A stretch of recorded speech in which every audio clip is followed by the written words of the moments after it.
woman out there.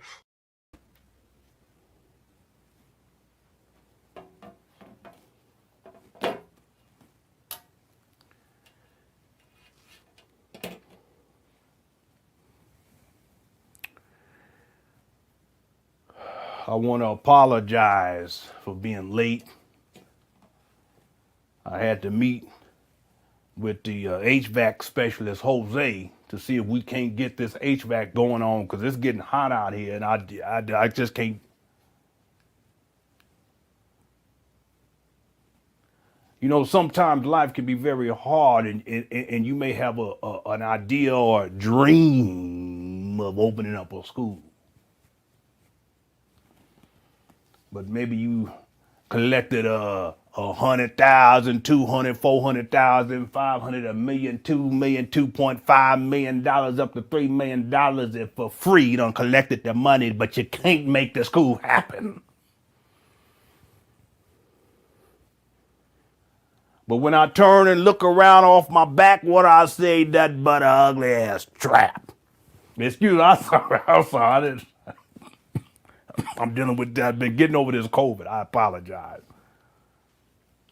I ain't gonna be teaching and preaching too much today because it's hot out here. We was gonna have the choir come sing a little ditty for y'all, but they didn't want to do it because all the mold on the wall. Little kids, they want to come and look inside. I say, you know, they got the windows are still boarded up. Hey man, it's been over almost 4 years. The windows still boarded up on these trap band doors. I said, kids, you can't. I look down over. What is over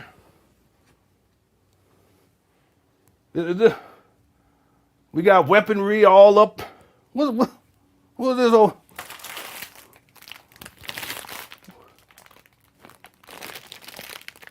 Huh?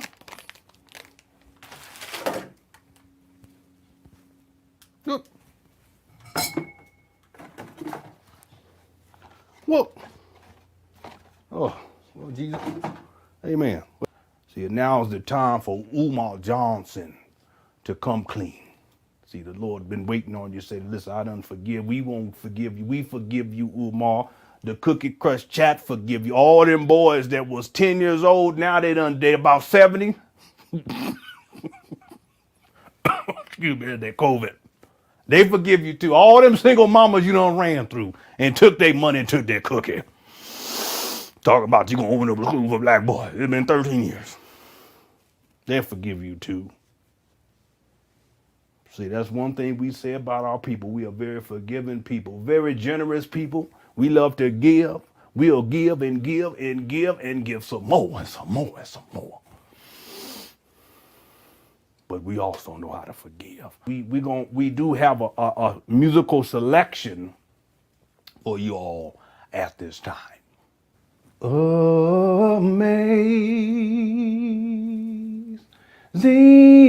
grace, how sweet the sound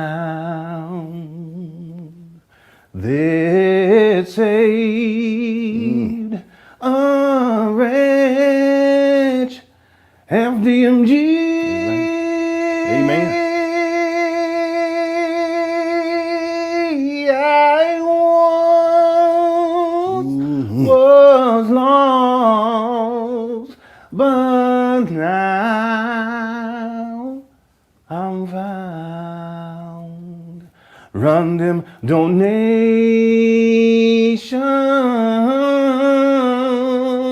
to me. Amen. Amen. All right. Thank y'all so much for tuning on in. We got a live stream today. Then with Umar Johnson, Cook Crush Chats Undefeated. Thank y'all so much for tuning on in. I hope you enjoyed the retro intro. Let's get into it. Cook Crush Chats Undefeated. Let's go. FDMG is coming. FDMG is coming. FDMG is coming. It's coming. FDMG is coming. FDMG is coming. FDMG is coming. It's coming. It's coming. coming. It's coming. It's coming. It's coming. It's coming. It's coming. It's coming. It's coming. FDMG is coming. FDMG is coming. FDMG is coming. Thought it's person now. The G be twerking. It's twerking. It's coming. FDMG. It's coming. It's coming. It's coming. It's coming. It's coming. It's coming. It's coming. It's coming. It's coming. Oh, it's coming. FDMG is coming. FDMG is coming. Thought his personality be twerking. It's twerking.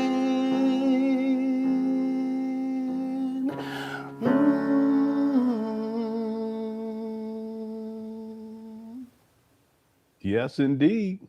Yes, indeed. Thank y'all so much for tuning on. We're going to leave it right there with that song repeating like Umar. But I want to show y'all something. If you go over to Umar Johnson's Instagram, because the thing about Umar is everything repeats. It's so apropos. I want to show y'all something that Umar posted. I think it was earlier. Yeah, it was an hour ago. It's the same thing over and over again.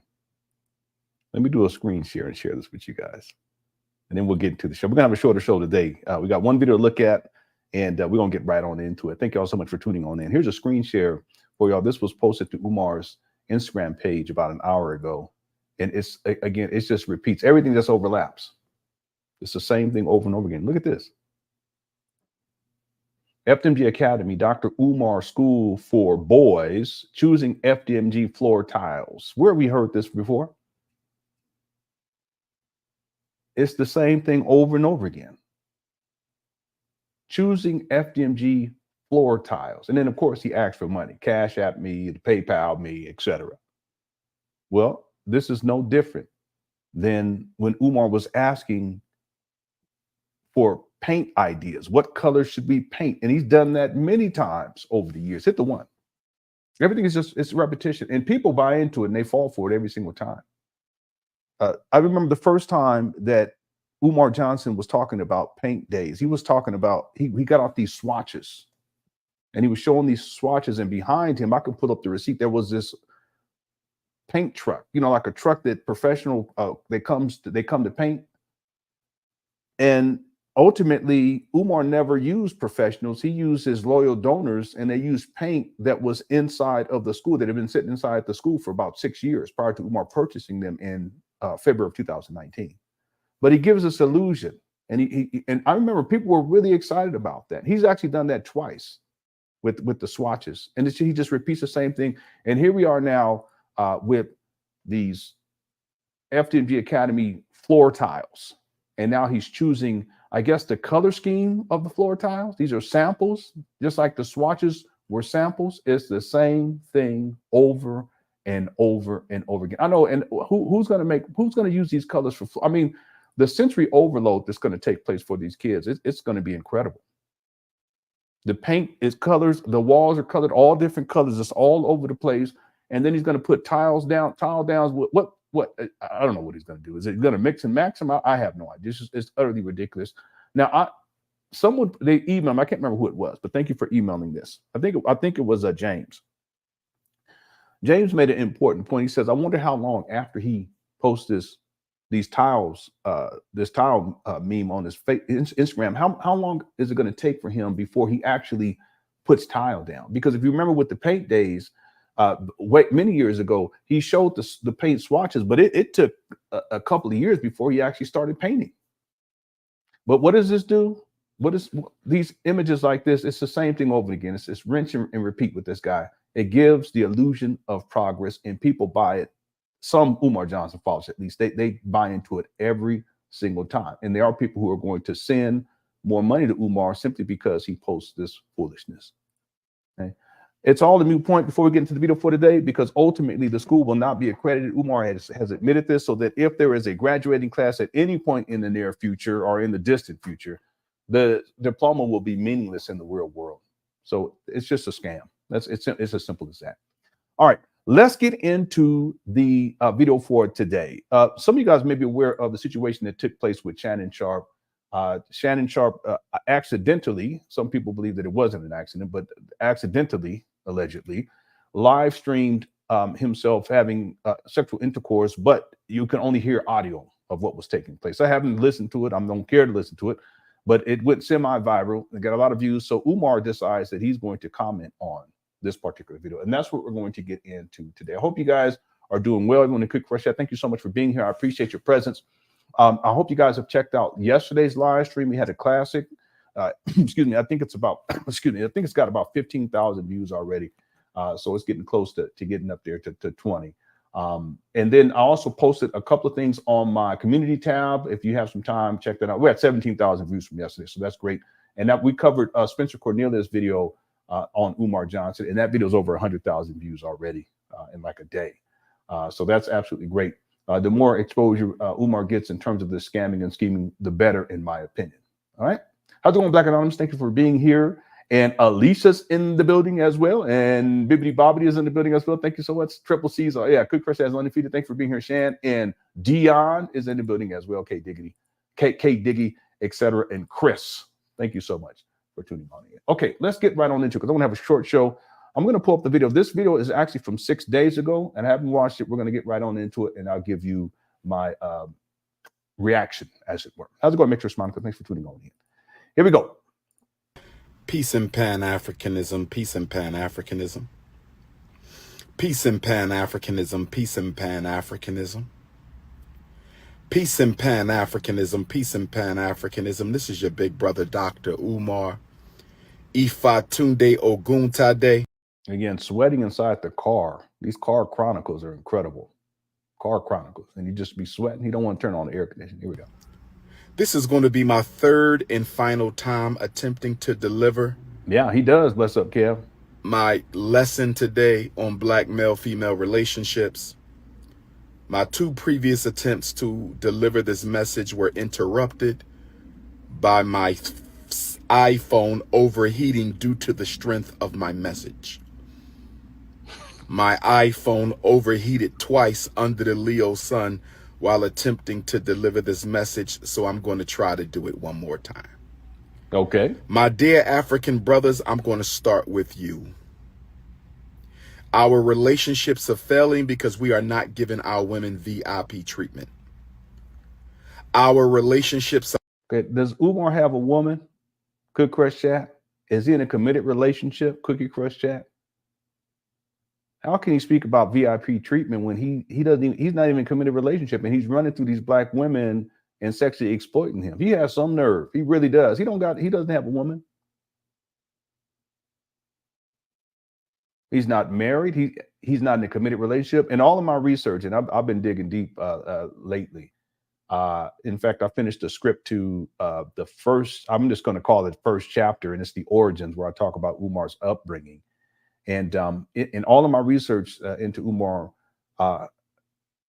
over the last, I would say the last, let me see, when he graduated, that was in 2000. Over the last 12 years, I have not been able to identify Umar at any point during that 12 years, and probably before that. It's probably longer than that. But in my research, 12 years where Umar has been in a committed relationship.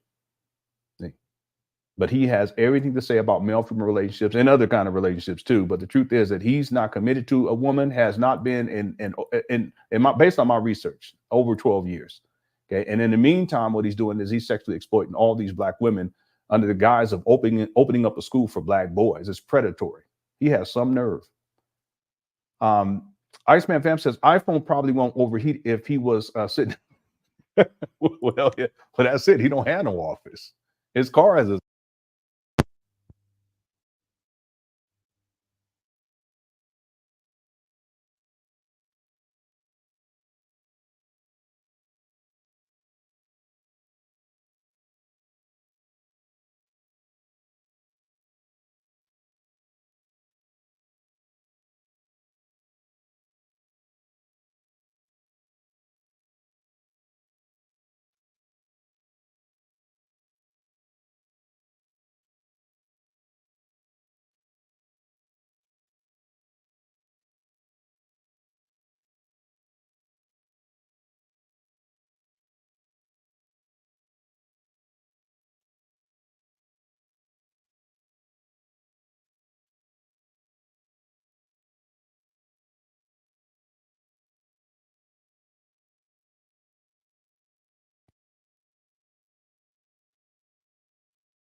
Yeah, can you guys hear me now?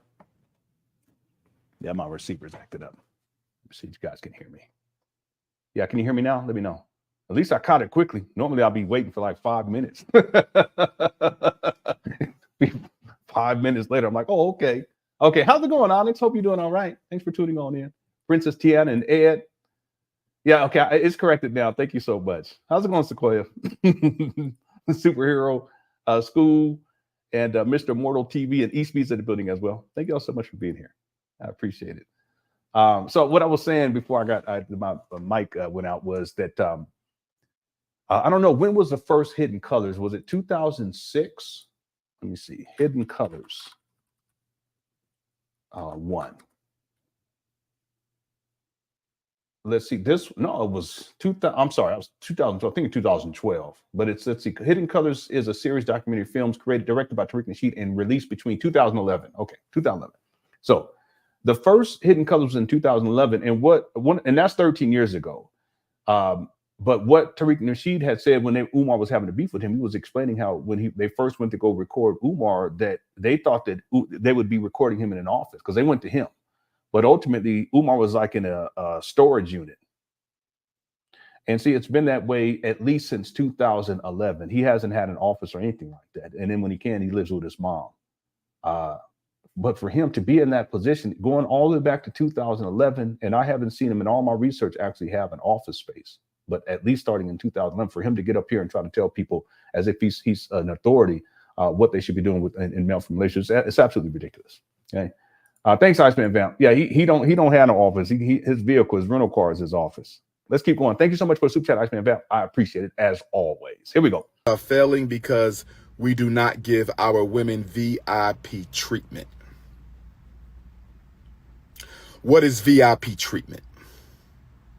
The V in VIP stands for value. Do you tolerate your wife or do you value your wife? Do you tolerate your baby mom or do you value your baby mom? Do you tolerate your fiance or do you value your fiance? Do you tolerate your partner or do you value your partner? Many black men. Okay, wait, hold on. Umar, do you value your partner? You don't have a partner. Do you value your wife? You don't have a wife, sir. Do you value your fiance? You don't have a fiance. And that Trick Daddy fake wedding ceremony where you married those 2 women twice, that was ridiculous, sir. Do you value your baby mamas? Because you have 2 at least. And the answer is no. Because if you did, you wouldn't have put out their personal information and then tell at least the one of them their personal information and tell your followers to go up there to her place of business and the grandmama's place of business and confront them. So we know this for a fact that not only do you not have a wife, that if you can't value a wife if you ain't got one, you don't got no fiance. You can't value one if you ain't got one. You ain't got a woman. So you can't value a woman if you ain't got one. Based on what you're saying here, doesn't mean if a man is single that he can't value a woman, but based on the context that you're providing, sir. But what we can absolutely say is that when it comes to your baby mamas, you don't value them. We can also, by extension, say that you don't value your 2 daughters either, because to put their information out there by proxy, you actually put your daughter's well-being in jeopardy as well. Furthermore, the fact that you pay child support in bulk and you have a child support docket that is massive. I can't even remember how many entries it was. Anybody remember what the final number? What was it? 84 or something like that? You don't value your daughters either. So you have no business talking about what men should be doing with women or anything like that, or how we should be treating women, because you're not an authority and you don't live that way. What you do is you sexually exploit black women. That's what you do. You run through them draws. Lewis Lux said he looked like he has a pile of clothes on the floor in the middle of his room. He just wakes up, jumps in a pile, and rolls around and gets undressed. He'll be going like this. It'd be a whole pile of it, too. It's a whole pile. He jumped down on it. He start going like this. Then he pop up out of it. And all he's dressed. Clothes all wrinkled.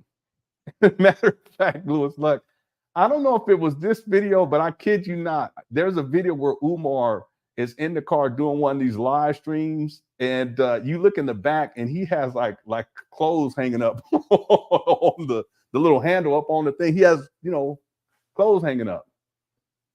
I said, man, Umar, if you don't get you a home, anyway. Okay, thanks for the super chat. I appreciate it. And then Tata says Umar was David. Is it Ruffin or Ruff? I think it's Ruffin.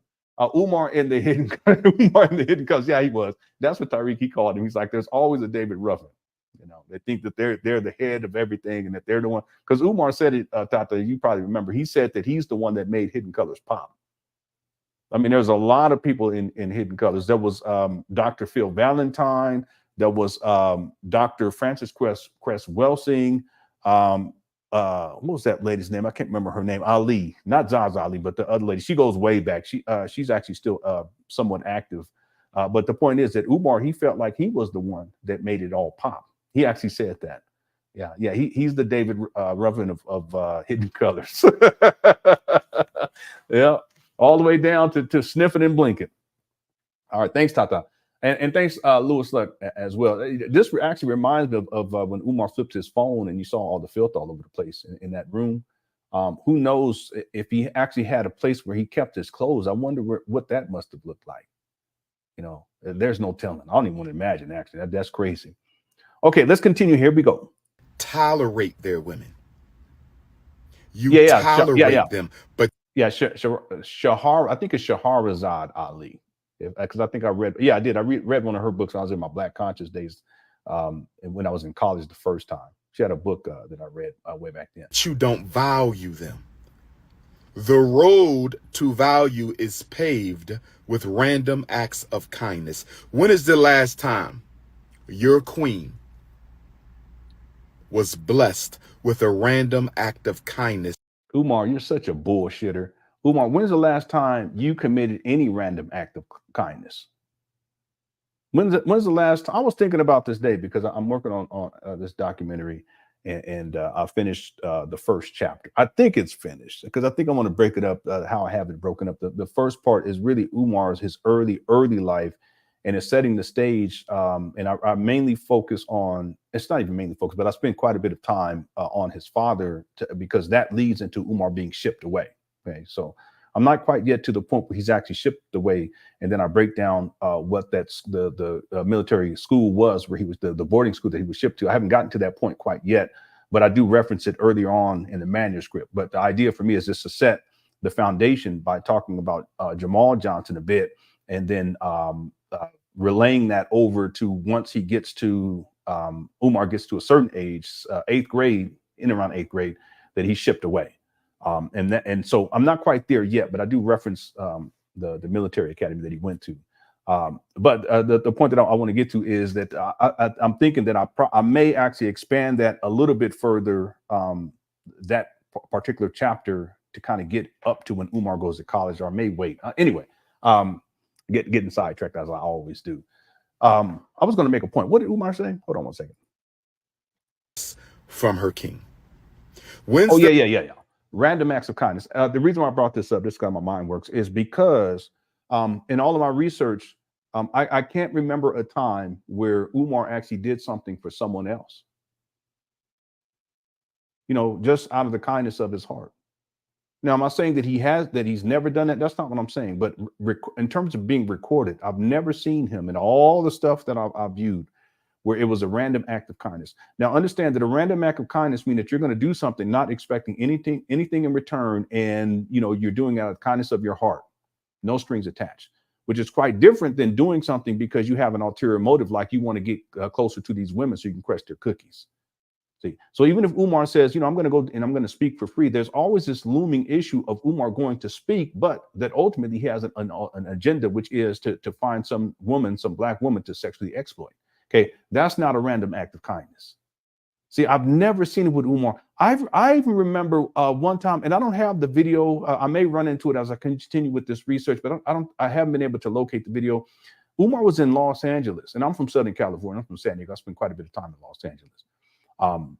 And there was a woman that he did a speaking engagement, and this woman was talking, and you should see Umar. You could tell he was like, I wish he would just stop talking, because she started talking about how Umar had sent her thousands of dollars. And I was thinking to myself, okay, for what? And he was like, but come to find out, Umar has a habit, and the habit is that women that he deals with, he will send them a PayPal if they have PayPal. I'm sure you've sent them Cash Apps too, and I have receipts on that too. But because of the women that I've spoken with that have had personal, intimate dealings with Umar, they've asked me to keep maintain their anonymity. It's not something that I would share. I'm talking about their identity, okay? And I wouldn't share the receipts, but you guys would have to take my word for it that I do have those receipts. So this ought to say that I've never seen Umar commit a random act of kindness. And in the context that he's speaking in, Umar, there's no way. You're not in a committed relationship. See, I don't even think Umar has the capacity to commit. And there are people who are like that. He doesn't have the capacity to actually commit to anyone for that matter. But to a woman, no. No, women to him are resources, financial resources and sexual resources. And after he runs through them or he gets the money, he just moves on. That's it. That's how he operates. He's been operating like that for over a decade. So it amazes me that he speaks on this topic as if he has some authority. How's it going, Dion? Hope you're doing all right. Says he must have got some money because he looking bad. Isn't that a trip? When he get money, he start looking bad. But that's how it goes with Umar. See, if you guys go back to the last Breakfast Club interview, after that last Breakfast Club interview, and you go look at how Umar looked before and I'm not saying that because sometimes he'd be looking bad anyway, but go and look at how he looked before, and then look at how he looked shortly after that, and then how he's deteriorated up to this point. It happens every single time. I've been calling that for years. Every single time he gets on the Breakfast Club. So what Dion is really what he's alluding to is for normal people, if you come up on some money, you actually will probably benefit. It'll probably benefit you in some way. Okay. Some people may go get their feet done, or they may go get some new clothes. They might go get a haircut, and they look better. But in Umar's case, because the money that people are sending him to open up a school, none of it's going towards, or a very minimal amount of it's going to open up a school. That money is being used for Umar in his self-destructive lifestyle. Turn the heat down. He's living out of hotels and motels. He's eating more. And he doesn't. It's not like he eats healthy at all. It's amazing because I've been. As I explore his father, if you guys look, his father's in better shape than Umar is. And his father had Umar when he was 17. And Umar wasn't his first child either. That's a whole other thing that a lot of people don't know about. But it's public record, and it's in an article. Umar's father had his first child when he was 16. Is that right? Yeah, 16.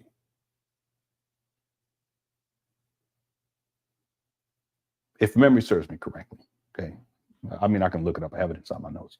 But the point is that Umar's father actually looks like he's in better physical condition, and he's very active. He'll go on these long walks and all that kind of stuff. Umar doesn't do any of that type of stuff.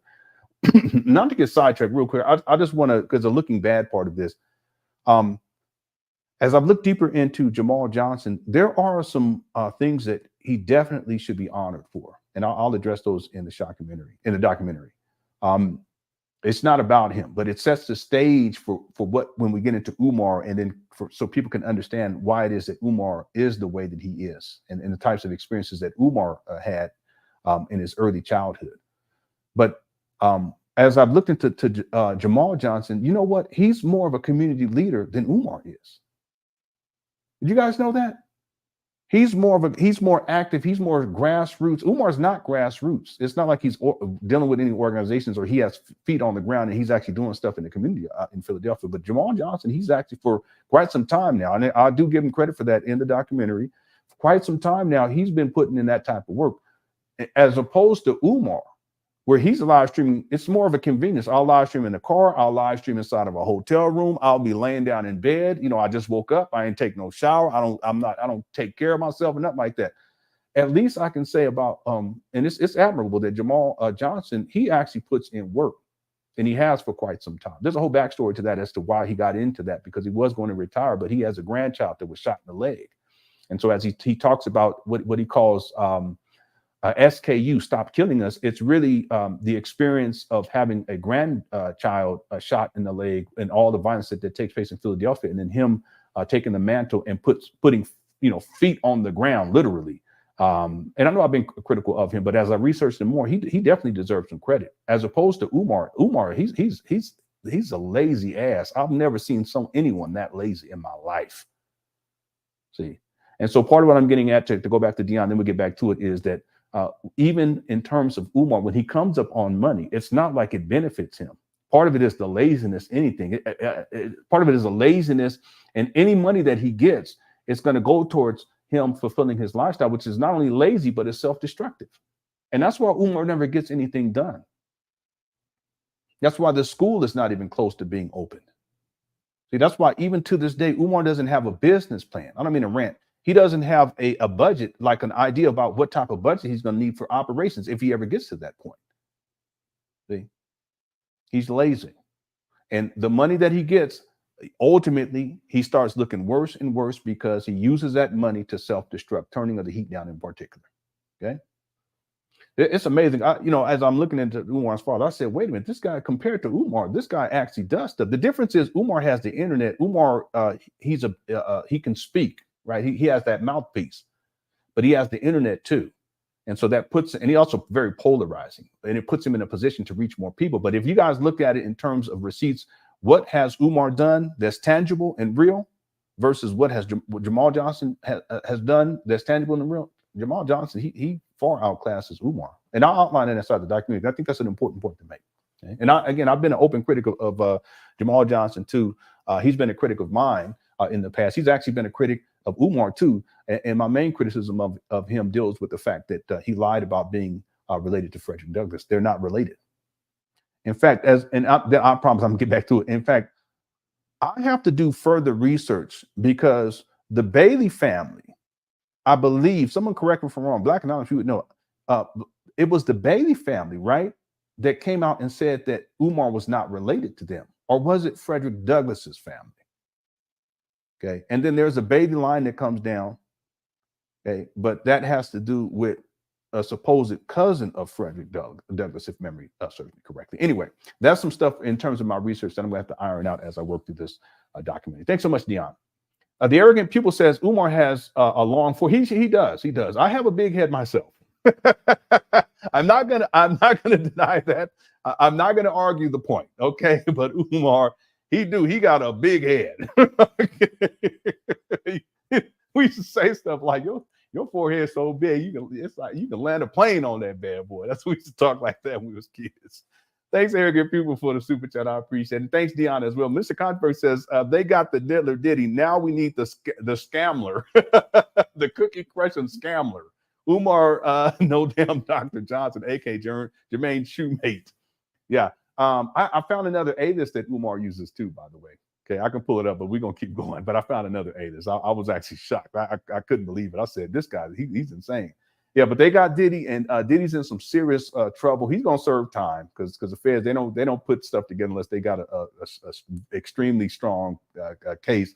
And I think he's been cooperative because I think he hopes that they're going to have some leniency. But I think what's going to end up happening is more and more people are going to come out, and then there are also going to be people who's associated with all this. There's people in the entertainment industry that are very nervous right now. There's people in media that's very nervous right now. There's people in music, film that are very politicians too, pastors, preachers that are very nervous right now because they have tapes, they have recordings of all of this stuff.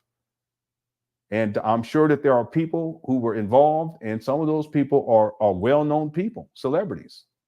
And it's just a matter of what do they have evidence of and which celebrities they happen to be. So it's going to be really interesting to see how all this plays out. And, Ms. Controversy, at some point, this school scam saga, it's going to end. Everything has to come to an end. And at some point, it will come to an end. I think one of the things that's unique about, the work that I've done on Umar is that I'm following it real time. When it hits the fan, when it truly hits the fan, people are going to be able to come back to at least some of these videos, and they're going to be like, wait a minute, this guy was right all along. In the Cook Chris chat, they were right all along. I had a saying a long time ago, time always tells the truth. And it always does. So at some point when this is over with, there are going to be a lot of people that they're going to wake up and they're going to realize the truth, that this was nothing more than a long con. And that Umar, he basically pillaged close to, who knows by what at that point, but it's at least $2.7 million, and kept stringing this along. And as followers, they just kept eating it up. and eating it up. It's amazing. The fathers say the same shit every time too. You know, where's your school? You know, why are you trying to tear a black man down? You know, we shouldn't be tearing each other. But if you listen to Umar, that's all he do. He don't have enough money. How much money does he have? I don't know. Well, how do you know he don't have enough money if you don't know how much money he has? He don't tell y'all because that's a scam. The Umar Johnson followers, you should be demanding to know how much money he has collected. Okay? But the mind control and the cult aspect of this, people just go along with the okie doke and they repeat. They repeat verbatim what Umar's talking points. That's mind control. Thanks, Miss Controversy. I appreciate it. Miss Controversy, how you change your this guy? He said, you know, let me change. I'm just gonna change my thing. I'm sorry, Cook Fresh. That's how y'all be, Lenon Trump. Here we go. By the way, I decided to not continue doing the political show. What I do plan on doing, however, unless they do another debate, I'll cover another debate. When I heard they ain't gonna do another one. But what I will do is that when election times, when the run up to the elections, I'll do some stuff and then we can follow and we can track votes and how all that is panning out. And we'll probably just do it live and we'll watch the statistics roll out and we'll just chill for a little bit. I will do that for sure. And I decided not to do the political stuff because I realized something. It's like for some people, it's like Umar's followers. Like if I provide Umar's followers with the receipt or they say something, I say, well, we'll prove it to me. They'll go all in a circle and they never provide the receipt. But the same thing with I saw that with pods. I said, man, this is crazy. I can't be a part of that. You know, if you say if someone says something and I say, wait a minute, well, what's the receipt on that? And they'll say, oh, let me go find it. And then they don't find nothing. That's okay, well, but they still believe the lie. Anyway, thanks, Mr. Controversy. You had to get that Trump in there, huh? Martin Hernandez Jr. I don't even know how to say junior in Spanish. Junior. How's that? Martin Hernandez says, I'm here to defend Umar. He is a very sick puppy, but Cosmic Vajayjay makes you do some nonsense. I should know better, but it's making Umar it's making Umar losing it. Well, listen, Martin, I'm not going to argue with you on that. Many of us men know what this is. We have dealt with this for a long time, especially us older men. And yes, that cosmic, as Umar calls it, that cosmic cooch, it does something to you. You know, and you can never get it drives you crazy. All right. All right. Thank you, sir. My theme. Umar one time said cosmic coochie. I said, what in the world? He probably gonna say some freak off stuff in this live stream too. Watch. We're gonna get to that in just one moment. Thanks, my team, for the super chat. Thanks, Mr. Controversy. And then Lewis X says supporters' money went to McDonald's, powder, not talcum. Little Debbie's, dashikis, plane tickets, Motel 8s, and well, listen, the last part, I'm not going to speak on that because I don't have any proof of that, but we do know for a fact that he was dealing with strippers, at least one. People sent me stuff too, but I can't verify it, so I don't put it out there, but I can say at least one stripper. Okay? There's people who have, even that one comedian guy, he said stuff about Umar. I said, man, but how can you prove it? You got to have proof of it. I can't just go with it, but I wouldn't be surprised. I'll say it that way. But you're right. McDonald's, Umar eats out. It's expensive to eat out. Matter of fact, two of my children, one stayed home from school today, and the other one was home. They didn't have to work today, and I ordered out for them. Just some stuff. I said, you guys want to just order something? You know, but we can't do that every single day throughout the day. So y'all better, is that pantry? Look at that pantry. There's a lot of stuff up in there. The refrigerator. Y'all go cook something because it's cheaper. It saves money. But if you can imagine, Umar likes to eat. It's not as if Umar's cooking meals. It's not like as if he has he's in a relationship and his wife is cooking meals for him either.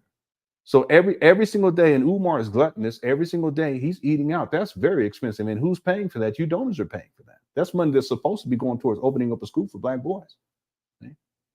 And yeah, powder, we've talked about that, the turning of the heat down, because that's extremely expensive. Anyone, if you've ever been around that or you lived around that, it's extremely expensive. Okay? And Umar has a problem. He also, how about Lewis? Like, what about the gambling? Umar has a gambling problem too. That's where y'all's money's going, to these types of things. Now, the dashikis, he doesn't dress like he used to. And that's what happens to Pookies. At a certain point, they don't care so much from turning the heat down. If you guys know what I'm talking about, the Pookies don't really care about how they look at it at any point. That's why Umar looks the way that he does. But if you go back to Umar, let's say circa 2010, go look at Umar back then. I mean, even if you go back to look at college pictures, because I have all that too, he was slim. See? You compare that to how he is now. I mean, part of it is the gluttony, it's the turning of the heat down. And the other thing is he's let himself go. He doesn't take care of himself. You know, I really wonder, Louis, like if Umar was always that way. I'm specifically talking about where he just was not clean and he would have trash and filth all over the place, like when he flipped his phone. I wonder if he was always that way. I don't think so. I think what it was maybe when he was a child, but then when they sent him off to the military academy, they have a very strict regimen, you know, and they're very strict. Everything has to be tidy. Everything has to have its place. Things have to be folded a certain type of way. Umar, back then, they provided him with attire, you know, I was going to say a costume, whatever they call that in private school. I can't even think of what was the term. But all of everything was strictly regimented. And I think probably what happened, okay, the speculation on my part is that once he gets out of that environment, he doesn't know how to, because there's no one there dictating to him and telling him what he should do and how everything needs to be orderly. Everything just starts to slowly fall apart and he can't manage it. And I think there's also mental health issues associated with that too, but he can't manage it in such a way to where he can keep things in order. And that's why when he flipped his phone, it's indicative of all of that. See? So I'm very much interested in knowing that. I don't think there's a way for me to find out unless there's a first-hand account that comes, you know, across my desk, as it were. But I've thought about that recently as I've been researching Umar. Was he always like that? I don't think so. I think when he was in the military academy that he was in a strict regimen. But then when he gets out, he does, because there's no one there to tell him what to do. He just can't. He doesn't do anything, and then a laziness sets in. That one other thing, just real quick. It perhaps, and I'm speculating here, perhaps that's why Umar can't get anything done, because he actually needs someone to tell him what to do, because he was programmed that way when he was in the military academy, private school, boarding school, away from his family. And since that time, he has to have someone telling him what to do. And maybe not even since that time, but at a certain point, as his mental health deteriorated, he needed people to tell him what to do. That's why when he goes online, he'll say, "Can you guys send me? I'm hungry. Can you send? If there's any places, you can text me the places where I can go get something to eat. Why can't you go and do it yourself? Get on Google and go do it yourself."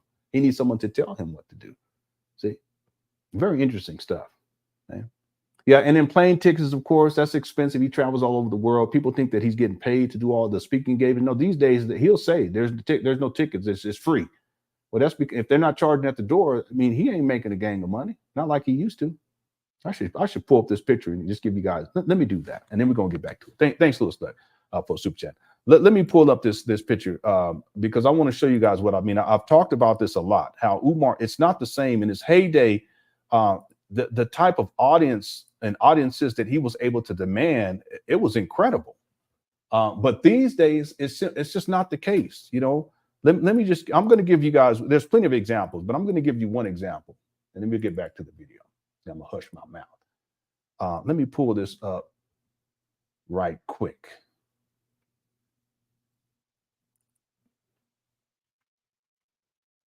Yeah, here it is right here. Let me pick one. I'll pick this one right here. So many of them. This is just one example, because I plan on outlining this inside the documentary. Let me do another screen share, and then we'll get back to it. This was in 2014. Look at this. I mean, it's jam-packed. It's in a church. People are up above in the rafters or whatever they call that. But I mean, it's jam-packed. There's people standing in the doorways. There's people standing up at the top, just trying to, you know, up against the wall. It's jam-packed. These days are long gone for this guy, you know. But I think it all ties to you know, what Louis was talking about in terms of where the money's gone. It's actually gone towards Umar self-destructing, and it also has impacting. It's impacted Umar as a speaker as well. And also scamming people where he says he's going to come and speak, and then he doesn't show up. He did that with King Randall recently. He scammed King Randall out of over $3,000. I think it was over $3,000. But at a certain point, your reputation precedes you, and then people, they're not going to want to deal with you anymore. You know, they don't call him out like they used to. You know, they don't have him. That's why he's more and more of the years you hear Umar saying, you know, if you have a venue for me, please let me know. He's begging, but it wasn't like that back in the day. Yeah, he sure did. He sure did. Those days are long gone, though. It's sad. It's almost like he wasted so much that I mean, he really could have been something really, really positive and meaningful, you know, and substantive, that's tangible. But he tricked it all off. You know, tricked it off. You know, I think ego tricked it off. The narcissism tricked it off. The sense of entitlement tricked it off. I'm gonna tell y'all something also as we get back to the video. Just Umar's pursuit of coochie, that's tricked it off too. Because if you spend so much time focusing on trying to get women's draws, it's going to take and I mean as men, you know, we got a wife. Okay, we're going for it. Don't get me wrong. But if you're just like a scavenger, you taking anything you can get, you know, you like, I mean, you out there, you know, and every day it's like every woman you're looking at, you thinking, okay, it's like exploitive, it's like predatory. That's going to take away your focus from things that really should matter and that are meaningful. And Umar tricked that off. And I'm going to tell you that was part of it, and it's continued to be part of it to this day. You know, he has an insatiable need to get the cooch, but it's meaningless, and that's precisely why he can. Because he don't even understand. He has no idea. That's why him speaking on this topic is ridiculous. Yeah, it was 3,200. Thank you, Chris. If you guys don't know, we covered it, and I'll have that in the documentary for sure. Umar scammed King Randall, who's young brother who's 25 years old, who has a school and is doing real tangible things with that school with the boys. Umar scammed him out of $3,200. Let me tell y'all one other thing about this, and I promise we're gonna take one more super chat from Lewis Luck, and we're gonna get back to the video. Umar took the money and didn't show up. And then when King Randall asked for a refund, Umar wouldn't give the money back. In fact, there was these text message exchange between the two. And at the end, Umar was like, nigga, please. This goes to show you Umar's mentality, but he's a scavenger. He don't care. Just, I need the money. I need the money. I need the cookies. I need the cookies. I need the food. I need the food. These are his addictions. But he always ends right back to where he's at, back inside his mama closet, back, losh him inside of rental cars looking like Pookie. See? But I thought about this. And y'all think about this too, because I don't know the answer to this. But did anyone ever see Umar post that he was going to be speaking at this event down in Atlanta with King Randall's youth? Does anyone ever see that receipt? If you have, please let me know, because I'll have to go and find it. Or if you know it, you can send me a link or whatever, because that link would be good to put inside the documentary. I never saw that link. And the reason why I'm bringing this up, you know, and again, it could be out there. I haven't seen that actual, Umar promoting it. If he did not promote it, what does that mean? Think about this.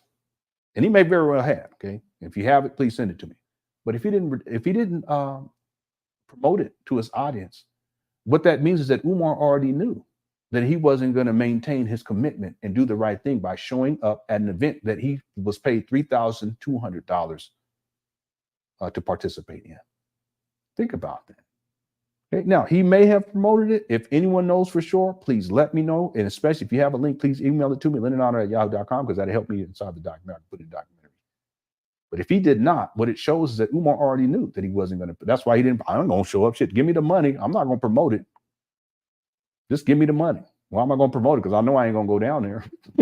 You see what I'm saying? We're going to have to see on that. Okay. If anyone has that receipt, please send it to me. I appreciate it. Okay. Lewis X says, what about when he would advertise lectures on Eventbrite, cancel the lecture, and not give back refunds, and Eventbrite kicked him off the platform? Yeah, this was something that was common for Umar back in the day. He started on Eventbrite, and people would pay for because it's like a ticket thing. You go and you pay so that you can attend a particular event. These days, I mean, it's not like there's many tickets being sold, and in some cases, they're not selling tickets at all. Okay. It still happens, but not like in the pictures that I showed you right here. These days are long gone. You see, the point that I want to make is that what Umar would do is he would tell people that he's having an event, and then he would tell them how much to pay. They would pay to get the ticket, and then he would cancel the event. But after he cancels the event, he wouldn't issue refunds. Now, this went on for a long time. I don't even remember how long, but it went on for a very long time. And at a certain point, people started complaining to Eventbrite, and Eventbrite kicked him off. They said, you can't use the service anymore because that's another scam. Umar has so many different scams. That's just another one of them. Okay.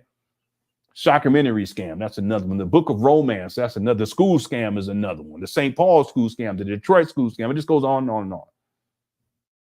So what did Umar do? And it looks like you probably remember this. Umar, he instead of trying to fight that with Eventbrite or issuing refunds, he goes over to Event B, which is another platform that's similar to Eventbrite. And he does the same thing. They end up kicking him off of there. Okay. That's what Umar did. The same thing with PayPal. At a certain point, people were complaining because early on when he had PayPal and he had to change, the account got frozen. It got reinstated. Accounts were terminated because people were complaining because they would, it was just basically fraud protection, you know, with Umar. And so what he'll do is he'll just move someplace else, or he'll set up a new a PayPal account. He's been doing that for years. He's had at least 3 PayPal accounts. Okay, he had one before he started even collecting money, even though he said he didn't have one. No, I have proof. He actually had PayPal because he was collecting PayPal money to sell his DVDs and his CDs back in the day. Anyway, yeah, he was selling CDs. He was also selling something else. I can't remember what it was, 8 tracks or something like that. Anyway, thanks, Louis Love. He's such a scammer. He has so many different scams. Okay, it's not just the FDMG school scam. Black Wolf says, makes you think, how much did the brother who called in really know about Umar, because he didn't even know Umar has scammed over there in the UK already. Oh, you're talking about the brother that called in. And let me say this, that if that brother ever shows back up and he feels, because I listened to it, I just don't have the patience, but like I used to, especially with Umar Johnson followers, but that's still not an excuse. I should have had more grace. Okay, I'm saying this to everyone. If that brother ever decides to come back, and if he calls in, I'm going to issue a public apology to him. I just think it's the right thing to do. I just don't have the patience. I've dealt with so much with Umar. This is not an excuse. And I already know where people's minds at. Once they start talking, it's like, okay, I know where you're at, you know, and I know what you're going to say. I've already heard all of this before. And then I just don't have the patience like I used to. But still, I shouldn't have done that, brother, like that. So I was even thinking if he'd be willing to come on and we can do I'll interview him. I'll send him questions in advance, and he can answer those questions, and I have follow-up questions, and it'll be a good way to kind of have some extra insight for everyone in terms of why Umar Johnson followers feel the way that they feel about Umar, you know, especially with so much damning evidence that's out here dealing with this guy as a scammer. It's undeniable, you know. But perhaps the brother, maybe he doesn't know that he scammed in the UK. And Umar did scam in the UK. He scammed in Canada. I don't know if he scammed in Africa. I mean, I don't know about Africa, but I do know he scammed in the UK. He scammed. Black Wolf, I don't know if you remember this, but one of the scams that Umar was running, and this is one of the reasons why at a certain point Tariq had enough of Umar. See, a lot of people don't know the origins of the Tariq beef.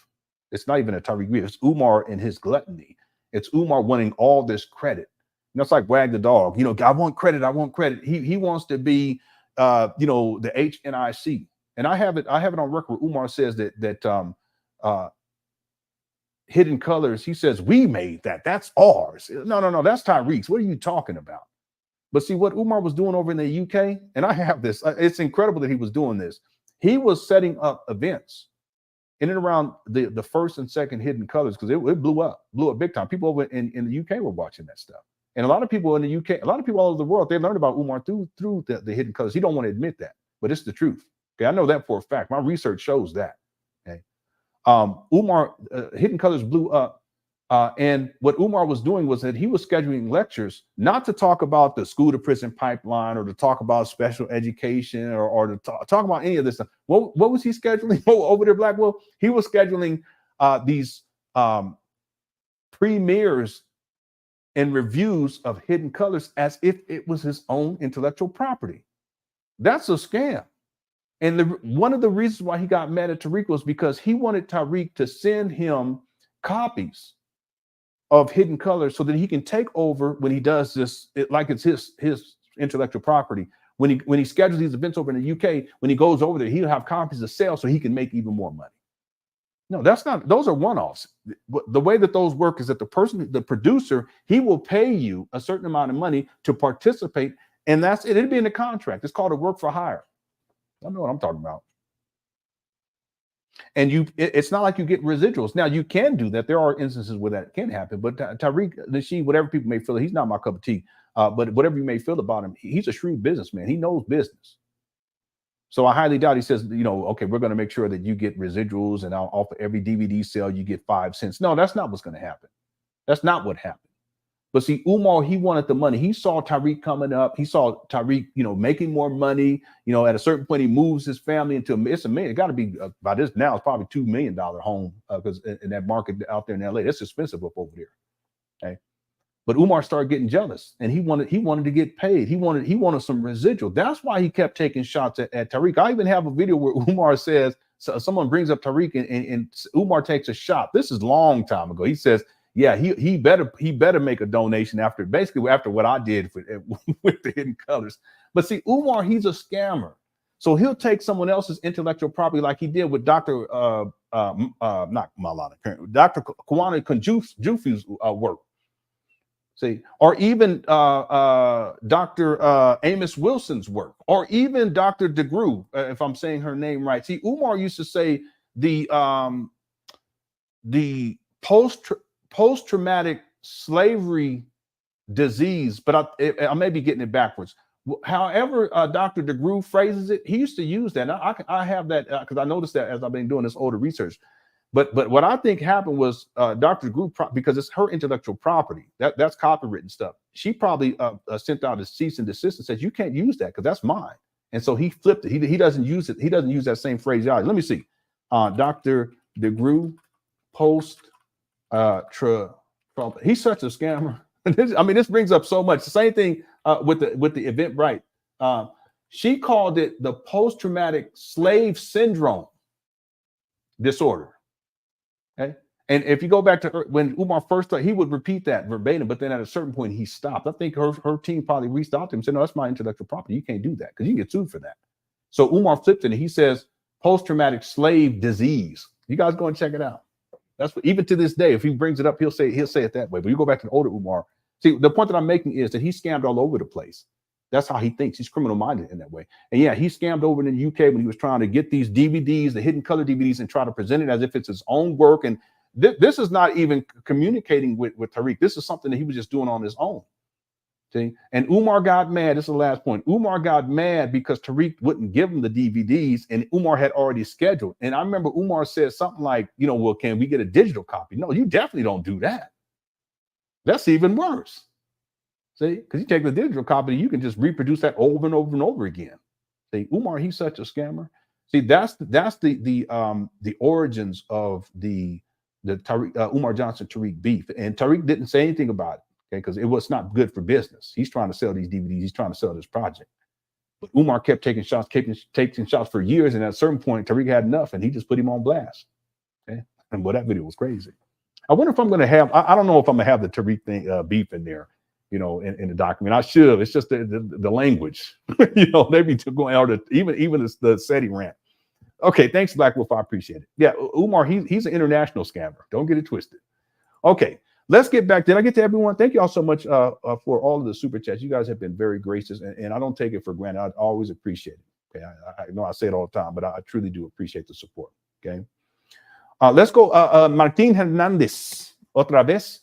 Says, remember the time he was all coked out at 3 a.m. and started pouring water over his head? Yeah, the sick puppy was saying, we working. Yeah, working on snip. Yeah, I remember that. I remember we watched it and we were shocked. I mean, it was late at night. Umar was up there at them trap bandos, and he comes out and he's burning up. Okay, he probably was turning that heat down because sometimes you can get people start getting them hot flashes. Anyway, he was probably turning the heat down inside the trap. And he had to get out. So he comes out and he has these water bottles and he literally starts pouring it on top of his head. He's live streaming. And we were like, what is going on with this guy? See? And this is the person that they're like, yeah, he's going to open up a school for black boys. If he's behaving like this online, and this consistently, Umar, it's not even consistent because that was out of control. Every once he's always unhinged, off the chain. But there are times where Umar it's just something happens or something snaps, and he just the SETI rant, him pouring the water on his head. Even what we watched yesterday, that's really a response. Umar, he shook right now, so he's up in there in the trap and he's yelling and screaming. Same thing, Yeah, you Umar Johnson followers really have to think about it. In fact, before we go, we're gonna go right after this, I promise. Let me put up a poll because Umar's behavior and I'm not even just talking about the scamming part, whether he's scamming in the US or in the UK or over in Africa somewhere, or he has scammed in Canada. I have receipts on that. Regardless of his behavior in that regards, I'm just saying that just in general, Umar's behavior, how he acts. So let me phrase it this way. Given Umar Johnson's behavior, let's say general behavior, okay, as opposed to specifically scamming, general behavior, do you think that he should be around children? Okay, because this leads into this idea of him opening up a school for Black boys. Okay, I'm going to post that. If you guys can get your votes in, I'll post that right now. Given Umar Johnson's general behavior, do you think that he should be around children? And again, this also applies to what he's saying. I mean, we should general behavior and his sexually explicit rants. I guess I kind of blown it up now. Okay, we'll go there because it's going to tie to what we're going to really get into now. Given Umar Johnson's general behavior and his sexually explicit rants, do you think that he should be around children? Okay, I'm posting. Oh, wait a minute, I can't post that right now. It's not going to let me do it because it's too many words. Given Umar's, let's do that. Given Umar's general behavior and his sexually explicit rants, do you think that he should be around children? That's still not enough. Let's see. Let's take this out, and we'll go with, given Umar's behavior and his sexually explicit rants, do you think, we'll say rant, should he, we'll do that. Should he be around children? That way we can get it under the word count. I think I can get general in there too now. So given Umar's general behavior and his sexually explicit rants, should he be around children? Okay, I'm going to go ahead and start that poll. Thank you all for your patience. It is now up. Okay, get your votes in. I really appreciate it. If you haven't hit the like button and you're enjoying the show, please hit the like. I appreciate it. We're getting actually, there's not, well, actually, we got quite a bit to go. I thought we were going to have a short show, but it is what it is. Thank everyone for all the super chats. Black Wolf, Lewis Luck, Martin, Mr. Controversy, the Arrogant Pupil, everyone else. Thank you. I really do appreciate it. Okay, let's get back to the actual video. Okay, here we go. It's time you sent her some flowers. When's the last time you surprised her with a home-cooked candlelight meal of your own? When is the last time you took her on a surprise? Yeah, I'm sorry. I don't mean to pause, but pause. But wait a minute. I have to acknowledge this. He sold pillows too. I remember he was in a parking lot and he had pillows in plastic bags and he was selling pillows. I mean, anything to get money. Okay, thanks. How's it going, big man? Let's go. Weekend getaway without the children. You have to value your woman. What's up, Crystal? Too many Black men tolerate, but they don't value. Too many Black men think that if they pay the bills, the bills is enough. Umar, you ain't paying no bills, so cut it out. Paying the bills is important. A Black man who can do so should not be undervalued by any means. Don't misunderstand your brother Ifa Tunde. A Black man who can pay the bills, that brother, I tip my hat and salute to you, King. It's not easy paying the bills. I don't want to minimize the sacrifice. Look who's talking, Umar. This is wild. It's wild already. Yeah, thanks, Mr. Controversy. It's Juwana Kunjufu. Yeah. Juwanza Kunjufu. Yeah, you're right. That a Black man goes through in being able to pay the bills. That's what I'm saying. But if you want your woman to be comfortable in a relationship where the only thing she can look forward to from you is having the bills paid, that's a woman you will soon lose. That is a woman being taken for granted. What are you talking about? To say I don't have to romance you because I finance you is unacceptable to most African queens. To say I don't have to romance you because I finance you is unacceptable to most African goddesses. Listen, you can tell he ain't raised no kids. You can tell he ain't been no committed relationship with no woman. He ain't working no job. He don't got. See, YouTube is a part-time job. I got my regular day job and I got a part-time job too. And then I'm running around all the time dealing with these kids because my wife, she got her certification and she's about to start her associate's degree, and I'm extremely supportive of that. And so for the last 11, almost 12 months, I've been on super daddy duty. I ain't got time to be trying to romance. I get these bill pays. I make love. You know what I'm saying? But Umar, everything he thinks about is like from the vantage point of a bachelor. You see what I'm saying? So he ain't got no business talking about none of this. None of it. Umar Bear plagiarized Dr. Joy DeGruy, authored the book entitled Post-Traumatic Slave Syndrome, America's Legacy of Enduring Injury and Healing, revised 2017. Dr. Janet Jami, Africa, Aphrodisiac Body Exercise. What are you talking about? What are you talking about? The first part is true, but now you said the Dr. Janet Jack. Oh my God, if you don't stop. Come on, man. He got me on that one. What in the world? All right, let's continue. Yeah, y'all think that's funny. Y'all need to cut it out.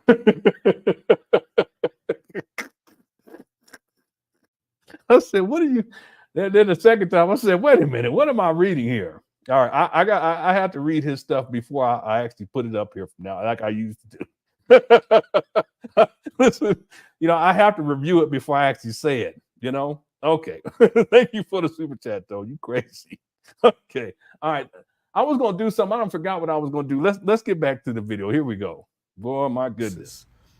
To say I don't have to romance you because I finance you, most black women will find that unacceptable. Brother, paying the bills is not enough. He said 2008. What? You must value your women. That is the V in VIP. Black women want, need, and deserve the VIP treatment. Why is it 2008, though? That's the part I don't get. What in the world?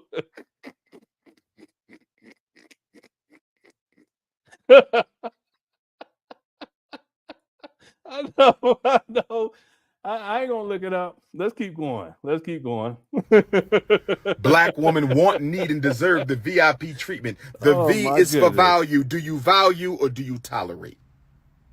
Oh, okay. Let's get the next letter is for I. Invest in. Black man, do you invest in your wife? Do you invest in your queen?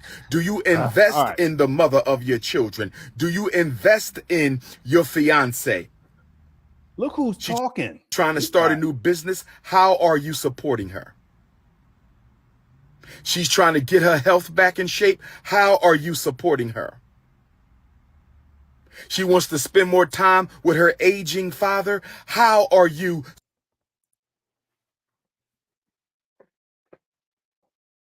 What is Umar doing here, Cookie Crush Chat? He's just flipping it around because sometimes he'll flip it onto you women. What is he doing right here? Yeah, busy. He's still homeless. That's why he's inside his rental car. What is he talking about right here? He's projecting. I didn't archive it, and I should have, but Umar was being interviewed. Someone sent it to me. I think it was James. I think it was James. It might have been Black Anonymous, but I think it was James.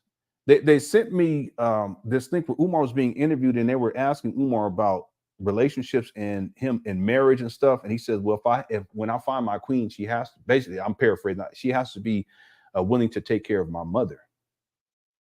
This is the enmeshment issue with Umar. And this is deep as I dig deeper into Umar and his background. That's why his father's so important because he was a catalyst for the disruption of that enmeshment. The enmeshment should have been dealt with, but it was not the proper way to do it. Umar needed psychological services back then, in my opinion. Okay. But for him to be taken away from his mother and sent away and then not be able to be close in that way in the 8th grade, 8th grade, 9th, 10th, 11th, 8th grade, based on what Umar said, there's conflicting statements he's made on that. He says 8th, he also says 9th. But we're going to go with 8th grade. It had a profound impact on Umar. And then, people would say, yeah, but at least he got to come home for the summer. No, they sent him off to JRTC or something like JORTC or whatever that is. It's the military. See? So oftentimes with Umar, he'll be saying stuff like this, but what he's really doing is he's projecting. And that's what he's doing right now, except you are dreaming what he's doing. He's turning it around and he's saying, well, what if a woman wants to spend more time with their father? No, what he's really meaning to say is, what if I want to spend more time with my mother? Umar, he's interesting, isn't he? Just from a psychological standpoint, he's interesting. He's fascinating. He fascinates me in these regards. See, the projecting, it's almost as if he's telling on himself, but he's putting it on someone else. And in this case, he's trying to put it on women. See? That's the other thing. And I have to say, I've said this in the past. You have a, and this is my lessons, that I used to talk about for men. You have a childhood family and you have an adulthood family. And once you establish a relationship with your wife, and you guys get married and you start having children, your adulthood family takes precedence. It doesn't mean that you don't deal with your childhood family, your mama, your siblings, your daddy, your cousins, all that. No, you still deal with them. But what takes priority is your adulthood family. And then your childhood family should fit within that. Okay, but not as the focal point. See, Umar, what his focal point is still his childhood family, it's his mother. That's why he's unwilling to commit to a woman. And he self-exposes whenever he projects in this way. We did a video recently. I can't even remember what the video was. I wish I archived it. Some of you guys may remember. Dion, I'm sure you remember what it is. It's something I got to make sure I have for this documentary.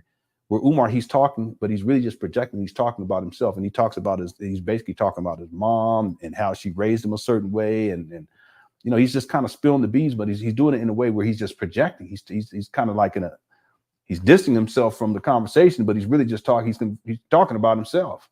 It's just really fascinating. That video right there, I can't remember which one. We covered it not too long ago. That one right there was one of the most revealing videos that I've seen about Umar, especially when it comes to the enmeshment that he has with his mother. And right here, this is just another example. He's just flipping it around and turning it around against you women. Thanks for answering that too. I appreciate it. Officer says, after watching the Cookie Crush chat, saw the Archibald versus Johnson doc, other cases and team he has of delinquents, wild to see, can barely imagine what you faced in it. Yeah, I've been through it. I've been through it. And I've made a lot of personal sacrifices too to be able to do these videos and to consistently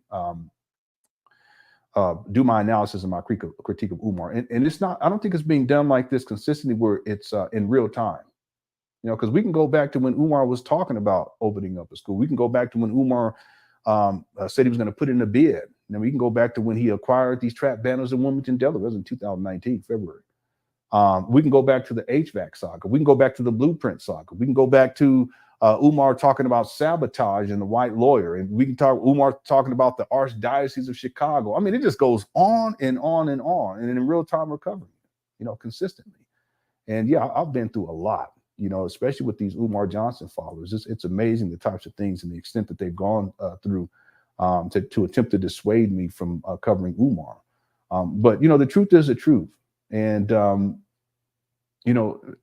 just of the opinion that you have to speak the truth. And if you have the receipts and you have the facts, it does a disservice to keep them to yourself. Umar really is, he's a research project for me. That's the way I look at it. He's a research project. And I have fairly decent skills at researching, and then I can put and compile things together. And then with the documentary, that's precisely what I'm doing, but I'm putting it in video format. But Umar is, for me, he's the ultimate research project. And I've paid a price, but also, I've met a lot of wonderful people. I got the Cookie Crush chat, they were very supportive of me and my family over the years. And I wouldn't change it. I wouldn't change it. There's a couple things I probably would have done differently. I would think back. For one, and then we get back to it, I promise everyone. For one, I would not have promoted so many people earlier on. I just wouldn't have done it. That was a huge mistake on my part. But you live and you learn. In my heart, it is to promote people and to encourage people and to uplift people. But it's one thing to do that with the level of intelligence and wisdom, but it's another thing to do it from the vantage point of someone who's just thinking that they're doing the right thing, but it's foolish. And that's one of the things I definitely regret from back in the day. These days, I've made a commitment not to promote people, with very few exceptions, But I've learned a lot too, and I'm thankful and I'm grateful. Again, Umar, he's inspired me too to be a better man. He's inspired, not because he's operating as a man. I just, the way I look at it is that Umar, he's an excellent example of what not to be as a Black man. So he inspired me to do better. He also inspired me to get into college, getting a degree, inspired me to just turn my life around, because I definitely didn't want to go down. Now, I'm not saying that I was even closer, that I was going and heading in that type of direction. But when you see someone who had everything provided for him to be successful in life, for him to trick it off like he has. If it can happen to someone like Umar, I think it can happen to a lot of us. You know, and I think we, as men, we might say, our egos say, no, that we would never. No. It's a couple of bad decisions here, a couple of more bad decisions here, and then all of a sudden we living in our mama closet. Shit, that ain't gonna happen for me. So, you know, in that way, Umar inspired me to do better and to get my life turned around. And I still got a long way to go, but I have a lot more pride these days than I did when I first started covering Umar. You know, so Umar, he can teach us some very important lessons. So all things considered, you know, all the stuff I've gone through, it has been well worth it, because at the very least, I can say that I'm a better man, I'm a better husband, and I'm a better father. You know, and thanks also for the super chat. I appreciate it. Hope you're doing all right, bro. Okay, for sure. Now we're going to get to the video. I appreciate everyone. Thank you for all the support. You guys have blessed me so much, and I do not take it for granted. Last one here. Martin says, you scare me. It sounded like he wants to do it. Well, listen, I'm going to say one last thing on this. Okay, and I'm not even speculating, but I'm going to say something. The idea that Umar was shipped off out of all of his siblings. Okay, his daddy had at least 10 children. I think it's 11, because there's a video where Umar says he's the eldest of 5 brothers. And if he has another brother, then that wouldn't be from Barbara, because it's not listed. She's not listed. No, hold on. It wouldn't be from Jamal, because that 5th brother is not listed on what he calls the family trove. Okay. Unless Jamal has another child with another woman and he had a son, which is possible, you know, which would bring him up to 11, maybe 12 children at that point. But the point that I'm making here, and I have the actual photograph, there's a photograph of Umar and Umar Johnson's father, Umar Johnson's father's a wife, rest in peace. I got to give Jamal credit too, because he did a good job raising his second family, okay, as a widow. That's why, and I'll outline this in our documentary. He definitely deserves some credit. Okay, I'm not just going to bash that. I'm not going to do that. I've always been fair. Okay, I just don't like the fact that he lied about being a descendant of Frederick Douglass. He's not, and he still runs with the lie to this day. But anyway, Umar states that he has 5 brothers, and if he had 5 brothers, that would mean that either his biological mother. There's no telling though. There's no telling. He could be referencing someone who's like a cousin. He just calls him a brother. It just gets very convoluted. All this gets very convoluted. Anyway, these are some of the things that I'll be talking. I was going to make a point, but I don't forgot what my point is. I'm trying to filter out, because I was working on this today, trying to iron all this out and doing some research into all of this. Why would Umar say that he has 5 brothers when Jamal states that he doesn't have any other sons outside of Umar's his relationship with Umar's mother, biological mother? Unless Jamal has another son with another woman, which you know, it could be possible too. Anyway, I'm just me going, you know, in my mind trying to actually figure things out. I was trying to make a point, but I done lost my point. That goes to say, when I'm in deep in research, my mind be in a whole nother place. Martin says, oh, that's what I was going to get to. Okay, thank you so much. What I was going to get to is that it's clear to me, and I don't know what happened, but something happened, not just because Umar was too close to his mother, as Umar says. And that's the reason why his father sent them away, because his father wasn't always around. He was in the military. He spent time in Korea. He spent time in Japan. Okay, I'll outline that briefly inside the documentary. So he wasn't always around. And when he was based in different places, the family wasn't always with him. So this to say that you'll hear Umar. There's some videos where he's talking about when his father was there, like the alien video. Remember that? But then there's other videos where he's talking about how his father's not there. And an example of that would be when the little Jermaine video. Okay, I call it the little Jermaine, and he's talking about how his mama and his grandma would give him money so he can go to the movies. Y'all remember what I'm talking about? So that's just proof that Jamal was not always around. I have a sense that when Jamal came back around at least long enough to be able to see what was happening with Umar and his mother, that he realized that something needed to change. And he called Umar a mama's boy. Umar's referenced it in his older, he doesn't talk about it now, but he references it a lot inside of his older videos. I have all of those clips. He decides to ship his Umar away to a private boarding school away from the family. Now, why would you do that just for one child, the oldest child? See? And if in fact he was too close to his mother and he was a mama's boy, wouldn't you as a father just step in and make sure you raise him up so that he's not a mama's boy and you teach him how to be a man? See, Umar was never taught to be a man. See? So the reason I'm bringing this up is because if in fact you decide not to deal with him directly, then there must have been something else going on that caused you to say, you know what, this is so out of control that I'm just going to ship him off. And who knows, maybe he didn't want to deal with Umar directly anymore. See? So the point I'm making is that it's a lot more complicated than even I know. I have a sense, and I'm not even speculating, I just have a sense that there is more to that story than what Umar has said and more to that story than what his father has said. I have a sense that there was other things that was taking place dealing with Umar that necessitated him being basically kicked out of the home and shipped off someplace else. And it was not simply because it was too close to his mama. Okay. All right. Thanks, my team. I didn't even tell. What's up, man? Says correction. You didn't promote the right people. Most of them turned out to be horrible people, but some of us are not that. Yeah, you're right about that too. I just wasn't wise enough, you know, and I didn't. I don't think I had the levels of discernment that I have these days, and I wish I had it. But we live, we learn. You know, there's a lot of lessons that I've learned throughout this process. You know. And at the end of the day, I just want the best for everyone. And that's the truth. I want the best for myself, too. You know, just being real with it. What's up, good twin, formerly a.k.a. I will definitely have that interview inside inside of the documentary, because that one was wild. Y'all remember that one? Okay. Cookies over. I agree. I agree. Most of the time, except after 10 p.m. I lose my mind after 10 p.m., boy. Anyway. Thanks for a super chat. Big Man says, Umar the Bear, the unhoused bear. Lies include the Detroit College controversy and the Misty Stone Academy of Africa. What? I already know. I ain't going to look it up. It's the Misty Stone. All right. We not even going to go there. Watch after the live show, I'm being here, I'll be like, I'm just playing. I'm just playing. All right.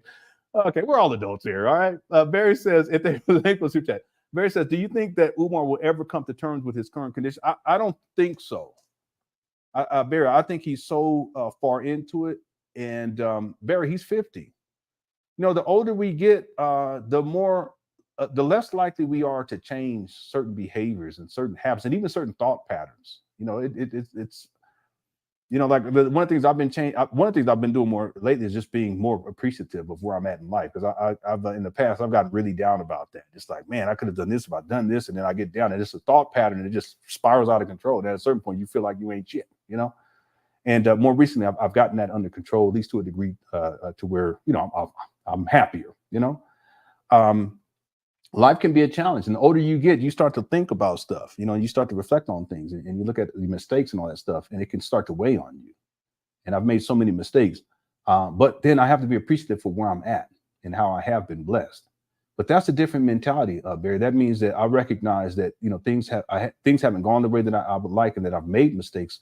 And so I have to make changes. But see, with Umar, Barry, he doesn't even know that he's faulty. I don't think it registers to him what his current condition is. It doesn't even register. He's been living this way for such a long time. You know, it's like a baseline. It's like when if you're raised a certain way, you get used to it, and then you continue to live that way. You know, and unless you have levels of self-awareness, and Umar has none. The narcissism, the ego is too big. He thinks he's God's gift to the world. Literally, he calls himself the Black Christ.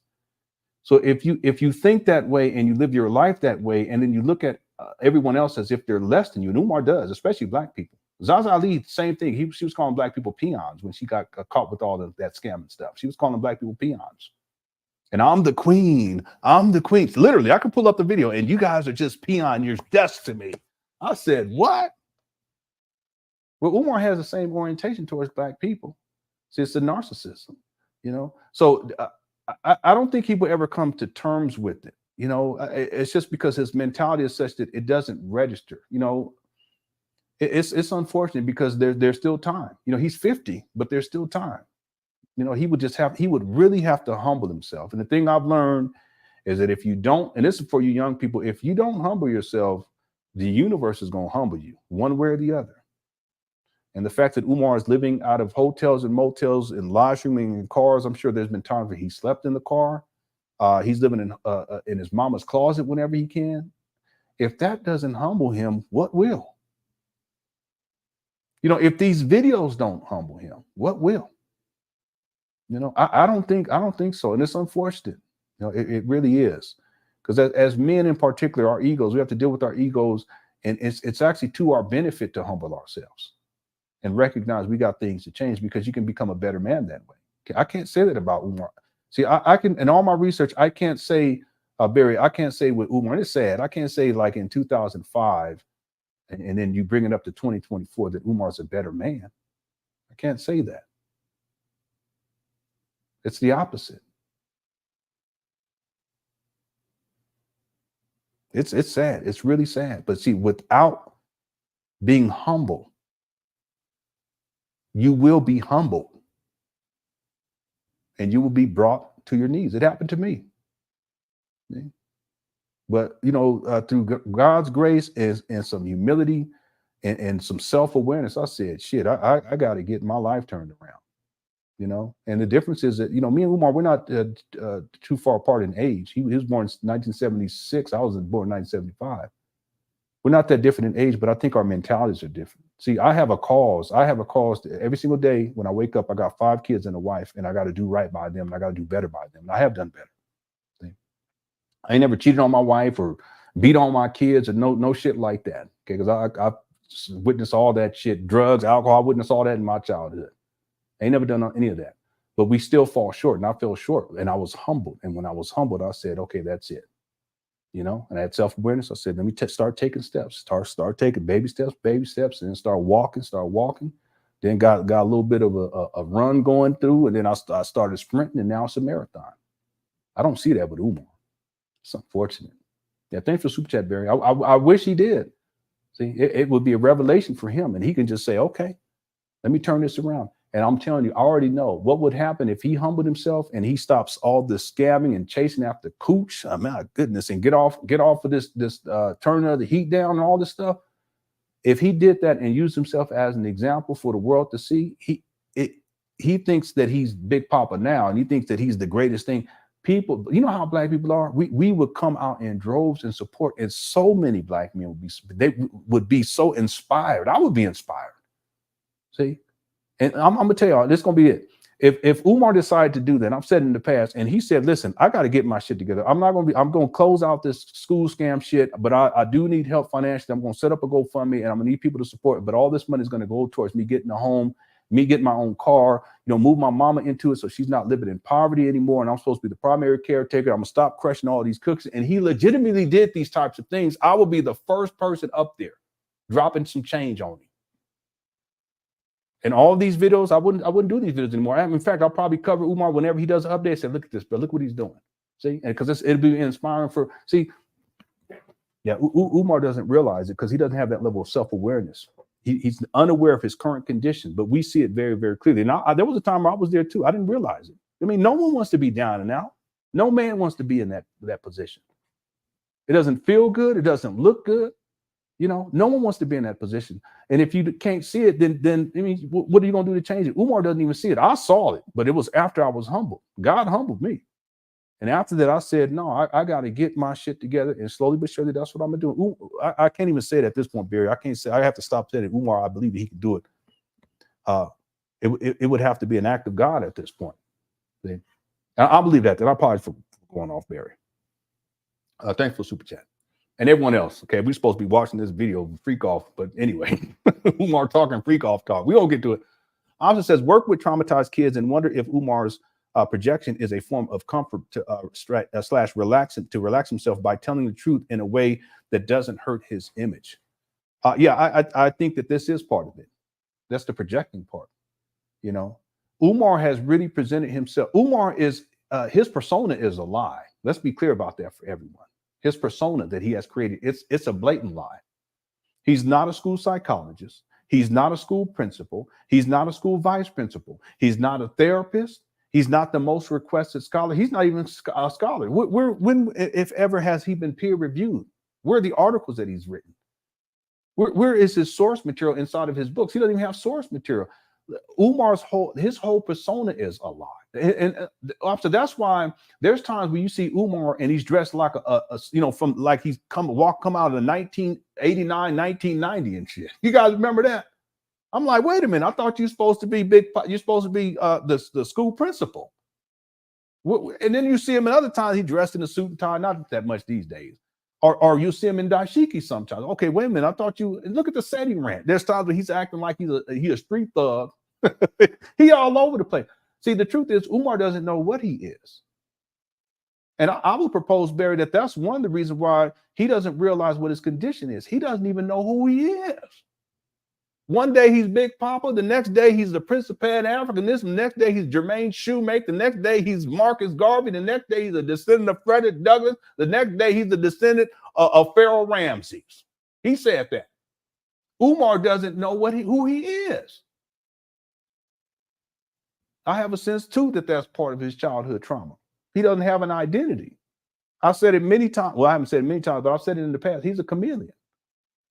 So when he starts to do this projecting stuff, what he's really doing is that he's trying to get these issues, these deep-seated issues of all sourced from childhood trauma, get those issues off of his chest. But he doesn't want to say it and come out and say, listen, this is me.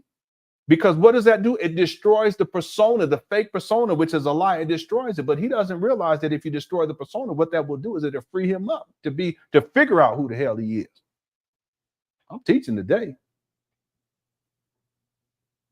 As men, we've all been through that. I think we've all been through that. Some of us, we go through that in when we teenagers and we figure that shit out, early on in life. It took me a long time, much later than that.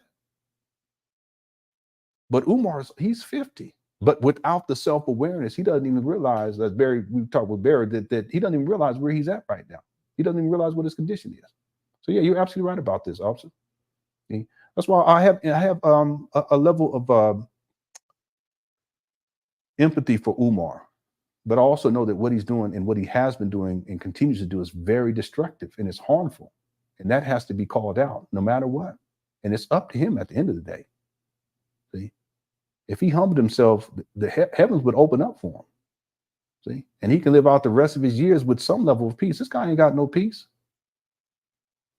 That's not the way to live. Nobody here came here to just suffer. And he's suffering, but it's because of his own making. It's not because of anybody else. It's because of Umar. All right. Oh, so again, thank you for the super chat, everyone. I really appreciate it. Okay, let me make sure I got caught up. What's up, Alden? I ain't seen you, man. I hope you're doing all right. Says, get out of them bad habits while you're young. You're actually right about that. And it's not just bad habits, smoking, drinking, over-sexing. Okay, if you're going to go get some, go and get, but I would propose you get some from a woman that you're in a committed relationship. All the women I done got in. I was allowed to enter. Thank you all so much, women. Thank you. Man, you know what I'm talking about. It's all a committed relationship. Now, is that the ideal for everybody? That's not for everybody. Because I get it. We that get that sack get activated. It's just the way it is. But at a certain point, it can become a bad habit. Then you got baby mamas all over the place. Sometimes you get STDs and all this other stuff. Anyway, handle it when you're younger. See. And with Umar, it's the sex. With Umar, it's the food. With Umar, it's the turning of the heat down. He got all kind of stuff. But if you can handle that and get that any of those types of things taken care of, it's also thought too, because that was my biggest issue, the mentality. Bad habits that cycling through all these negative thoughts, and then it starts to spiral out of control. And then you got to figure out a way to get up out of it. And then something that was positive, all of a sudden you think it's so negative, but it's really not that bad. I used to have that problem big time, especially when I was in conspiracy theory period. That really threw me for a loop. Anyway, these are wise words right here, especially for younger people. If you got bad habits, deal with them while you're young. You don't like cleaning up, you younger men. You don't like cleaning up your shit. Start cleaning up your shit. Clean up after yourself. Okay, just do it now, so that if you get married, you got a woman, she ain't have to be cleaning up after you like she your mama. Like, see, Umar. See, here we go. All right, thanks, Alden. Okay, I think I'm all caught up, almost caught up. I got two more. Let me do it. Divine Truth Teller is the woman you want. Yeah. I did. No, I didn't send out. I don't think I sent out a message to her because I don't have a TikTok account. I did get your message, but I'm familiar with her TikTok page. This is the young lady that put Umar on blast, and she's absolutely right with what she said. I was unable to contact her because I don't have a TikTok, and for cybersecurity reasons, I'm not going to just set up an account just to contact one person. I just can't do it. Now, maybe 5 or 6 years ago I would have done it, but these days I can't. But there is another woman that she was the host for Umar when he was over in China, and she has some very interesting and deep insights into Umar and his behavior. And she was an Umar supporter and follower, but at a certain point she woke up, and then she starts speaking out about. And I wanted to interview her. She would have been a great interview guest because she had firsthand account. One thing she said, and I can totally see it. He says that even though Umar was only going to be there for like a week or two, it was almost as if he was moving there. He had all this luggage and all this stuff with him. And then she said that it was interesting because he spent most of his time on his cell phone. You know, he's watching my videos. He's looking at what the Cookie Crush chat is saying. He's watching other critics of his. He's also looking at his supporters' videos. You know, yeah, he's very much interested in what other people are saying about him, good or bad for that matter. But I think it has more to do with him this insatiable need to have attention. You know, he has to have attention on himself, no matter what, good or bad. But I found it to be very fascinating, and it was very revealing because I can see that with Umar. You know, he's a social media fiend. He spends more time on social media than I don't know, maybe anybody I know. Even these young people, they be on social media all the time. But Umar, you know, and I'm not talking simply just live streaming, posting stuff. I'm talking about just being on there and watching stuff and watching other people talk about him. He does that. And she explained that she was shocked about that. But see, he ain't doing nothing else. What else is he gonna do? He's so lazy. Anyway, thanks, Sigmund Hightower, for the super chat. I appreciate it. Okay, and then SOB says Umar is twisted for always defending people like Cosby, R. Kelly, and now Diddy. Yeah, he has defended Diddy. He's still defending Diddy. I showed the post yesterday. Y'all check it out inside the archive. And paints a narrative that the real reason is because they are black when they are being held accountable. Yeah, but isn't that the same thing that Umar says and his followers say about Umar? See? They repeat the same thing about Umar, that the reason why he's being persecuted, we got to defend him, is because they're trying to tear another black man down. See, it's the same thing. And we got a problem with that. Black people, we got a serious problem with that. That's what you got. See, part of being a man is holding yourself accountable. You shouldn't have to let anybody, it should be necessary for anyone else to do it. But Umar doesn't have the self-awareness to hold himself accountable. He thinks he's God gives to the world. He thinks he's perfect. It's crazy. That's a narcissism. But this guy he's literally a cyber bomb, literally. But he has this high view of himself that is it's the ego, it's crazy. And so when he sees people like Bill Cosby, and Bill Cosby getting hemmed up on all these types of charges, you know the charges I'm talking about, the SA. And when it comes to people like R. Kelly, get the charges, the SA. And then people like Diddy, they get the charges, SA, and a whole bunch of other crazy shit. What does Umar do? He defends those guys. He blames the victim oftentimes too. Which would lead me to believe that there's something going on with Umar when it comes to this particular issue of SA. Okay, I'm not saying I'm not saying one way or the other, but for any man, black, white, or other, to be fit to just sitting around defending people like Cosby, R. Kelly, and Diddy, something has to be going on. Even if it's simply saying, you know, it wasn't that bad, whatever that's supposed to mean, or it wasn't what they're saying that it is. No. If you have all of these women coming out, and it's not just for the black, you can look at other people too, something's going on there. But Umar always sides with the perpetrators. And Umar always disrespects the victims. He victim shames. In fact, I have a video. Matter of fact, let me show you guys. I'm going to give you an example right now. I was going to play that thing. Watch this, SOB. Watch this. Repeatedly, any black woman out there who has been repeatedly victimized by men, physically, sexually, psychologically, okay? I can almost promise you that you are emitting messages. You are communicating nonverbal messages to the men you date that it is safe to take advantage of you. Umar Johnson follows you women. What do you think about that? We see how all this comes together? The SOB, he brings this up, but I already had that queued up because I was going to play that thing. I'm going to play the whole thing at the end because that's the outro for today. So y'all, if you guys want to hang out to see the rest of it, please do. SOB, how does anyone defend that? There's no defense for that. And that ain't it. There's more here too. At one point, we need to watch that whole video. I've been meaning to, as part of the series. Just haven't had time to get to it. I've been working on this documentary. Excuse me. My apologies, everybody.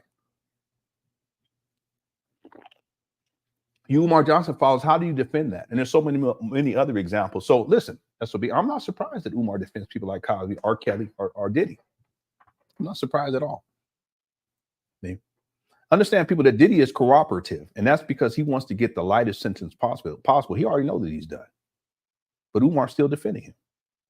What kind of man does that? Boy, I'm telling you, there's something with Umar in this issue of SA. It has to be, for him to be defending these types of people and for him to be saying shit like this. And there's more. I'm gonna play the rest of it at the end of this live stream. Thanks for super chat, SOB. It's deep with this guy, and it's not just women. He's. I mean, this guy, the way he talks about these little girls and recording their body parts. I have video footage of that too. Hide your kids, hide your wife. Shit, with this guy, you better hide your dog, your cat, your ducks, everything. Just hide everything. All right, I apologize for how's it going, Crystal? I apologize for going off, everybody. Natural Beauty's in the building. Jimmy Jamboree. Someone said Dr. Power. Okay. All right, let's get back to it. Here we go. Supporting her, or are you sabotaging her efforts to improve her life because you feel that if she do better in life, she might look for a better partner? Are you a little jealous and concerned because you feel like if she begins to do better for herself, she might want to do better with another man? You said if she gets better, she might not want me. So your jealousy and your insecurity leads you to sabotage your woman's attempts to better herself. Listen, this is Umar projecting, because I have videos where he's talking specifically about this and how you women, you black women who are educated, you guys are a problem. I have videos of this. These are early Umar stuff. You're a problem because you think that you're better. And then you start making more money than the man. And then the man doesn't feel like a man because you make more money. What kind of shit is that? This is 2024. I look forward to the day my wife make more money than me. Boy, I'll be the stress. It just fall. A lot of stress just fall off. My hair probably start growing back in. It's already a suspect. What are you talking about? This is ridiculous. But he's run with, anyone ever heard Umar run with this narrative about black women and you guys, because you're so, I have the videos, you guys are so educated and you think that you better. And that's why I don't want a woman that got all these degrees. He's actually said shit like that in the past. He's such a misogynist. How you going to be a narcissistic misogynist? Damn. And a cyber bomb. Shit. I mean, come on. Just don't stop with this guy. Anyone ever heard him talk like that? Hit the one. I ain't making it up. I can go put up. I would just have to go into my notes. Not the notes from back. I'm talking about the more recent notes for this documentary.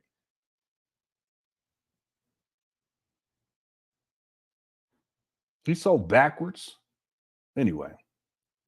I've seen a lot of black men sabotage their women's entrepreneurial dreams because they were afraid that if she does better, she may no longer want to be with me.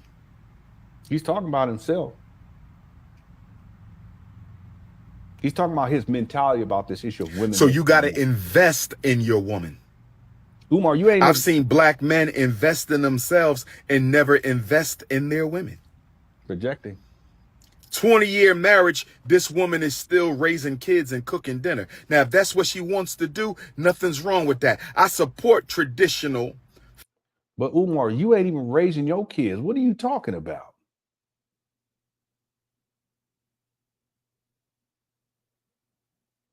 And my wife, she can cook, but some of my kids, they be cooking too. I can't cook all that good. I make some oatmeal. I ain't got time for it. I'm always running around doing shit. I'll be running around, y'all. But she don't cook as much, but that's because she got other stuff going on. You know, the kids are older, but Umar don't know nothing about that. He don't know nothing about that. Sometimes she make a plate, she don't even make me no plate no more. I'll just be looking at her. I'll be like, you know how we do, man. Then we giving them look. She's like, oh, you want a plate? I said, yeah, if you don't mind. So, well, you know what? I'm going to eat first. After I'm done, I'm going to sit down. Back in the day, yo, but that's how it goes. Umar don't know nothing about that. You know nothing about that. He just run off all the mouth. D says Umar wants to notoriety and status of. This is a good point. I already see where you're going with this. He wants to notoriety and status of Cosby, R. Kelly, and Diddy. He wants to bathe in the ocean of women that such power comes with. Perfectly stated. And that's one of the reasons why he defends them. This is perfectly stated. That's one of the reasons why he defends them. Yeah, absolutely. See, there are other people that Umar will criticize. Wow, this is fascinating. Check this out. Umar will criticize and chastise black men, many sports athletes, by the way, who have access to all these women and have this notoriety and status, but they don't have these issues with SA. On the other hand, men who have status and this level of notoriety, and they have access to all these women, but they have issues with SA, Umar defends them. How about that?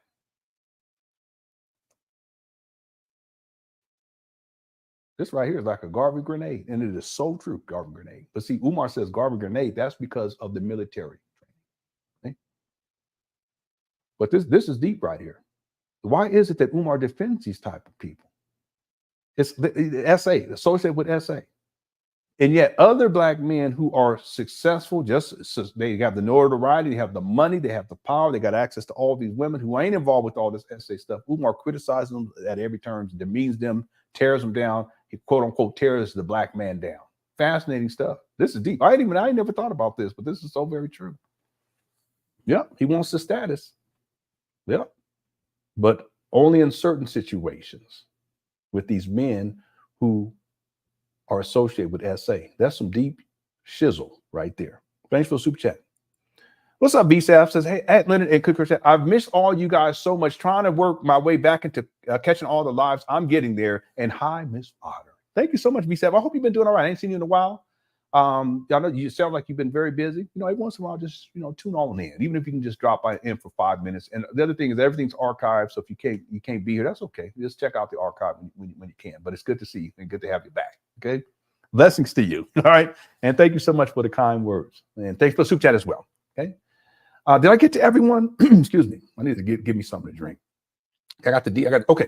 All right, let's get back to it. We really need to start pushing through this because we almost had 2 hours. I've been running my mouth most of the time, but this has been really a very, very interesting conversation, or not even conversation, but this has been some deep stuff. Let's continue here. Look at Umar. B said, Umar looking all gray. Let me stop. Let's continue. Here we go. Feminine roles. I have no issue with a woman who wants to stay home and cook and raise the kids.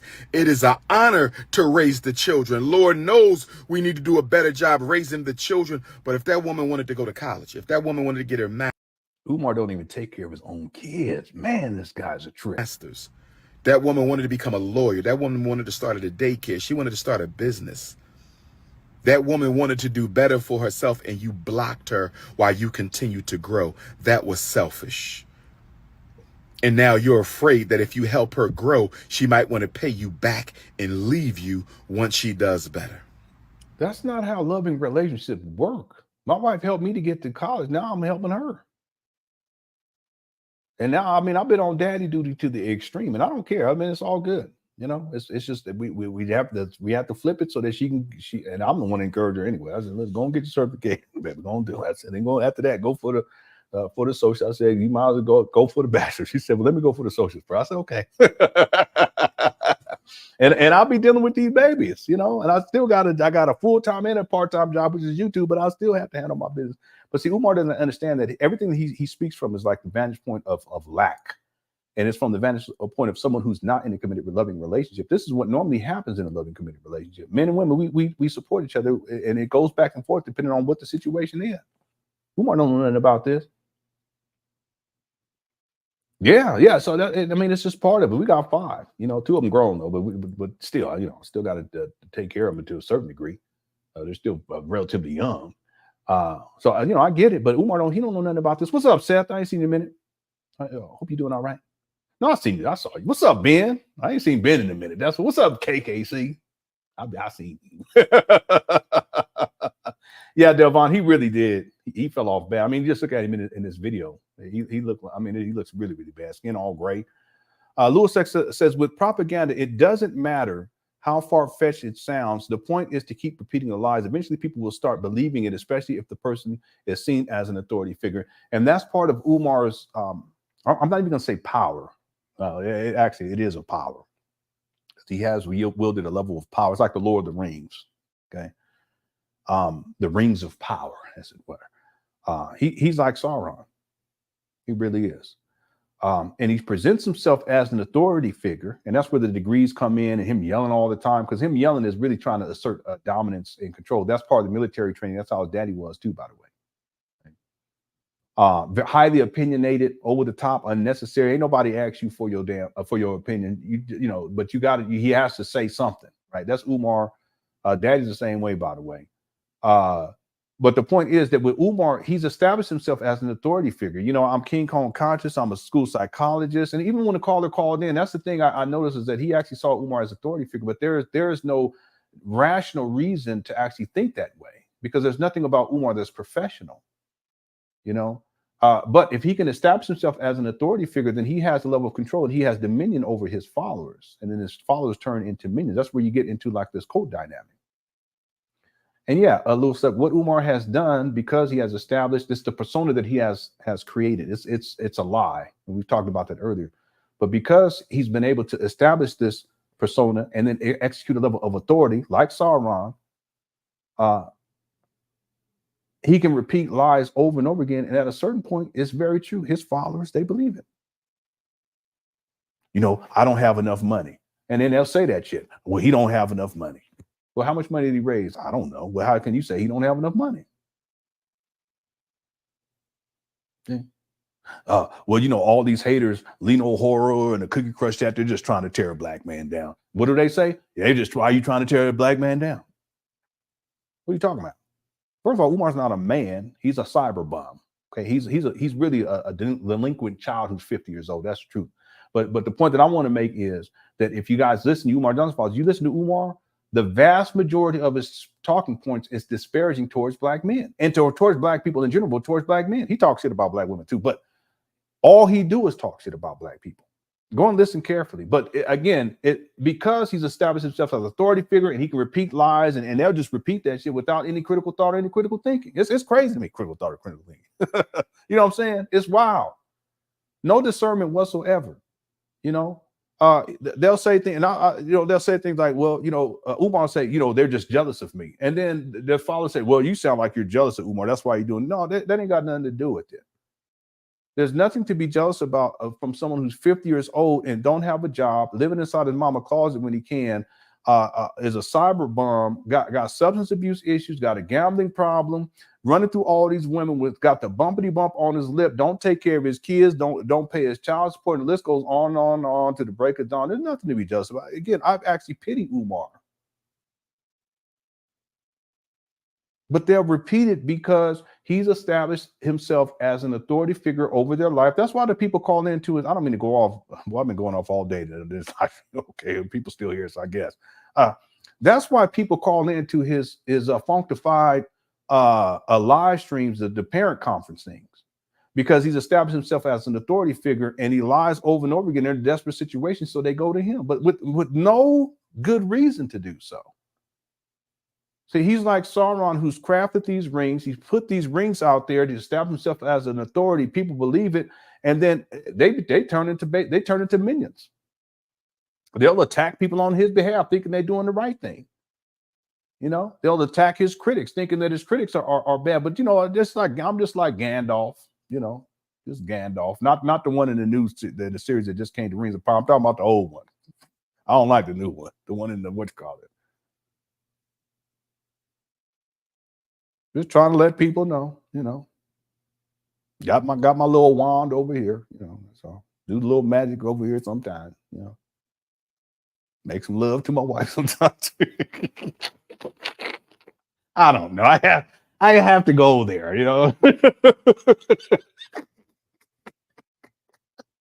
was gonna say something else, but I'm gonna leave it right there. Anyway. This is a good point. Umar repeats the lies, and because he's established himself as an authority figure, people buy into it. His followers do it over and over again without any critical thought. It's a problem. I've dealt with this so much. I've dealt with it so much. Thanks, Lil Slack. for the super chat. It could be stated that Umar is a propagandist. That definitely comes because it's false narratives. That's part of the propaganda. Okay, all right. Thank y'all so much. Thanks, Louis, for the super chat. Everyone else, I appreciate it. We got a new member too as well. Starjun Solidos. If I'm saying that, it could be Starjun Solidos. Okay. Thank you so much for becoming a new member. Got a whole bunch of archive stuff for members. It's a whole bunch of stuff on there. Sigma says, I really like the white guy's commentary on the situation. When articulate, intelligent white people start looking, I think your goose is cooked. Yeah, that's why Umar was so shook, because he doesn't want that type of attention. I've said in the past, and there's other people who stated it too, Sigmund, that one of the reasons why Umar has been able to do this for this period of time, and we can just go back over the last decade with the St. Paul school scam. One of the reasons why he's been able to continue with this scam this long, a decade is a long time, is because his main target demographic is Black people. And most white people who are doing work like exposing, they're not concerned with they have a very specific demographic, and it's mainly that they stick with white people who are scammers. There's plenty of those people out there too. Don't get it twisted. There's scammers in all communities. What was the one guy, the Jewish guy that scammed billions of dollars, Bernie Madoff, and he was mainly targeting Jewish people. You guys know that? Well, that's crazy. Understand that with Umar, when white people start to expose him, and it's inevitable because he's going up the ranks, like he's dealing with higher and higher, I don't want to say levels, but Black people who have more and more clout. Now he's going after Kamala Harris. Okay, it's going to reach a critical mass, and then more and more white people are going to start looking into this guy. And at some point, and I'm sure government agencies have already looked into him, but there's going to really be a serious investigation. Umar doesn't want that type of attention. See, now, if Umar was specifically targeting white people and he was a Black guy, he would have been under jail a long time ago. And you guys know, Cook Corsett, you guys know I'm not into the whole white supremacy and, Black this and blackity black and white this and white. No, I'm not into all that. Okay. I used to be when I was on my Black Power days, but I've matured past that. I've matured in a lot of different ways, in a lot of opinions.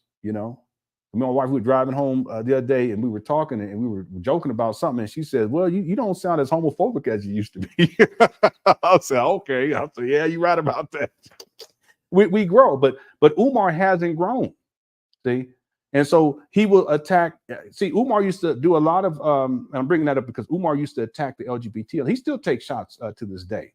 But see, as you go up the ladder and then you start attacking high profile, that's the term I want to use, high profile people, then, the light is going to be shown back on you, shown back on you, I don't know. And you're going to get the wrong type of attention that you don't want, which is really the right type of attention. You want to have this come to a close, this school scam. But for this white guy to do it, that's why Umar, what does he do? He gets up off of his lazy ass, Sigmund, and he runs. It's the only time you ever see Umar running. He ran to the car, to rent a car, he got in the car, and he drove 80 miles per hour. He didn't stop for gas. He didn't stop for a Twinkie. He didn't stop for a zebra cake. He didn't, none of that. He drove it, and then he jumped out the car, left the key in the ignition, and got up in there with his phone and started live streaming, talking about how they're we working. The trap still looked like a straight trash. Umar funny, and he was so shook too. Listen, I've studied Umar enough to know where he's at mentally and emotionally. This guy was shook. I thought he was gonna start crying. The white man talking about me. The white man talking about me. I thought he was gonna start break down crying. This guy was shook. He didn't want that type of attention. But the point that I'm getting at is, see, Umar, he done crossed the line. See, he's taking shots at Kamala Harris and going crazy, and it's so unnecessary, But I'm going to say it one last time. If Umar was doing this towards white people, specifically, he done collected $2.67 million from white people specifically. And he was on a rampage talking about white athletes and talking about white entertainers and talking about you white politicians consistently all the time. His ass would have been under the jail a long time ago. And that's the truth.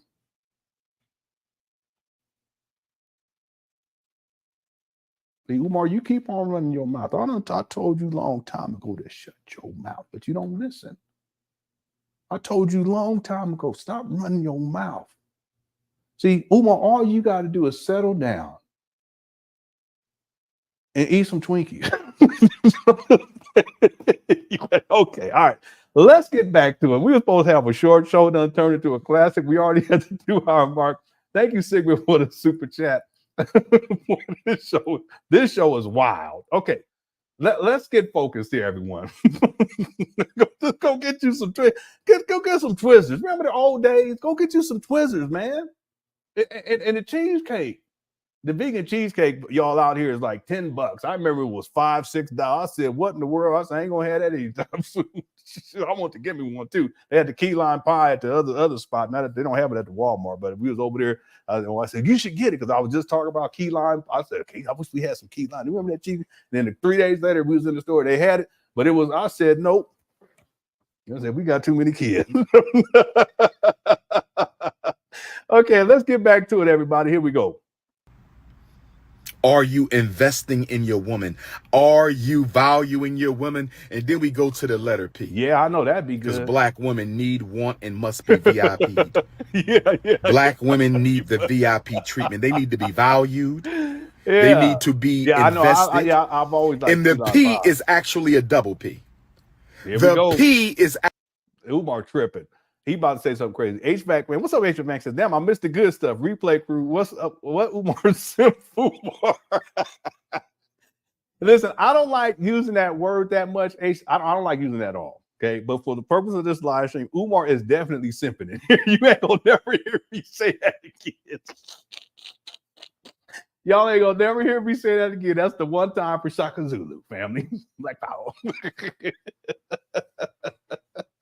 But that is, in fact, I'm not going to say it again. That is, in fact, what Umar is doing in this video. Okay. He's trying to get some custom cookies. He wants some money. What you mean? Why is he yelling? That's all he do is yell. Umar is a yeller. Remember that old show, that old book, Old Yeller? Umar, he an old yeller. Old hound dog, lazy hound dog. Anyway, let me stop. Derek, don't say that. See what you done started HVAC. I ain't even gonna put that up there. KKC, y'all, KKC. Can you get a handle on this, sir? All right, let's get back to it. Here we go. I'm gonna let it play now. Actually a double P. It is VIPP. Black women need to be VIP. And the last two P's stands for protection and penis. She needs to be penis.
We have a poll up.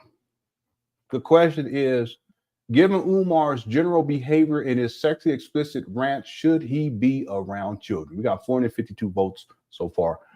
Please, if you haven't voted, get your vote in, family. See, I knew he was going to. See, didn't I say it? I called it too. I called it. Hit the one. No, and lady, I was, but then I said, don't do that. That's because I could make up some lyrics. So I said that's going too far. I sure did. I called it. I called it. I already know. What's up, Brianna? How you doing? Nicole, I don't know what we got ourselves into there. Somehow we're going to have to find a way out of this. I don't know how this is going to happen because we're barely getting into the video. I've been running my mouth this whole live stream. Now I know why. I've been trying to avoid this. I knew he was going to talk freak off, but my goodness, he said that the 4 triple P, something about P, the P Diddy, and all this other stuff. Then he said something about, I don't know. Why is he talking like this? What school principal, what school vice principal, what psychologist, school psychologist, therapist, scholar gets online and be talking like this?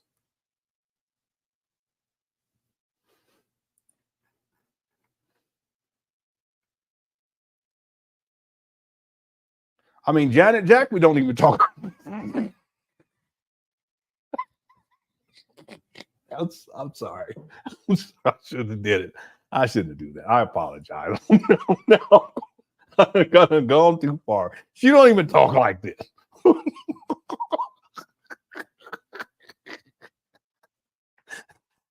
right. I apologize for that one. I'm sorry. Donald, I apologize. Vince, I apologize. The lady, I'm so sorry. Okay. I mean, I was gonna go there. I said, no, don't do it. I can't expect better after he tricked. Yeah, well, you got a good point here. I can't argue with you on that. But see, that's Umar's into that. Umar is what we used to call a freakazoid back in the day. So, I mean, I'm dating myself.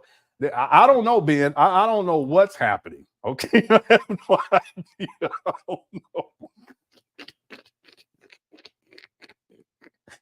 know. I have no idea. It's everything got blown off. Okay. That's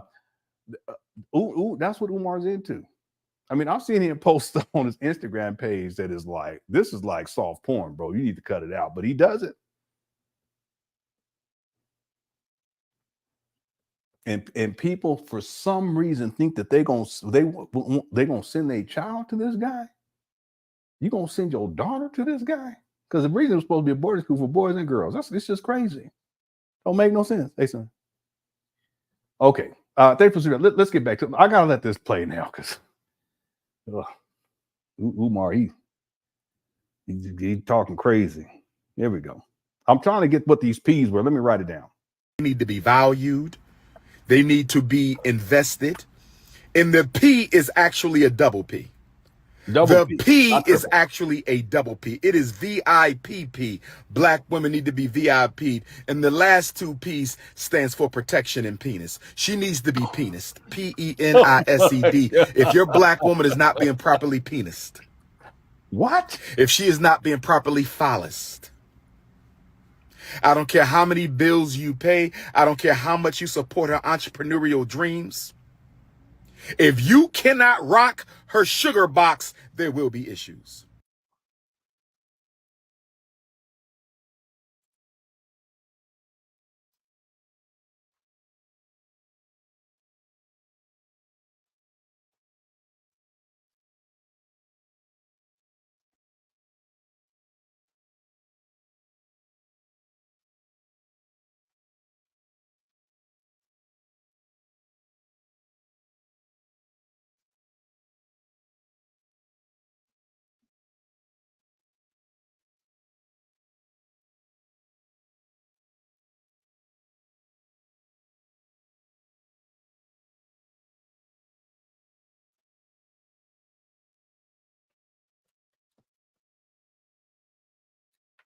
That old Aretha Franklin song doesn't take on a whole new meaning now.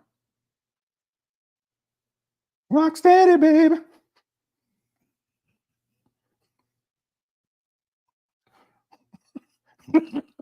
Rock steady, baby. If I had known that that's what she was talking about, I'd have done all right.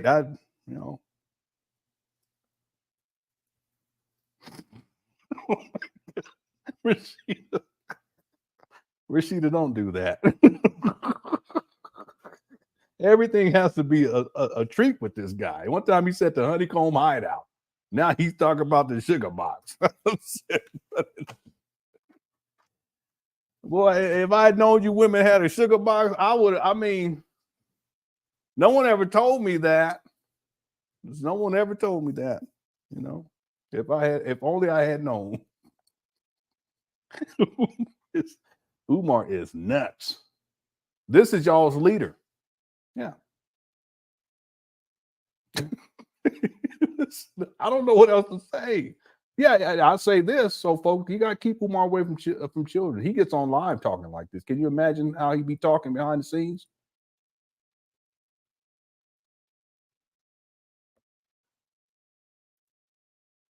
Yeah. What's up, information man? Yeah, he's a freakazoid.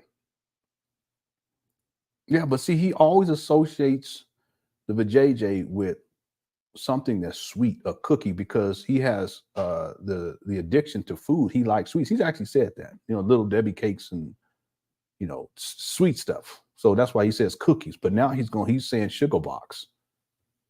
I don't know, man. That's a good question, Natural Beauty. Why does that even concern him? Why is he even talking like this? Yeah, at this point, he really is. I mean, we've heard him say some crazy stuff, but it just,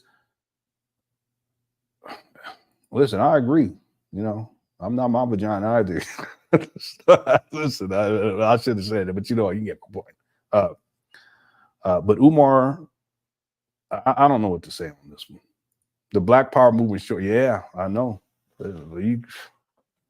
See, I talked about this when I was in college, when I was in the Black Conscious. Back in the day, I used to wear dashikis and all that stuff. I used to read all them books, Shikana Diop and Browder and all of that stuff. I was deep into that stuff. Malefi Asante, all these people.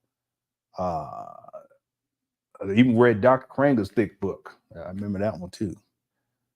It wasn't like this, Kranger's an agent too, by the way, but that's besides the point.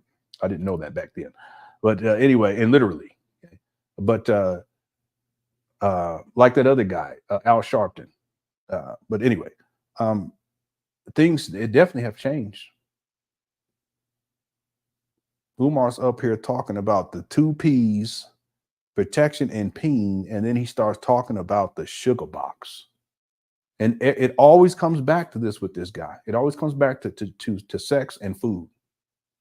I've been telling people that a long time ago. One time he said honeycomb hideout. One time he said cosmic coochie. I said, word. Let me get myself together. I don't know what to say on this guy. There's something wrong with him. Thanks, Iceman, for the super chat. All right. Let's start. See if we can get some progress going on this. Are you and your women? And then we go to the letter P. Because Black women need, want, and must be VIP'd. Black women need the VIP treatment. They need to be valued. They need to be invested. And the P is actually a double P. The P is actually a double P. It is VIPP. Black women need to be VIP'd. And the last 2 P's stands for protection and penis. She needs to be penised. P-E-N-I-S-E-D. If your Black woman is not being properly penised. Who talks like this? If she is not being properly phallused. See, it'd be different if he's telling a joke, Black comedy, but he's serious. Look at him. Look at up here looking like a pookie. Okay, I'm sorry, Professor Truth. I'm going to let it play. I apologize. I don't care how many bills you pay. I don't care how much you support her entrepreneurial dreams. If you cannot rock her sugar box, there will be issues. If you cannot rock her sugar box, there will be issues. If you cannot rock her sugar box, there will be issues. You want some peach cobbler, but the peach cobbler is never warm? Maybe you can rock the sugar box. You want the Cinnabons, but they never warm? Maybe you can't rock the sugar box. You want the honeycomb hideout, but the... He going all in on this one. He's telling all of them. The honeycomb hideout, that's the vajayjay. The Cinnabons is the buttocks. I can't remember what the other one he said. The Fruit Loops or something. Fruit Loophole. I'm sorry. Umar, I apologize, ladies. I'm just trying to keep up with this guy. Okay, I'm just, my mind starts going into freak off mode. Sugar Smacks. Okay, I got you. All right. Sugar Smacks, the Fruit Loop. I can't even remember what he said. He says, anyway, let's keep going. We don't need to rehash. Let's keep going. This Big Man says Umar, the Randy Bear, bragged on Father David, a.k.a. Robitus and Rob. Show that he helped actress Lisa Ray do her pole scenes in the Players Club. I don't even know who that is. Let me go look. I ain't gonna look for that scene, but because wasn't she on Club Shay Shay? No, that ain't her. I don't even know who this lady is. She was, yeah, it's 1998 Players Club. She's on other stuff too. Single Gang of Roses 2003. I thought she was doesn't she cook food, Lisa Ray? No, that's somebody else. That's that other lady. Anyway, I shouldn't have looked this up because it probably could have been some freak off stuff. All right, thanks. Big Man. I don't know if you caught the episode where Father David and I think you were there. Father David and Umar had a falling out. I'm going to say it. I don't think Umar's ever going to go back on that show ever again. I don't think he's ever going to go on there because Father David, he was clowning Umar. He was. I don't know if you've seen it or not. If you haven't, check it out in the archive. That was like a monumental point in all this. But it's like I said a long time ago, a lot of these people who have Umar on, they already know he's a scammer. They know he's a liar. They know that he's a charlatan, but they have him on for the views. But at the end of the day, if push comes to shove, they'll just dismiss him. And that's what Father David did. And he clowned Umar. And then I guarantee you, Umar's ego, he just left. He didn't say bye or nothing. He just got off the stream. I guarantee you, Umar's not going to go back on that show again. He was so embarrassed, and it was Father David that clowned him. I was shocked. It was about time. Thanks, Big Man, for the super chat. Real quick, so you mean to tell me Malcolm X never spoke about the rocking of sugar boxes? This is an example of Umar and his narcissism. He actually thinks of himself on that level of someone like Malcolm X, someone like Martin Luther King. He really thinks that like he's on that level. Farrakhan, even some of these scholars, the black scholars, Michael Dyson, all these different people. He thinks he's on that level. But you don't hear any of these people. Never heard any of these people talk like Umar talks. Umar is really like he's a sexual deviant. He really is. Okay, now don't get it twisted. Okay, we're for you men who are here, assume that you're heterosexual. Okay, it's 2024. Okay, if you're heterosexual, or even if you're bisexual, let's say it that way because it's 2024. We're going to be attracted to women. Okay, and we're going to have some thoughts, as my wife says. I said thoughts, like thoughts in the mind, not the other. As my wife says, naughty thoughts. You're having naughty thoughts. There's nothing wrong with that. It's normal human behavior. But that's one thing. See, Umar is like on the levels of depravity. It's extreme. I think Umar, he's one of those people. Well, I'm not even going to say that. I'm not even going to say, but I do believe it. I do believe it because how he gets so when he oftentimes when he talks about sex and sexual engagement, it's not only graphic, but oftentimes it's like there's a level of anger and violence that's associated with it when you hear him talk about it. It's like he's sexually frustrated or something. That's a problem. Something wrong with this guy. Yeah, Malcolm X never spoke like that. Martin Luther King never spoke like that. But Umar speaks like that. And unfortunately, we have black people who accept that these days, and it's like they don't even question it. Okay, now it could be funny. I get that. See, if Umar was just joking like as a comedian, okay, because black comedy, it is what it is. We've always been pushing the boundaries. But this guy is sitting up there trying to sound intelligent about this. And he's speaking about this as if all black people need to know this information about the sugar box. I'm so tempted. One of these days, I may have it in a documentary. What I want to do is have it in a documentary and have it just be a black screen and you hear Umar and you guys hear what he said one time. Boy, I even to this day, it's something. It's like something wrong with him. Okay, thanks, Iceman fam. Thanks, Big Man, for the super chat as well. I appreciate it. And a lady says, I have to go to his live to see who likes You know, I don't know if there, because see what Umar does on his Instagram page is he'll put something up and then people can comment and then he'll, for just a little bit, and a lot of this stuff, especially his videos, but then he turns it off. And so I think there's a feature where you can turn off the ability to comment. So there'll only be a few comments in there. Okay. Now I know you can go on your phone if you have the app, on, at least on some of these phones. I don't know if it's different for iPhones. I got an old broke down phone. You can go on and you can actually see the live stream and actually see the comments.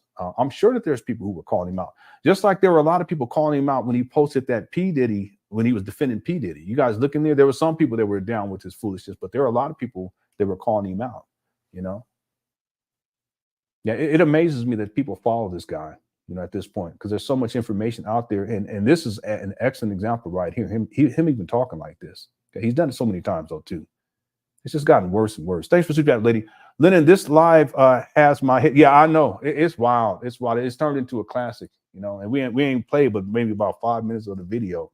But it is what it is. We're going to get through the whole thing today. I don't know if I'm a live stream tomorrow. I'll probably work on the documentary. I may because I'm off tomorrow. What I may do is work on the documentary and then review some videos. And I may just live stream myself reviewing those videos. It's just old stuff. And if people want to come in and kick it and watch while I watch, that's cool. And I'll be taking notes while I do that. I may do that. Don't hold me to it though. Thanks for super chat, Simeon. This is definitely a twisted with Umar when he starts talking like this. User 225 says, "What are your thoughts on the precursor race trope in sci-fi, where there's a mythical tech from a long dead civilization?" I've heard this type of thing. It actually kind of connects. You see, here I go. It actually kind of connects to some of the lore of Aliens. Aliens is part of the Predator universe. I really wish they would tie the Predator universe, you know, into the Star Wars. Anyway, here I go. But the idea of a precursor race, because there is I think it's Prometheus. Is it Aliens Prometheus? Is that what it's called? Yeah, I think it's Alien Prometheus. It kind of deals with this kind of a trope. There's scientists that have this mythical tech, and really they create the human species. I mean, it's really, really deep. When I first saw the opening scene, I didn't really understand it, but I did research and I watched it many times. And they have this old civilization. It's not a dead civilization, so it doesn't connect there, but they have an older civilization. It's an interesting trope. There's been Star Trek Next Generation episodes, or at least a couple of episodes that kind of deal with this too. Where they'll come to a planet and the civilization is no longer there, but there's this ancient technology that's there that's far advanced than you know, in the Star Trek universe. In fact, there's an episode called The Dice, where they deal with the Dyson sphere. It's one of my favorite episodes, where they find the Dyson sphere, and it's the structure that's built around the sun. Massive, it's a massive structure. And then on the inside of the structure, that's where people could actually exist, and they have a permanent source of power from the sun, but it's all encased in what they call the Dyson sphere. There's a video game on I haven't played it, but there's a video game on Steam that's called I think it's called the Dyson sphere, and as you build this massive structure. Anyway, that's one of the. I like that trope. I think it's great. I think it's a great and different sci-fi. Series have dealt with that, or universes have dealt with that. Yeah, I'm deep into sci-fi. Going on and on forever. I was watching this movie today, and we're gonna get back to it. It's a good movie. It's really good. It's called, I think, Passengers. Yeah, I think it's Passengers. It has that guy who played in Guardians of the Galaxy, and then this young lady. Well, she's not young now, but because I'm old, I call her young lady. This young lady that played in X-Men. She's played in a lot of stuff too. They both played in a lot of stuff.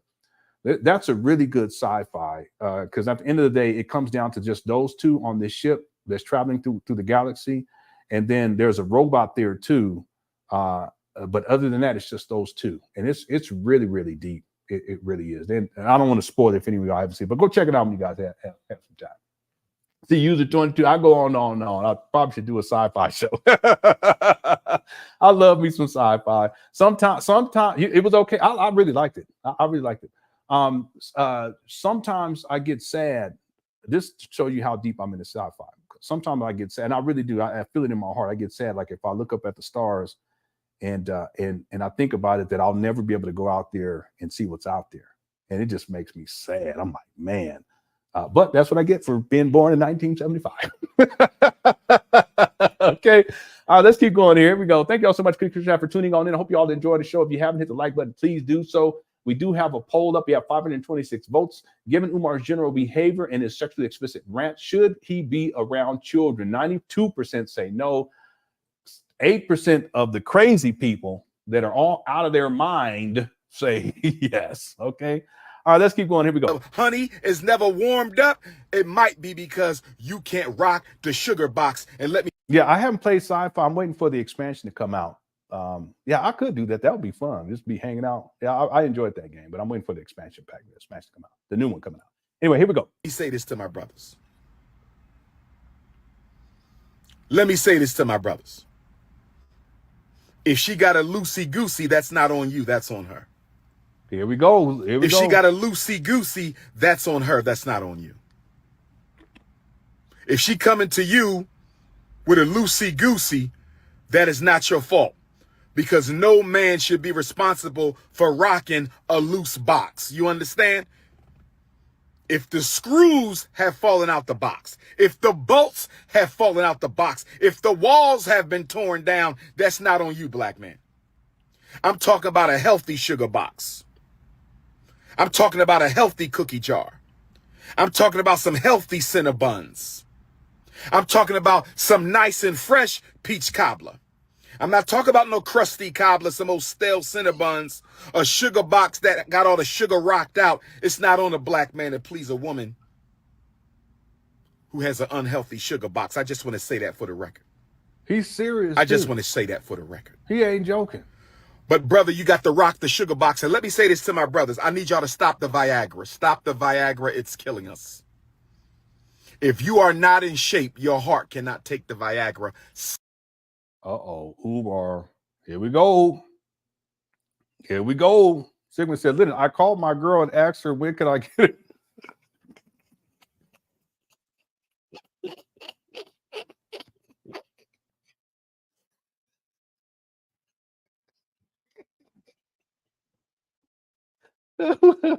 Well, hey, it's very polite of you. You know,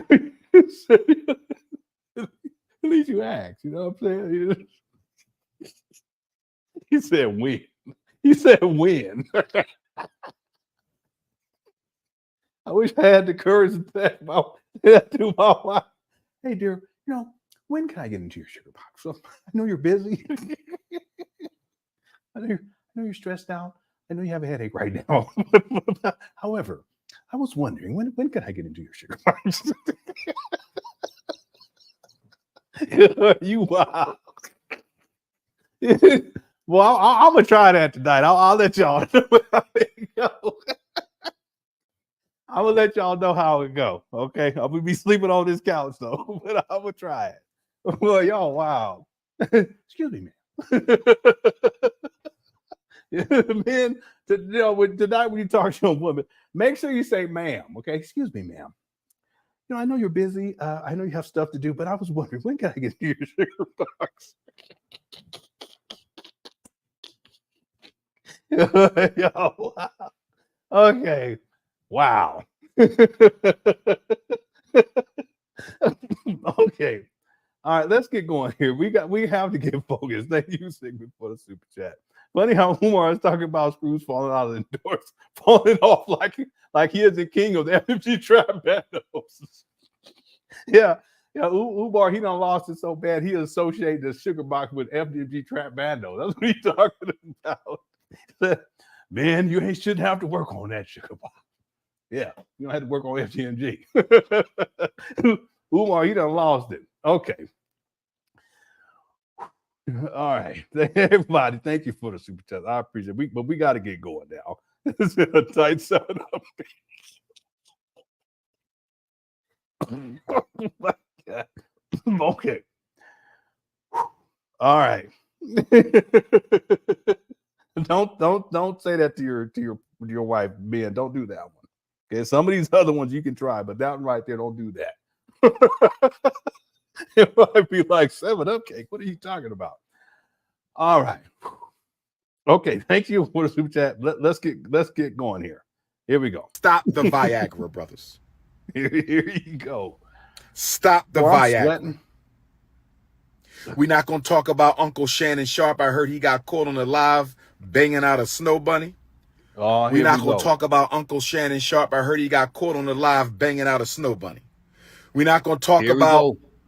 Uncle Shannon Sharpe being snow bunnied on Instagram Live. We're not going to laugh at our brother. We are not you going to go. laugh at our brother. I just hope that Shannon Sharpe, that the snow bunny didn't tap his Instagram Live when he wasn't looking. I just hope for Was it? I don't even know. I haven't seen it, so I don't think they show anybody. How do you know that it's a white lady? I don't know. my Uncle Shannon Sharpe that the snow bunny didn't tap the Instagram Live while he was popping that Viagra pill. I just hope for my Uncle Shannon do you Sharpe know that that he the was- snow bunny didn't. Why is he talking like this? How do you know that he was popping a Viagra? This is crazy, Umar. And why are you talking about this? You can't talk about no education or a school budget or operating expenses or, you know, enrollment. What about the school? What happened to the school? This guy talks more about sugar boxes than he talk about the school, and literally. And now you're talking about Shannon Sharpe and you making up this. How do you know that he was popping the Viagra pills? Am I missing something? Maybe somebody saw the video. In the video, is it some pills on the on the cabinet? I don't know. Maybe I don't know. I don't know. Why is he even bringing that up? I haven't seen the video, or I haven't heard the audio either.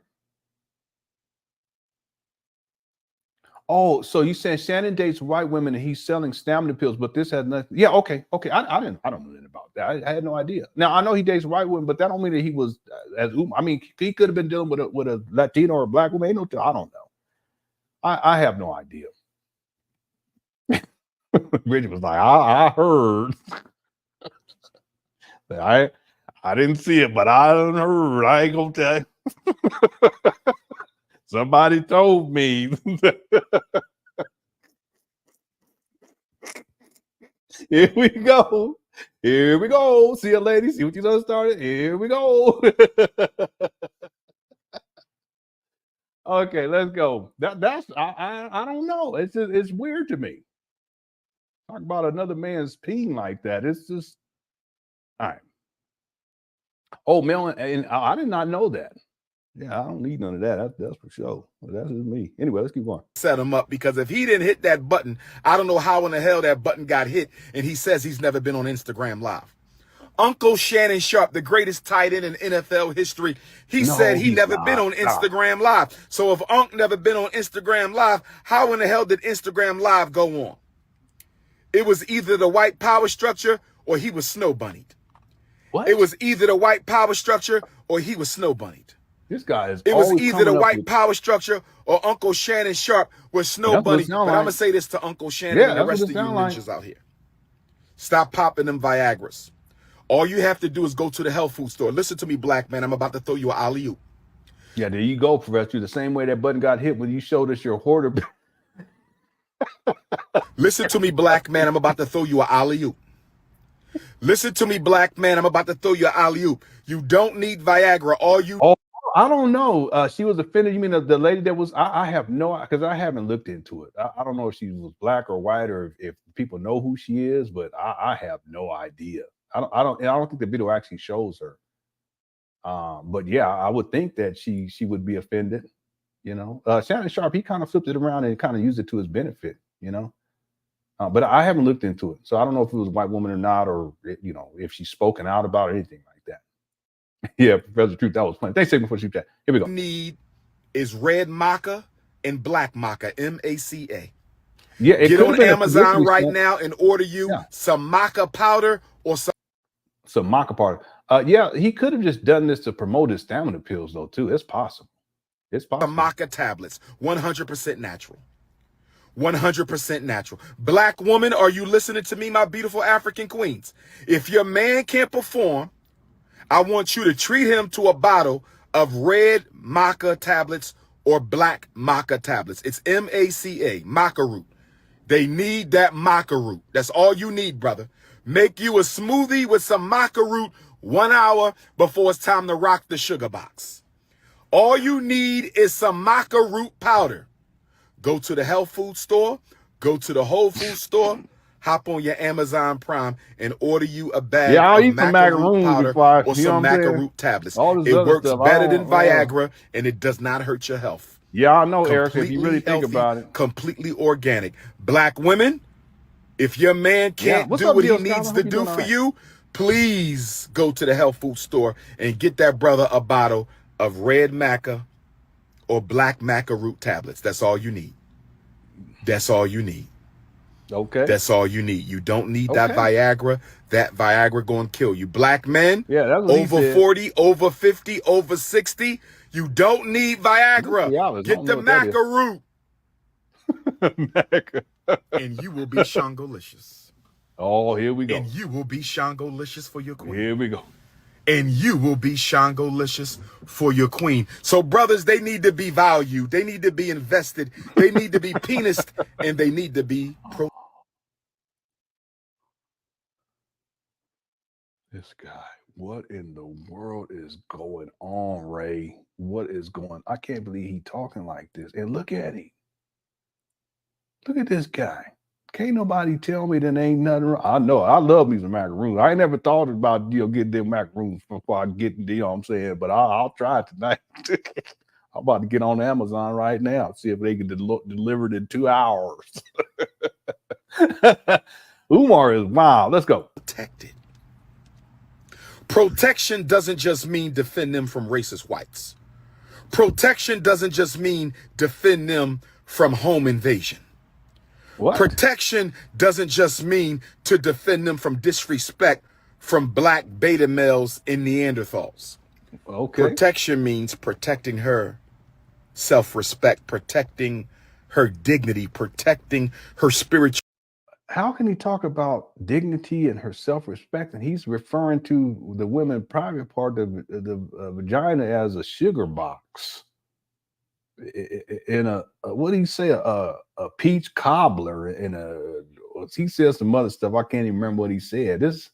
It don't make no sense. Yeah, but Dre, I don't need no macaroon, but I'll have some.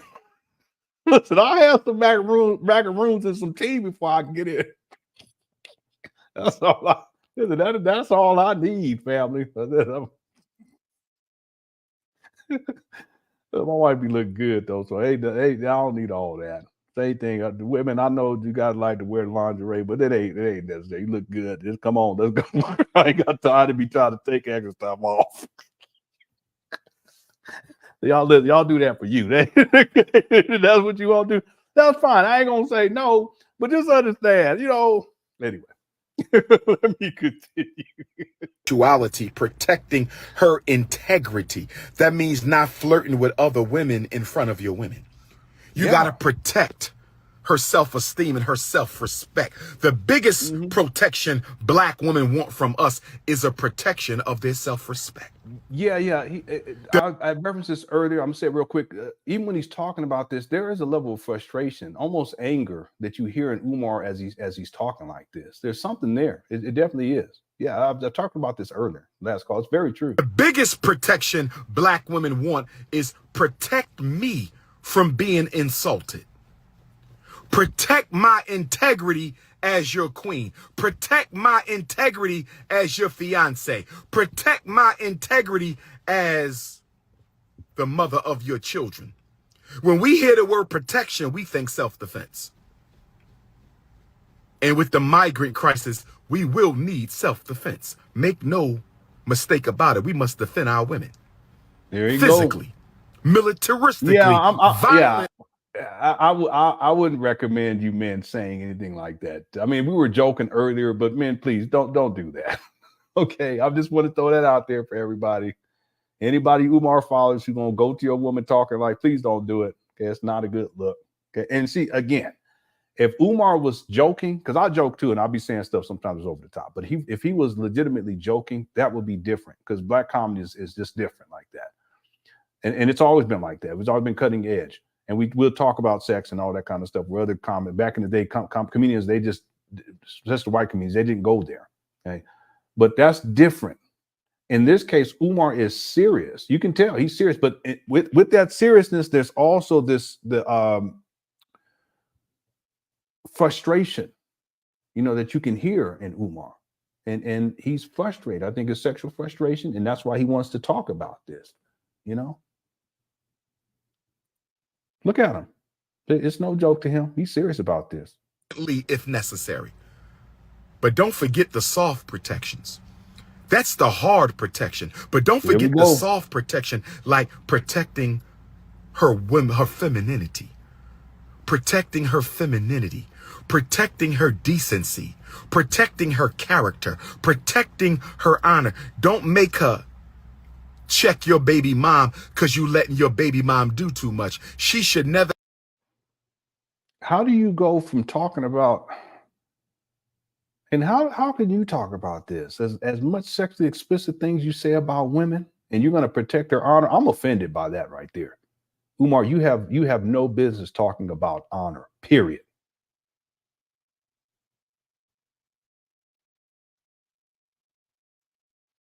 You have no business. But you see how he goes from that, then all of a sudden, here we go with the demeaning racial stereotypes. If you want to do this with the baby mama, and the baby mama ghetto, and she got 15 kids by 16 men. I said, how do you have 15 kids by, well, you know, one of the babies is a twin, but the other one got 2 daddies. Here we go.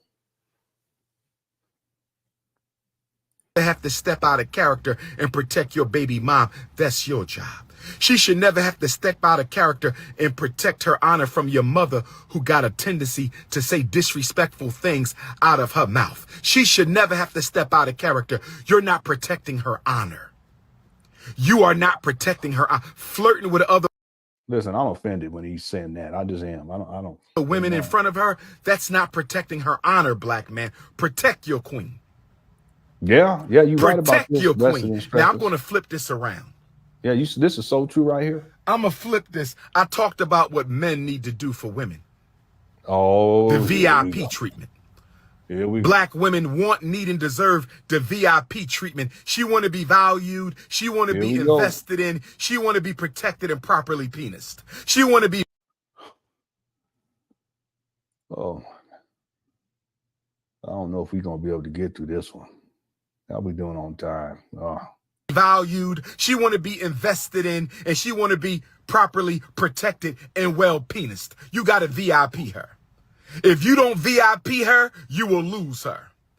Thinking that it's okay because you pay the bills and that's enough, you will lose her. I'm telling you that right now. I'm telling you that right now. Something else, my brothers. Well, I'm scared. You got to Shango stick your queen in the daytime sometimes, not just at.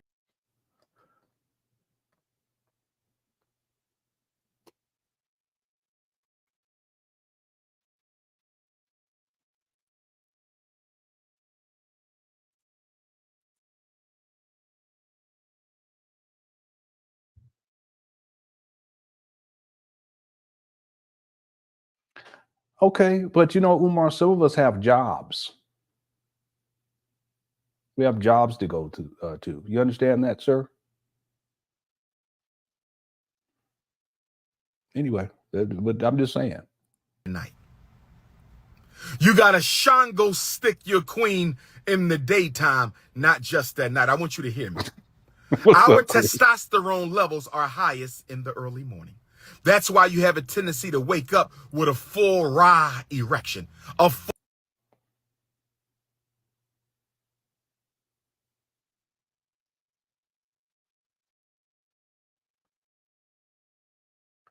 Umar, that's a normal biological function for a male whose parts work.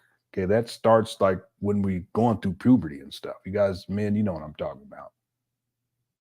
We used to hide it. You ever that? I don't, you know. I never hid it from my wife though. I just I'm trying to lighten things up. You know what I mean? But you know, I don't know if that's specifically because testosterone levels. I'm going to look that up. I'm going to fact check that. You are offending and not protect. You are offending and not protecting. But I apologize. Okay. If I've offended anyone, I'm just joking. Okay, sometimes my jokes go a little bit too far. Let me go look this up. I'm gonna go fact check the Umar. Or erection. Because our testosterone is highest in the morning. Now, you might not feel like playing around in the morning because you got to get ready for work, but that's when your testosterone is the highest with the rising sun. Our testosterone rises with the rising sun. I said our testosterone rises with the rising sun. Your yeah, Umar, he's right. Okay, this is from Healthline. It says your testosterone level is at its highest in the morning after you wake up. It is highest immediately after waking up from the rapid eye movement or a REM sleep stage.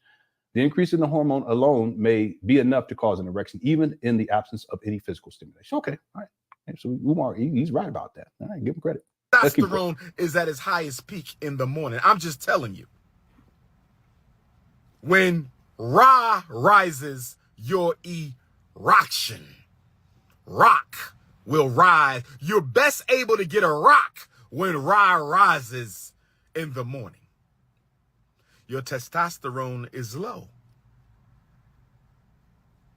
in the early evening hours. We normally like to Shango stick our sugar boxes. We normally like to Shango stick our sugar boxes after dinner, right? So you got a full stomach of food in you. The sun is down, so your testosterone levels are down. The sun is down, so your testosterone levels are down, and you got a full stomach of food. Ooh, see? You are not going to be able to rock the sugar box, my brother. Now, your testosterone will rise overnight because it's getting ready for the rising sun. So if you wake up at 2, 3 in the morning, sometimes, brothers, if you notice, if you fall asleep and wake up 2, 3 in the morning, your testosterone might be right. You might be ready for a sugar box section because your testosterone dips in the early evening and it begins to rise overnight in preparation for the rising sun. I strongly suggest you rock the sugar box before dinner.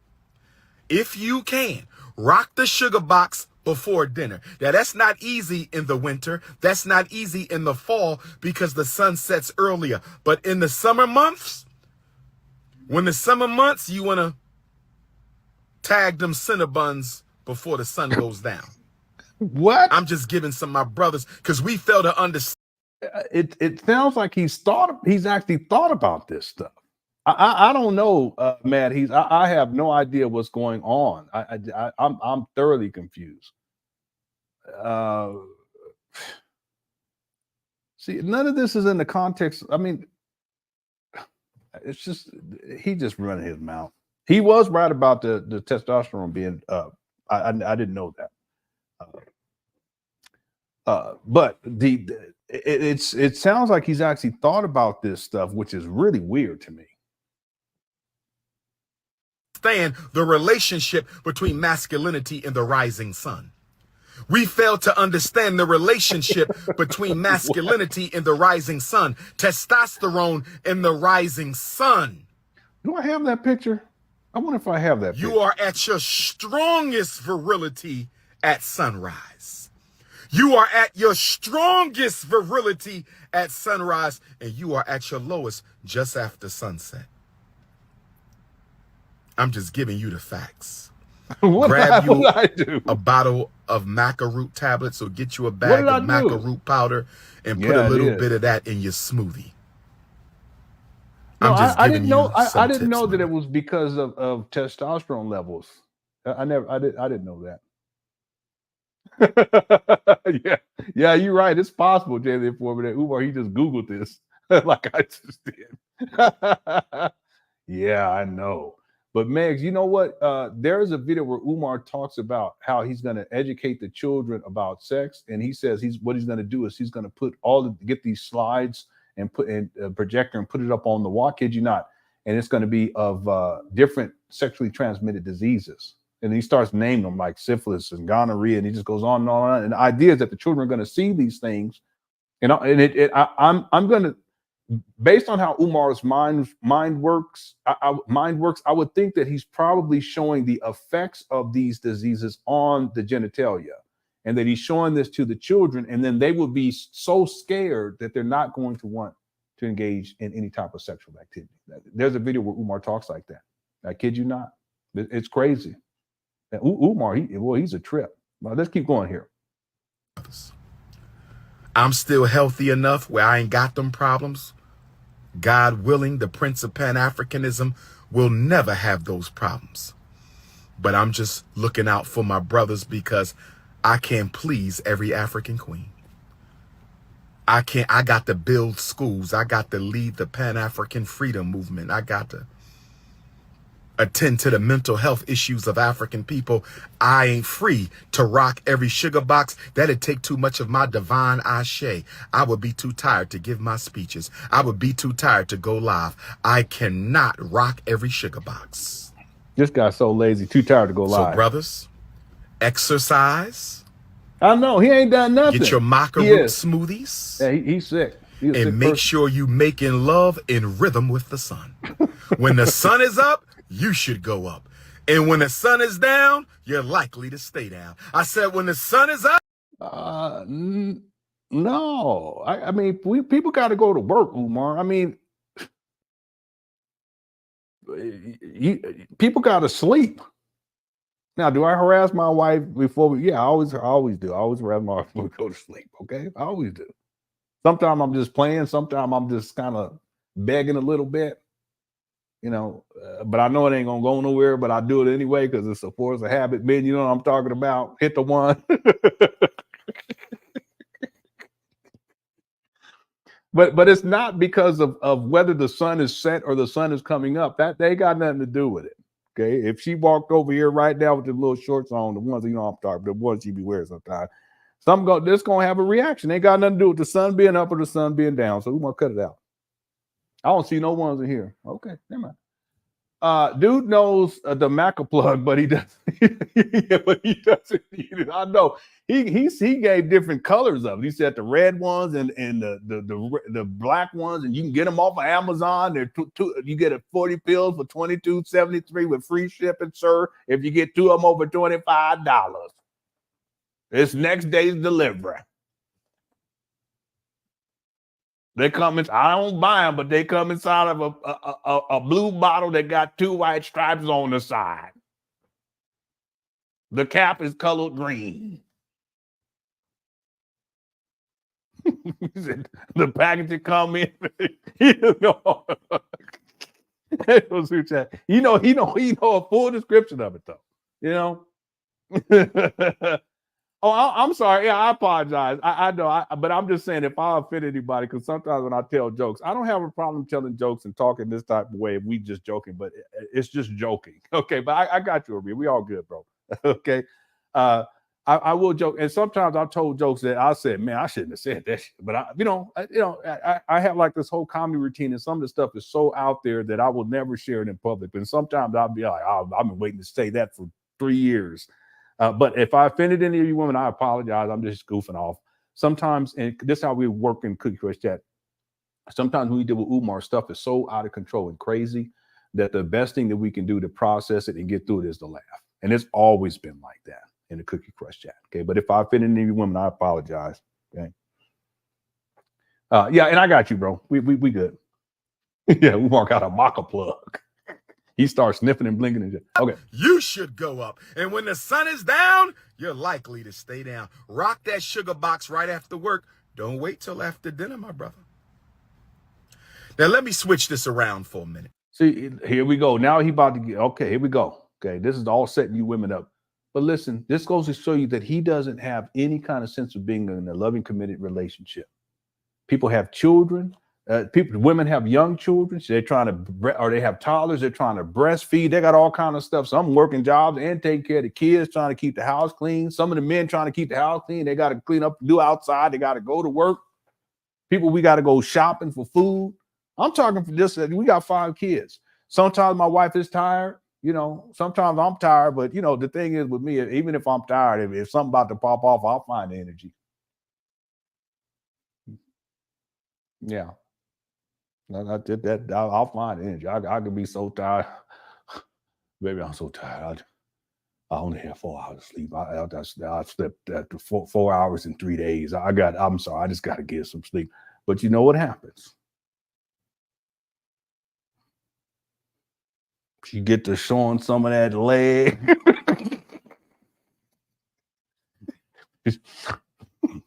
she pulled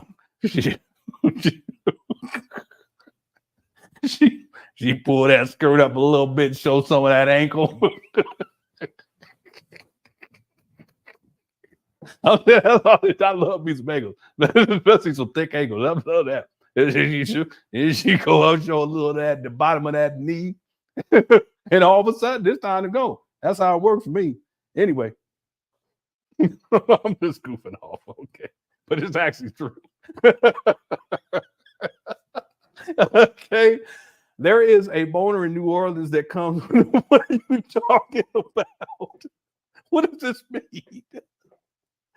Can somebody please explain this to me? This is from Mobile said there is a boner in New Orleans that comes with the rising sun. Why in New Orleans? What is this? Can someone please? Yeah. And thanks for super chat. I know I'm goofing off. I don't understand this one right here. I have no idea what you're talking about. It sounds like Umar when he go down to New Orleans. He start talking like this. I ain't never heard this right here. Okay, someone, if you can explain this, I appreciate it. Thanks for super chat. Now, let me be serious now. Another example is the cycles. Okay, man, if you've been with a woman long enough, you know I had sisters too. That's why I never had a problem. I don't think that it's nasty or nothing like that. Or I just don't look at some men be like, ugh, no. What if the woman's on her cycle? See, he don't even think that. He don't think like that because he ain't been in no long-standing committed relationship. He ain't raised no daughters. So he doesn't even have a framework to think like that. All of this, let me tell y'all something. The way that Umar is framing all this is freak off. Let's be real about it. It's just freak off talk. And see, he sets this up because listen, he's setting this up for you women, and he's gonna tell you what y'all need to do for the men, but really it is what he wants you to do for him. Don't get it twisted. Watch. But this is a good point right here. Excellent point. Rumor has it that Umar was too freaky for the freak offs. That's even this. Yeah. He was like, can I get in? Pity, can I get in? He's like, nah, bro, you too wild. I'm sorry. They wouldn't let him in. They said, nah, bro. You be live streaming there, all the shit, all the business be on Instagram or your Instagram page. Nah. They said you two out there, bro. He's a sexual deviant. That's why I think he defends people like P. Diddy, and he defends people like Bill Cosby, and he defends people like R. Kelly. And then on the flip side, and we'll watch this video to close out. On the flip side, he blames the victims. Man. You know, it's true, SOB, there's tears to this. You know, if you're a man or you're a woman and you know, you're in a relationship, or even if not, you're with someone and you guys love each other and you have, you know, affection for each other and you want to have sexual intercourse, it's normal human behavior. I got 5 kids. Trust me, I know. That's one thing, though. That's normal human behavior. But when it is that debauchery shit and you know, freak off type of stuff, and how Umar be talking, with there's been times where he says some stuff and you know, Shango stick, it's like a lightning bolt. He goes boom. I said, what? Why are you talking? And why do you have to have boom? I said something wrong with this guy. It's something totally different. That's not natural. And listen, I don't even think Umar knows. I don't think he knows a lot. I don't think he knows anything about relationships. I don't think he knows anything about commitment. And I don't think he knows anything about like normal sexual intercourse between a man and a woman. You know, we're in, you know, it means something. I don't think it's possible. He's never had that. It's possible. Sometimes I think he doesn't even feel like normal human feelings too. I'm speculating, but sometimes I really think that about this guy, because for him to do what he does and say the types of things that he says and then not feel any type of remorse about it, that just go, here we go. There we go. Okay. All right, let's keep going here. Let's keep going here. Thanks, SOB. I appreciate the super chat. Did I get to everyone? Let me just check real quick. The House of the Razi. Oh, okay, I got you. Okay, I wish I can play it, but I can't. Give me a copyright strike. But I got you. I had no idea what you were talking about. I wonder if anyone else got that. If you got that, hit the one. Okay. Thank you so much for the super chat. All right, let's continue. I had no idea. Okay, I was totally confused. Okay, thanks, Hamobu, for the super chats. I appreciate it. Let's go. I talked about black women needing to be VIP'd. I talk about black women needing to be VIP'd. I talked about black women needing to be VIP'd, valued, invested in, protected, and properly solaced. Well, let's talk about the sisters and what y'all need to do for us. Oh, yes. My unapologetically African alpha males, are you ready? My unapologetically African anti-snow bunny alpha males, are you ready? My unapologetically African anti-snow bunny alpha males, are you ready? Sisters, black men want to feel valued, invested in, and protected. We want to feel valued if we paying all the bills. Massage my crusty ass feet once in a blue moon. You ain't got to massage them all the time.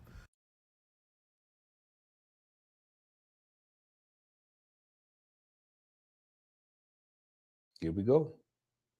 Who's he talking about?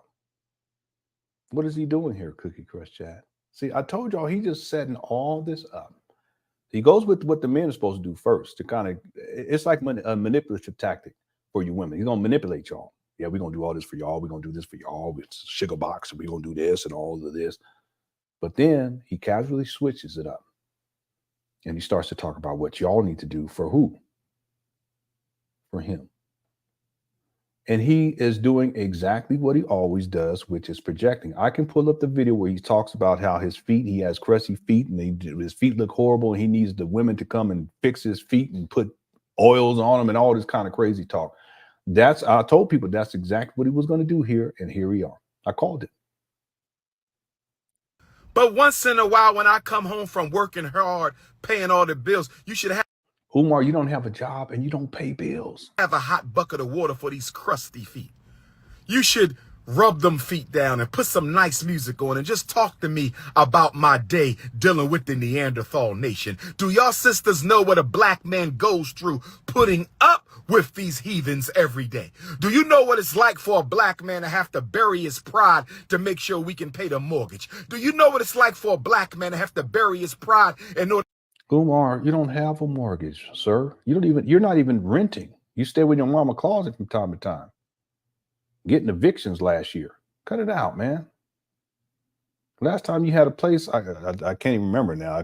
I keep getting it confused with the last time you had a job. I messed up last week. I said he hadn't had a job since 2012, but I was incorrect. I need to correct myself on that. Anyway, besides the point, he don't got no job. He ain't had no job in a long time. And on top of that, he ain't had his own place in a long time. I had the paperwork when he got evicted when he had his own place. That was such a long time ago. It's so ridiculous. To pay your car note. Do you know what it's like for a black man to have? Umar, you don't pay a car note. You rent cars. To bury his pride to pay tuition for the daycare, preschool, or private school. Umar, you're not doing anything. It only take a foot soak. He come home from work, tell him to wash his ass first. Because he don't need to be smelling like butt cheek and fried chicken. Tell him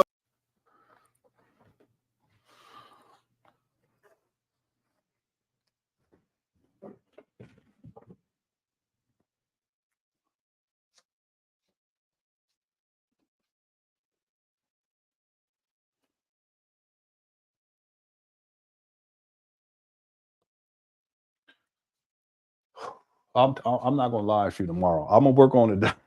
I'll work on the documentary, but I ain't gonna. This is too much. We're gonna get to this tonight. I know I said we're gonna have a short show, but we got to get because I can't come back to this tomorrow. This is a one-off. We got to get this and get this all done.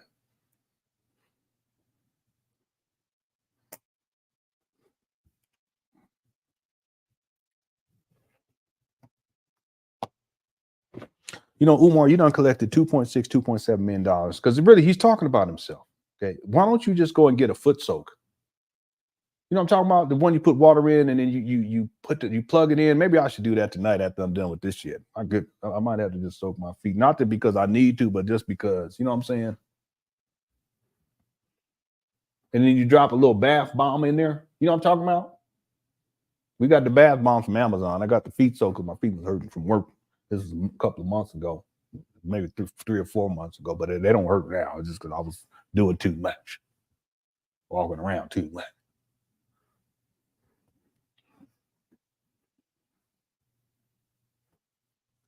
Then he gonna say something about wash this, and then because you smell like fried chicken and something else I'm not gonna repeat. What kind of school principal talks like this? What kind of school side? He's supposed to be opening up a school for black boys. Really? This is y'all's principal. Yeah, I kind of do, don't I? Yeah, my son liked that movie. Yeah, I had to do something. You know, sometimes the only thing you can do is just grab something and just, I don't know. I don't even know. Yeah, I got this one there. I was so lost. What's up, Seth? Seth says, Umar, tell my sheep that they are slaves and need liberation. Sheep. Well, let me go to work and give Umar my money so he can free me. Boom. And isn't that what all this is? So even Umar giving this crazy advice, Seth, is really his attempt to enact some sort of sexual liberation of black people, because you need to know this knowledge so that you can know how to do right by your man and do right by your women. But it always comes back to his own sexual deviancy and money. And of course, food. It's all intertwined. It's always been, I talked about this years ago. I remember I had a dry erase board. Some of y'all, they wasn't around back then, but I had a dry erase board. I pulled it up and I explained the best way that I could how all of this is interconnected. The sex, the money, the food, the drugs, it's all interconnected. See, what Umar, I'm not going to say he's good at doing, but what he's able to manipulate people by establishing himself as an authority. We talked about this earlier. The way that he does this is once he establishes authority, and then he can dictate to people whatever he's saying. And even if it's not true, he'll repeat it over and over again. And sometimes, like in this case, he'll set it all up for you women. We're going to do all these things for you. The black men are going to do all these things. And I know the answers. We're going to do all these things for you. But then he turns it all around. And when he turns it around, it's all the stuff that you need not to do, not for black men in your life, but what you need to do for Umar. It always comes back to him. The money, Seth, always comes back to him. The cookies always come back to him. I found the video today where he says how all these single black mothers, you know, they're all something to the effect that they're never alone because they're all my wives or something like that.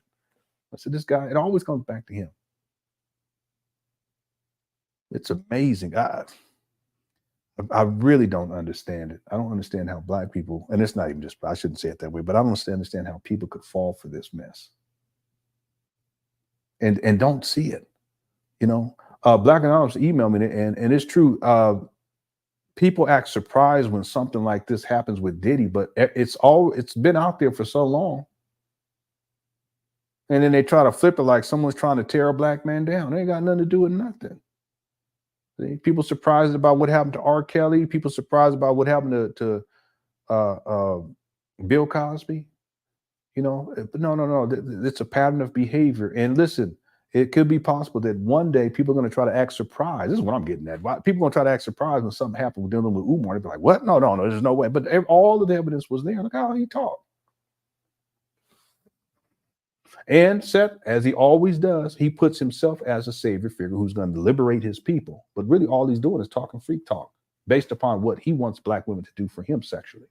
See, understand one thing, everybody, that when Umar talks about this foot stuff, it's really the gateway towards sexual intercourse. Do not get it twisted. When he talks about back rubs, it's really the gateway to get to sexual intercourse. Don't get it twisted. It's just his way of kind of inching his way towards it. It's like grooming. Okay, these little things, but really what he's really getting at is a sexual. Well, I tell you, he's something else. Thanks, Seth, for super chat. Umar's something else. Man. This is an infomercial for Ifatunda hedonism. Yeah, most definitely. And he always goes there. Okay, You don't hear him talking anything about the school. You don't hear him talking about renovations. You don't hear him talking anything about a curriculum. You don't hear him talking about anything about a budget or faculty or staff, teachers, none of that stuff. What is he talking about? Freak off. It's probably going to get worse too. We're going to see. Thanks, D, for super chat. It's probably going to get worse. Let's go. Wash his ass first. He don't need to come to you smelling like butt cheek and fried chicken. But after he washes his ass after work, tell him to go lay on the bed, sisters. And get some of that homemade shea butter. Get some of those essential oils that y'all like. Put the essential oils on his temple and his third eye, the back of his neck. You know what to do, sister. And rub him on down. Rub him on down.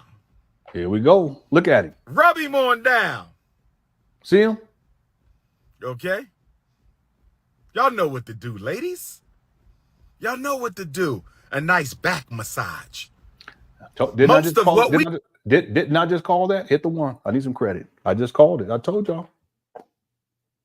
I just told y'all. See, Spochi, he ain't fooling nobody. I just told you. I just told you. Honey pot. I just told y'all. I know this guy. Yeah, I know, but he ain't. Listen, Professor Truth. It's not even about that. It's about getting into the skins. That's what this is. I'm sorry, I'm dating myself. If some of y'all young people are like, what? It's about the sexual intercourse. It ain't about all this other stuff. This is just the grooming. This whole thing is grooming. From him talking about, men and all this stuff he's supposed to be doing, he's just setting you women up. Umar, boy, he's a sick puppy. Listen, I don't know, Rashida. I don't listen. I'm not gonna say don't ask me. I just say I have no clue. I think he's just projecting because he's talking about himself. He probably be eating that fried chicken. He started wanting to, he need to go wash himself. All right. Evidently, based upon your screen name and your picture right there.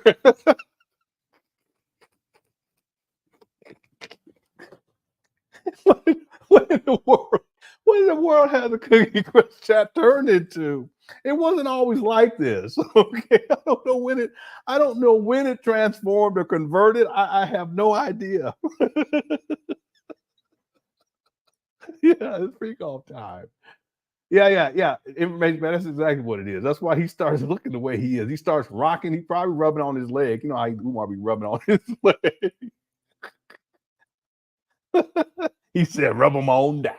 I said, amen.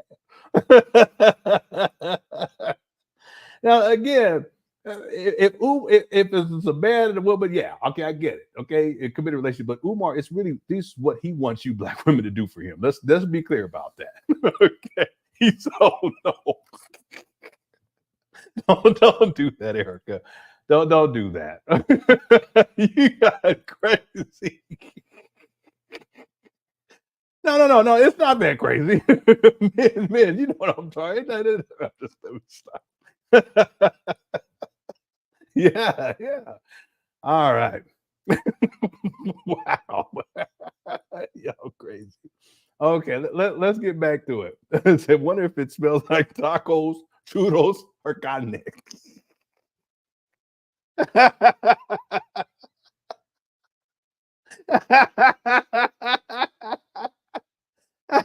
All right. Okay, Martin. Y'all crazy. Boy, this chat room is so far out of control. Thanks for a super chat, Martin. He said, I smell like tacos, churros, y carne asada. Okay. All right.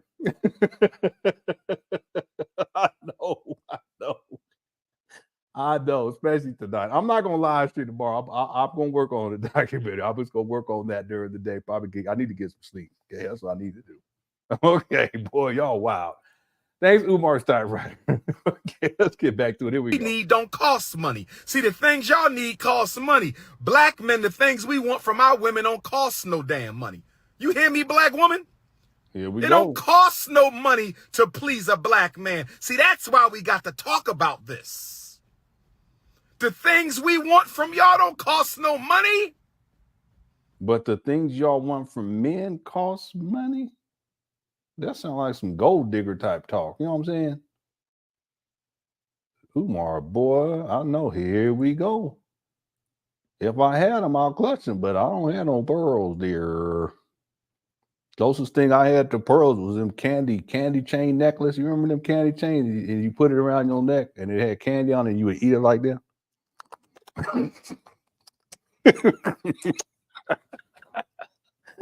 They probably don't have that no more. But when we was kids, boy, that was the best. You put it around your neck. Y'all remember that? Some of you younger people like, you lying. It was a candy necklace. Anyway. When the last time you looked your man in the eye and said, my king, I just want to say thank you. I know it's a man's job to hold the family down, but they still have it together? Or they still have it? Okay, I'm gonna get me some. He gonna act like it didn't matter because you know we gotta keep our gangster. Yeah. He gonna act like it didn't matter because you know we gotta keep our gangster. He gonna act like it didn't matter because he gotta keep his gangster. Oh, but believe me, when you walk out that room, he might. He said, don't sell it anywhere else but the dollar store. When you walk out that room, he might shed a tear because he never heard his mama tell his father that. Huh? He might have never heard his mama tell his father that. He might shed a tear. You might have just pushed the button to transform that man into the man you need him to be. Just a little gratitude, sister. Value your man. We need the emotionals and the psychological. You're right about that. Because you would slobber on it while you eat it, and a part of it rub on your shirt, that color get on your shirt. Oh, the memories. Those are some good old days. That's when you can get you can get a candy bar for 10 cents. But now they're like $2. I said, damn. I said, what? You get a big stick for 25 cents. You get the lemon heads for 10 cents. Now they're $50. $50. I said, all right, yeah, pop rocks. Start messing up your mouth. Okay. All right, let's keep going. And go get you a yoni steam every once in a while, ladies. The older you get, the more you need to make use of the yoni steam because your rubber band don't snap back the way the young queen's rubber band snap back, if you know what I mean, because I don't want to get vulgar because we got the young Africans on the live too. You don't. You've already been. What are you talking about? Again, if you were joking, it's different, but you serious. Something about a rubber band or something. Your rubber band loses its elasticity. Didn't I already explain this to people? This is what a loosey-goosey is. I told people this a long time ago. People are like, what is he talking about? I said, no, what he's referring to is if a JJ loses its elasticity. I don't even understand why that is something for a man to even think about. I don't get it. I really don't. That's beyond me.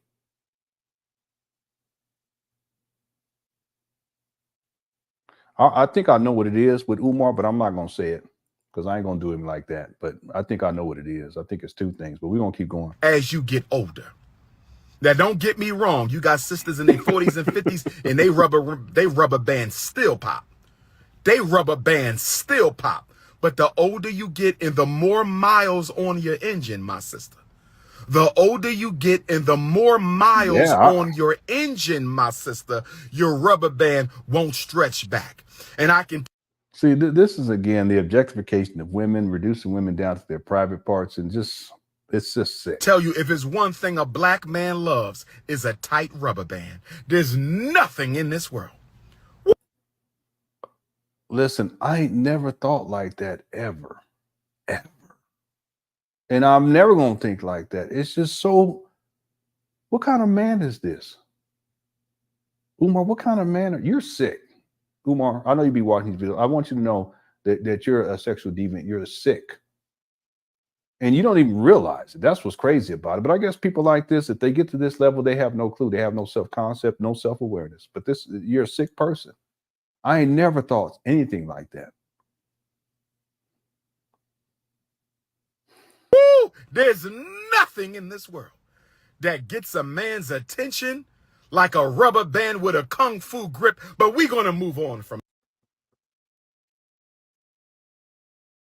Wait a minute, though. First of all, Umar, how is a woman's vaginal elasticity? How would a man even know? I mean, what are you talking about?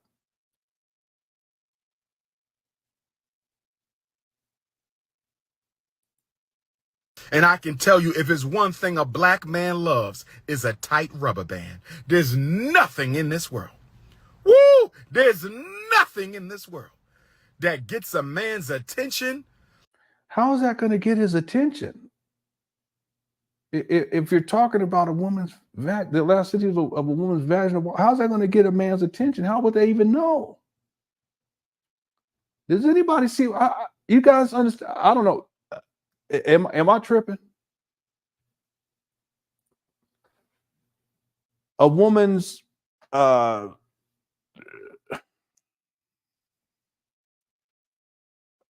listen, we're all adults. Her buttocks may get your attention. Her breasts may get your attention. You know, the shape, her hips may get your attention. Okay. Her face will get your attention. You know, her nose shape. I like noses. It may get your attention. Okay. Her hands may even get her feet may get your attention. Everything, you know, may get. But how is her vaginal elasticity going to get your attention? How are you going to know that? What are you going to look and inspect? I mean, and you don't even know her, but it's going to get your attention. I don't get that right there. Maybe I'm tripping. Yeah, her sense of humor, her voice.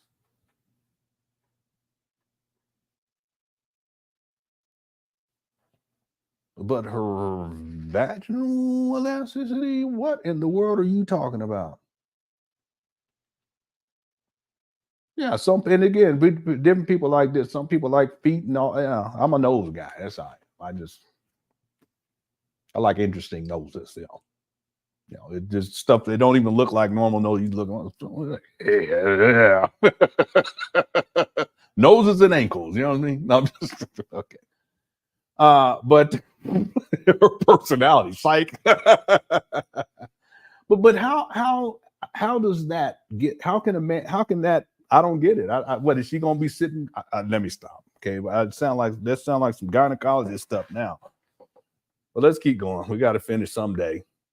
Like a rubber band with a kung fu grip, but we're gonna move on from that because it's consciousness over the cookies. Here we go. I just want my sisters to understand. I just want my sisters to understand that the things black men need from you to feel valued won't cost you anything at all. Because the best way you can make us feel valued is in the home. Now, you can treat us to a nice vacation. We can get away. See, we don't need 7 days in Jamaica. We don't need that. Y'all need that. And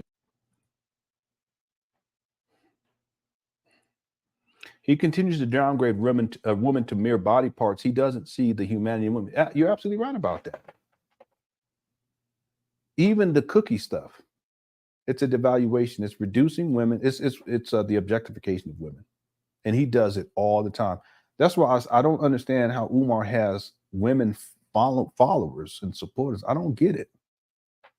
I think the standard has been set so low for black male behavior, and Umar has done a lot to set that bar low to where a lot of these black women. I'm just saying his followers. I ain't talking about y'all. A lot of them they go for the okie doke.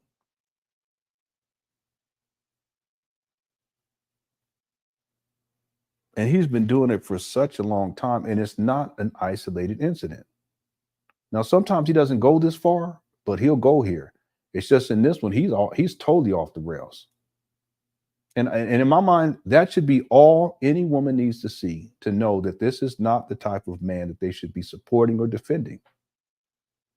Let alone having your kids, you know, at his fake school. I mean, that's crazy to me. And he shouldn't be talking like this in the first place. I mean, we can joke about it, but that's our way of getting through it.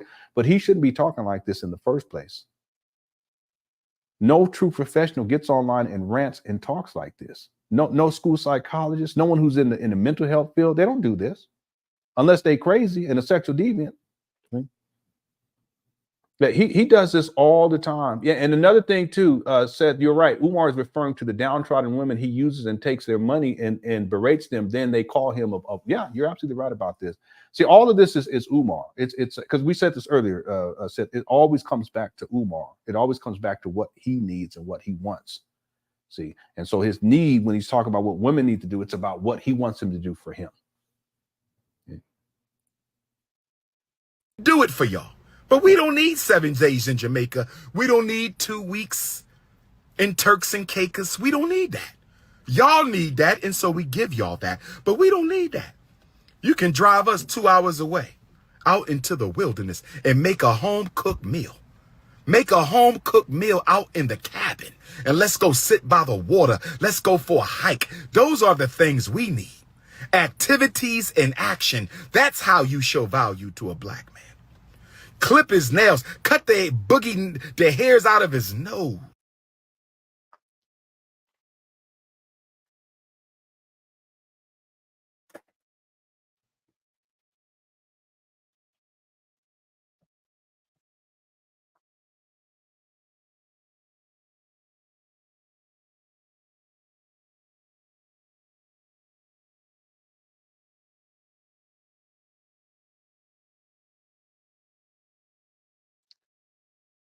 Umar is a 50-year-old child, and he's a disturbed child. The idea that a woman's going to pick boogers out of your nose, or that a woman is going to cut your fingernails, that's what a mama does for their toddler. Hit the one. There it is right there. There it is. See? We right here. Anyone else pick that up, hit the one. I mean, this is all it is. I'll never read what Dre said. In other words, be his mama. And remember I told y'all that's really what he's looking for. That's the enmeshment issues that goes back to when Umar was in the 8th grade and he had an enmeshment issue with his mother then, and his father shipped him up. There's other stuff going on, I'm sure of it. I ain't gonna speculate there on that over this live. I'm not gonna do that. It's the same thing. How old are we when we are in the 8th grade? Yeah, 8th grade. There's a bit of ambiguity on that. 8th grade, 9th grade. I think he started in 8th grade, but then he went back to the other school, and then they shipped him back to the boarding school to finish up. And so, but he started full in the 9th grade. Yeah. 12, 13. Okay. So listen, by the age of 12, 13, the boy should be picking out his own. Well, listen, he should be cleaning his own nose. I'll say it that way. And he should be cutting his own nails. Okay. Now you may have to tell him, but I'll tell my son, you need to cut that. Go cut your nails. Okay, Dad, you go cut his nails. Because I ain't thinking about that.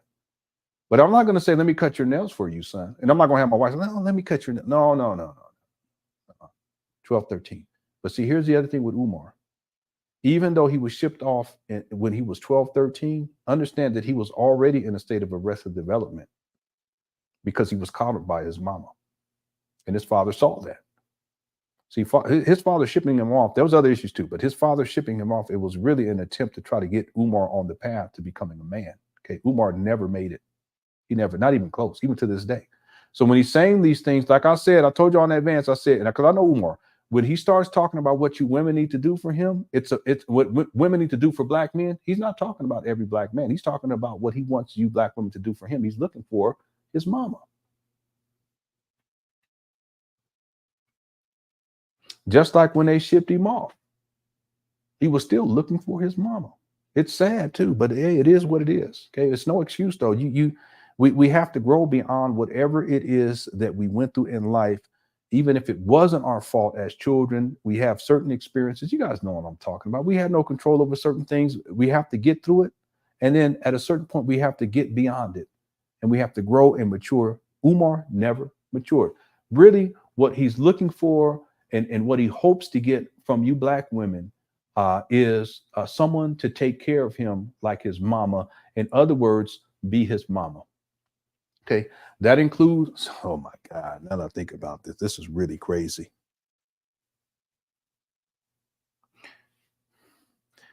That includes cooking for him. That includes cleaning for him. That includes cutting his nails. That includes rubbing his back, giving him massages. That includes wiping his nose. And in the context of this, it includes sex and sexual intercourse. I'm just saying in the context of what Umar is stating here. I'm not going any further than that. I don't want anyone to misconstrue.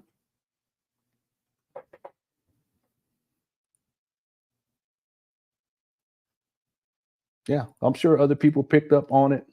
Okay. It's really deep. I'll tell you, Umar, he's an interesting character, fascinating. Disturbed too. Yeah. I'll do that. I'll make sure that I do that. I'll put an age restriction on it. Like I got to, because my goodness gracious, I can't believe that Umar upload this kind of stuff. It's amazing to me. It's amazing to me. And he don't even know. He just, let me go ahead and do this. And he really thinks that he's like some sort of a professor. He's a coochie professor. I say, what in the world? Yeah, he's a man child. Yeah. Yeah, I would say that Umar is probably about 9 years old. 9 years old. That's what I see him, 8 or 9. Okay, even though they shipped him off when he was 14, I see him as an 8 or 9 year old. Yeah, to this day. Okay, let's start wrapping this up. Boy, I said we're gonna have a short show and it just turned into a marathon. Here we go. Treat them to a teeth cleaning.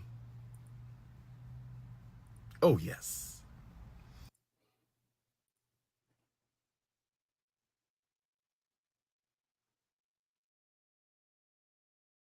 Damn, this is wild.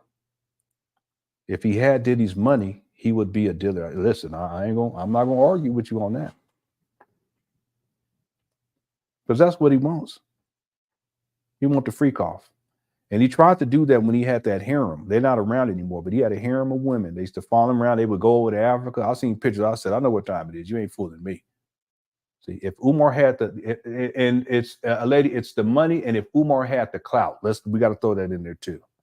If he had the money and the clout, and if he had the power, you're absolutely right about this. See, this is why I think he defends people like P. Diddy, because there's a part of him that wants to be like on that level and engage in that type of sexual debauchery. He can't say it outright, but it's prepared. You're listening to him talk. You can hear it. Don't know. Listen, women, black women. It don't matter if you black women. I don't care whatever you Latino, white, whatever. It don't make me no difference. Please understand that Umar's expression of sex of male sexuality is not reflective of a normal functioning man, adult male. It's not even for it don't even got to be an adult male. Very few men in the human population thinks like this. I'm talking about on planet Earth, very few.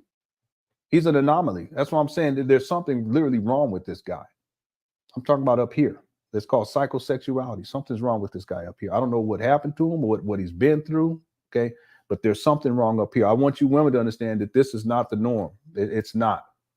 See, that's the thing. Umar is dangerous in those regards too, because I'm sure that there are women who see this, and because there are a lot of men who look at Umar like some sort of a leader, they're probably recoiling like, wait a minute, if that's what you think manhood is about. See, so in that way, Umar is dangerous. He's dangerous for both, because then on the other side, there's women that see this and say, oh, okay, this makes sense. Let me go rub his feet. Let me go cut his nails. Let me go wipe his nose. And then he said, let me go take what? You're going to put him in the car and carry him in like a toddler to go get his teeth clean?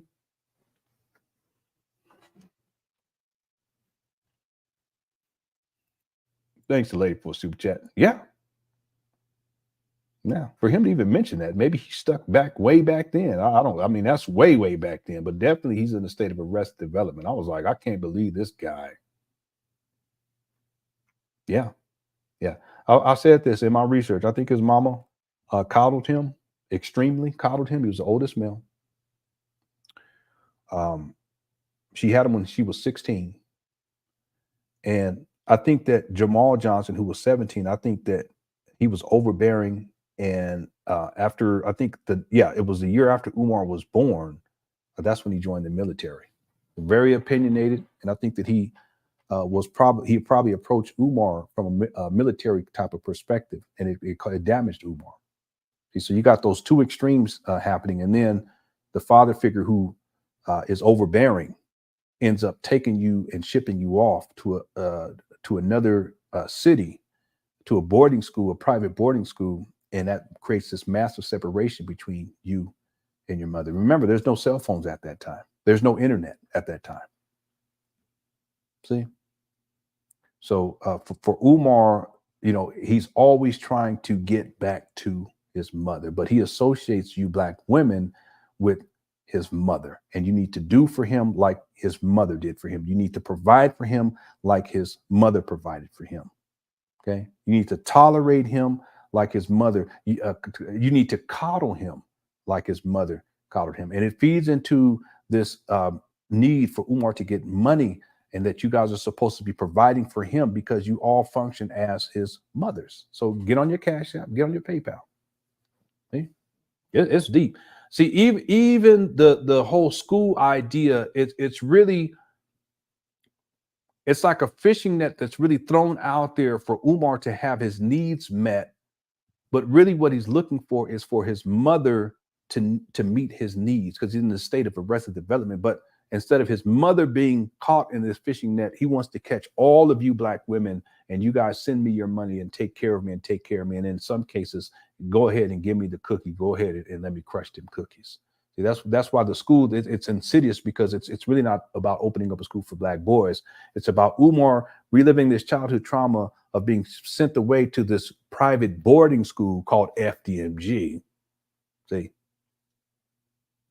But then the detachment that took place with his mother. And so I have to somehow trap in this wide net all of these black women so that they fulfill all of my needs like I wanted my mother, and like I wanted my mother to fulfill, and I still want her to fulfill, because I'm always trying to get back to my mother. That's why when everything is said and done with Umar, it can be a month from now, it could be a week from now, he's going to end right back up inside of his mama's closet. See? Think about that. No man wants to be living inside of his mama's closet. See, but is it really about living in his mama's closet, or is it really just about him getting back to his mother? Which is something that has been going on now since he was in the 8th grade.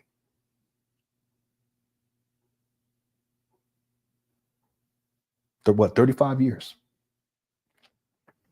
See, that's why we're talking about Barry. He's so Barry earlier, he's so stuck in that pattern. And then the sex is intertwined with that too. It's really, it's some deep stuff. Iceman Vamp says, come on, ladies. Who wouldn't want to rub Umar crusty feet after he had a long, hard day of cash apping and PayPal?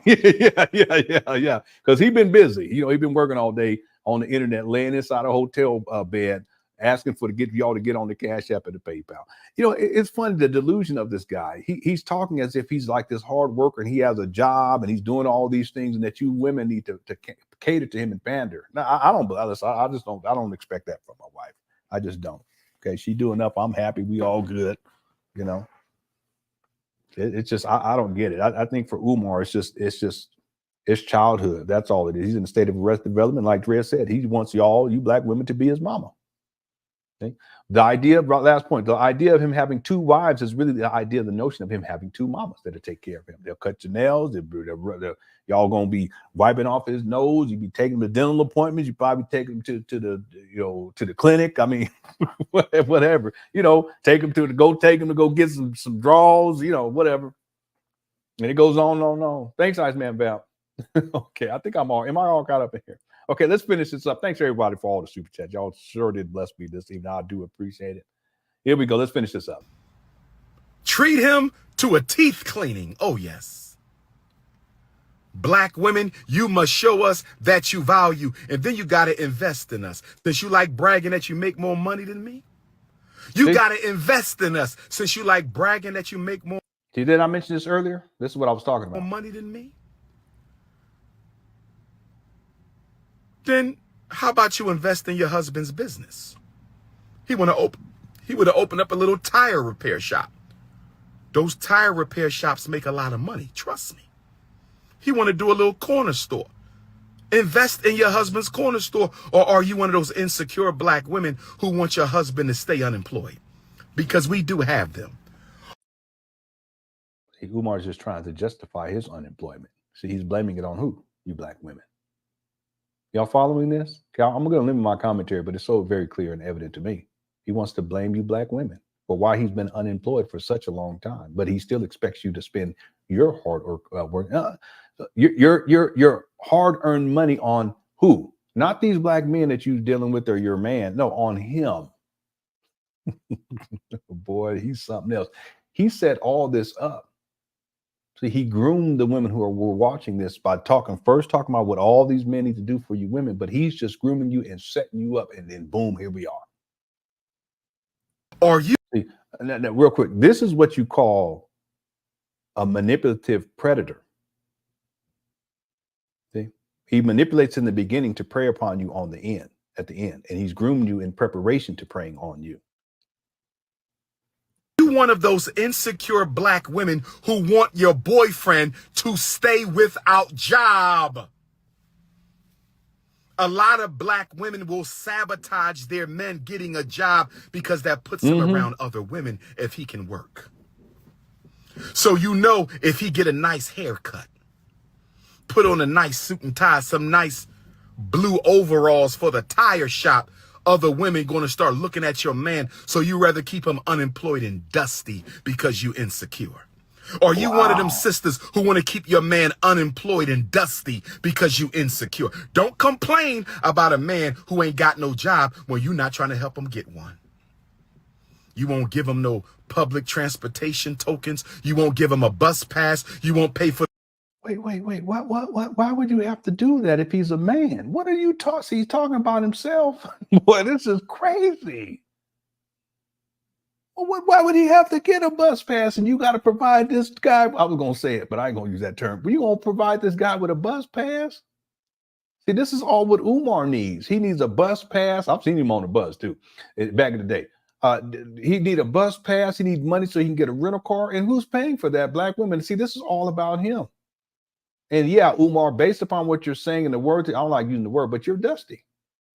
I don't like using the word. Okay, I'm not going to apologize because you're going to say that you want to act like the women are the ones who are making these men dusty. No, you're dusty, sir. Literally and figuratively, you're dusty. So you can't blame black women for that because it's totally unfair and it's just unreasonable. But Umar has to justify why he's dusty and why he's unemployed. Umar, go get a job so that you can get your own bus tokens. So you sound like a little kid.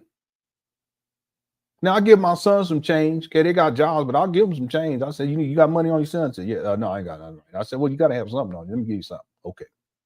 Sometimes I said, Dad, you got some. I ain't got it on me right now, so you're going to do what you got to do. I'll just tell them like that. It is what it is, But they're young adults. Umar, you're 50.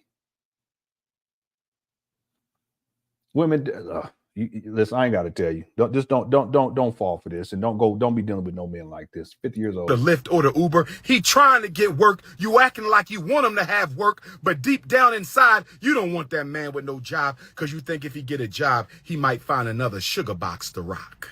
Here we go. You rather keep him home, bored and unemployed. You can't have it both ways, sisters. Do you want a man who's economically viable? Or do you just want a Shango stick in the bedroom? Do you want a black man who's economically viable? Or do you just want a Shango stick? She said, how is this our responsibility? Because if I'm struggling, my black sister, upper echelon, you sound like you're an uppity queen. But if I'm a struggling brother, my sister, and you look at all of the black men who have been unfairly prosecuted and sentenced to jail, convicted of felonies, we come out, it's hard for us to get a job. So, well, don't do the crime. What is all this black man victimhood shit? I'm so tired of it. I'm a firm believer that if you do the crime, you should do the time. Don't complain and whine and cry about it like a bitch.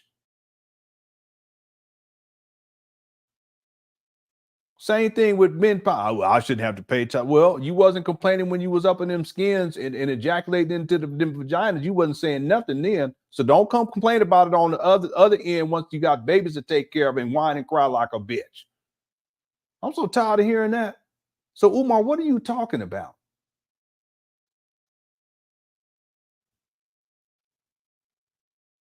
I apologize. I'm sorry. Sometimes I have to go back to the street day. I'm so sorry. I apologize. I done let loose too much. Probably gonna drop some N-bombs in a minute. Let me calm down. We're gonna get through this, family.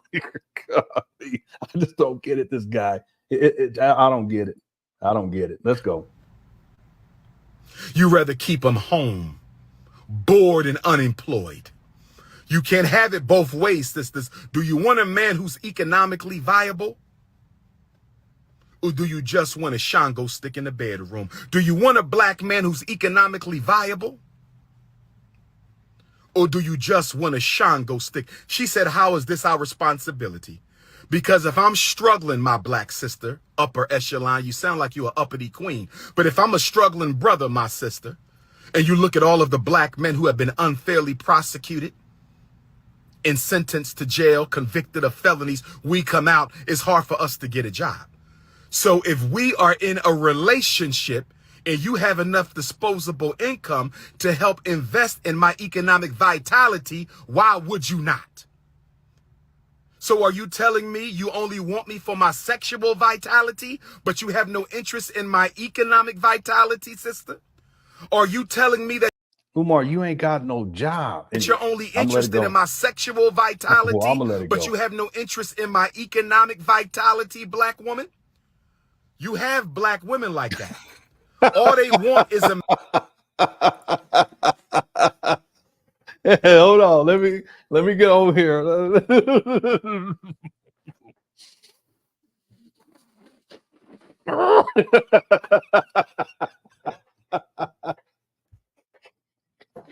I'm so sorry. I apologize, people, but I got frustrated. I apologize on that one. I took it too far. I apologize, but you're right.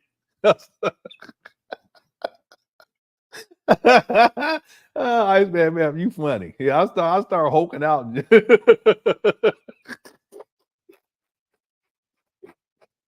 All right, let me go ahead and let this place we can get done. I'm gonna turn it to a Sith Lord shit. All right, here we go. Sexual vitality, Oh man, but they don't mind him being unemployed because as long as he ain't got no job, funny. I don't have to worry about being alone. As long as he ain't got no job, you're not building a man. You're helping a man build himself. You're probably going to be by yourself the rest of your life. I can tell by the way you're talking. Here we go. There's nothing wrong with a black woman having a sense of entitlement. But some of you have a toxic sense of entitlement. Some black women have a toxic sense of entitlement. Your sense of entitlement is so materialistic, so superficial, so unrealistic. Who is he talking about? He's talking about himself, but he wants to blame it on you black women. Angry Lemons, yeah, I know. That all you deserve is a Cinnabon slap and a pat on the back. Take your ass home, girl. Some of you sisters have a sense of entitlement. See how the rage is starting to come up? He doesn't like to be challenged by women either, black women in particular. Okay, but he doesn't like to be challenged by women. They ask him a legitimate question: "How is that our responsibility?" And it triggers him because it's the truth, and that's his core issue is his mother taking care of him and coddling him. It's just he juxtaposes on black women these days. But when that's triggered, then the rage starts to come out. See, the rage is not just not being able to have a mother to take care of him. It's also the rage that he felt, or at least the emotions that he felt when he was shipped away and he didn't have access to his mother like he had in the past. So this whole his whole life pursuit since that time, since the 8th grade, is always to get back to his mother. But if he perceives you black women to be the representations of his mother, and you're supposed to do all these things for him, but then you challenge him, then the rage starts to come out because he feels entitled to you black women doing for him what his mama used to do for him. Like Drea was saying, he wants y'all to be his mama. There's some deep stuff, but you see how he's getting there? See? That is too materialistic, too unrealistic, and too superficial. And that's why you will end up with a Cinnabon slap and a smack on the back. Take your ass on home. There's nothing wrong with helping your man build himself when you got it like that. So you understand the Cinnabon slap, it's actually an act of violence because it's not done in a playful way or in some sort of a affirming way. What the Cinnabon slap is I'm going to spank you in essence and then get up out of here. That's what he's saying. See, the violence is there too. You want a man who's equally yoked. You a whole lawyer making $300,000 a year, and you looking for a man who's equally yoked. That's going to be hard. There's nothing wrong with getting you a $125,000 a year plumber. There's nothing wrong with you getting a $75,000 a year postal worker. Nothing wrong with you getting an $80,000 and $90,000 a year public transportation driver. Get your head out the clouds, black woman, because I don't want to see you growing old by your damn self. Get your head out the clouds, black woman. I don't want to see you growing old by your damn self. I said, get your head out the clouds, sister. You got to value your man, invest in your man, and then you got to protect his honor too. No, we need to be protected by y'all, not physically. It's crazy. Oh, this is so crazy. We need to be protected by y'all psychologically and spiritually. When your mother is telling you he don't make enough money to be with you, do you check your old crusty mom? Much respect to the queen mothers, no disrespect. Much respect to the queen mother. When your mother telling you he don't make enough money to be with you, do you check her bougie ass? Wow. When your father is trying to disrespect your husband in a polite way in front of your face, do you tell your father, I chose him, you don't need to approve?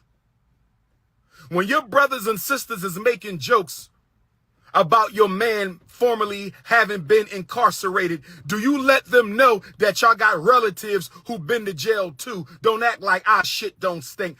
Do you defend your man's honor around your sorors? Do you defend your man's honor around your cousins? Do you defend your man's honor in front of your parents, your aunts and your uncles? Amen. Or do you let them disrespect Did he that say man? that? I didn't hear him say that.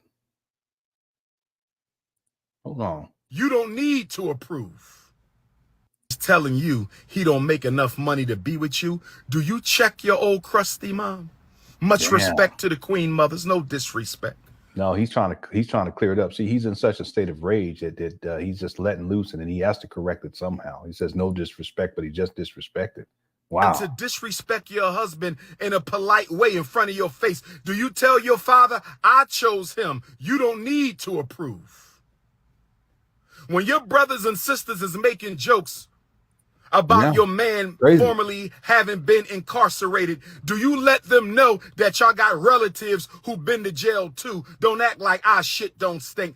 Do you defend your man's honor around your sorors? Do you defend your man's honor around your cousins? I haven't heard him say anything. Do you defend your man's honor in front of your parents, your aunts and your uncles? Or do you let them disrespect that man? Because their opinion matters more than your own. Yeah. Black man, don't ever marry a woman who is a follower. Don't ever marry a woman who is a follower. Don't ever marry a woman who is a follower. And black woman, don't you ever marry a man who is a follower. If that man will do whatever his father tells him to do, if that man will do whatever his uncle tells him to do, if that man will do whatever his big brother or frat brothers tell him to do, that's not a man you need. Yeah. You don't want nobody else running your life through proxy. I'll give you an example of my own. Here my we go. 13-year-old daughter. I'm giving you an example of my own. My 13-year-old daughter, when she was born, don't do that. I chose an African middle name from South Africa. My eldest daughter. He's still holding on to this despite the fact that he was absent. He wasn't even there. He's still holding on to this. Can you believe this, Swagonito? He's still holding on to this.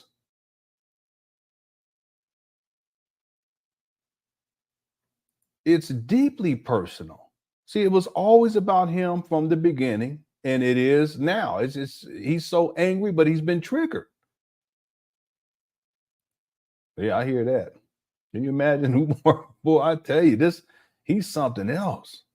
Watch, here you go. And I knew he was going to say something crazy. Watch. Has an African middle name from the South African culture. And my youngest daughter, I chose a different African middle name from South African culture, which means royal princess, one of the Zulu culture and one of the Xhosa culture.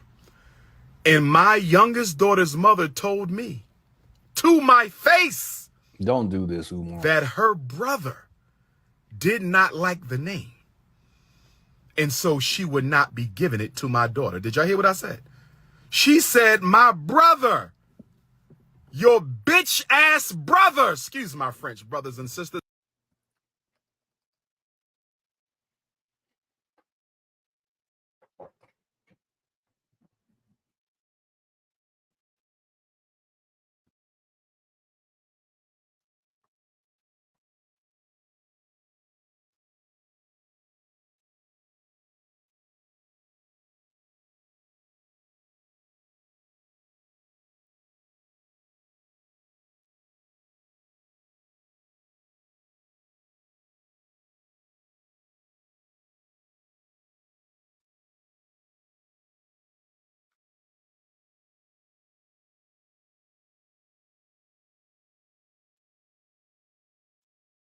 Told you. I told you he's gonna do something. He's gonna say something crazy.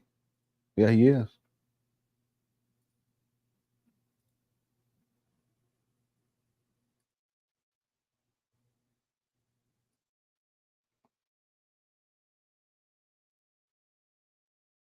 Probably got a job and a wife and all that stuff. Swagmanito, you've been around a long time. You know what this is incredible. That's why when I heard him, I said, don't do it, don't do it. And he's still holding this on to this all this time. One of them babies is in her 20s. I ain't gonna give the actual year. I know what it is. I ain't gonna say, but one of them, he's holding 20 years. He gave the stories when he found out that he did one of his daughter's middle name. He didn't even know the middle name.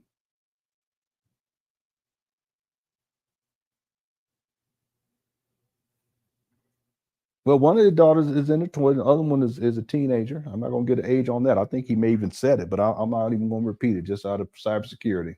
He don't care. Little princess. Okay, you can say it that way too. Okay, but my goodness, let's finish this up. I don't know. It's so much, and I have to find all these videos where Umar's ranting like this against women. I want to have a whole section where he's just ranting a Zazora rant as an example. But this one right here, and at a certain point when I get to there, I'll ask people, and just guys, just remember this one, okay? Because I'm too tired to even archive it. This is so draining. we gotta finish this bad boy. There's another one recently where he was talking about, he was projecting, he really was talking about himself and his mom and all that stuff. And I can't remember what video that was, but that was a good one too. Anyway, let's finish this up. Here we go. I don't want to get out of character. Ancestors, forgive me. Your punk ass excuse me, ancestors. I want to stay in character right now. Let me stay in character. Let me stay in character. She said her bougie ass. She said, you hear? Ass brother did not agree with the middle name I chose for my daughter.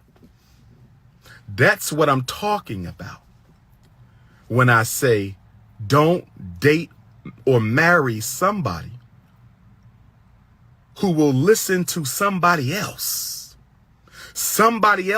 opinion about your marriage. Somebody else's. Umar, you didn't marry her. What are you talking about?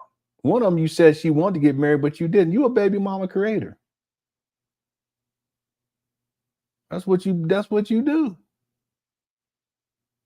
You didn't marry this woman, and you weren't an active participant with the baby. You were never for any of your daughters. What are you talking about? You see this guy? Listen.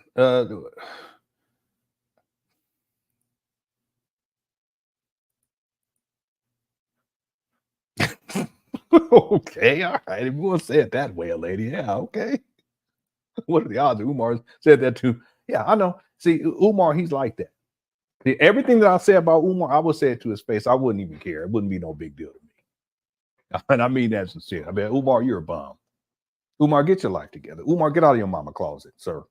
Come on, it's time. And I would talk to him just like if it was like a little brother. Just trying to get him on track. Listen, you need to cut it out. Okay? But Umar's not going. He don't deal with men like that. He don't deal with men. He targets women and he targets ones who are in dire. He's like a predator in that way. See, that's what the predators do. Like in the wild, they look for the weakest link, and that's the one they target. And they know that's the one we're gonna start. That's what Umar does. He ain't dealing with no real men.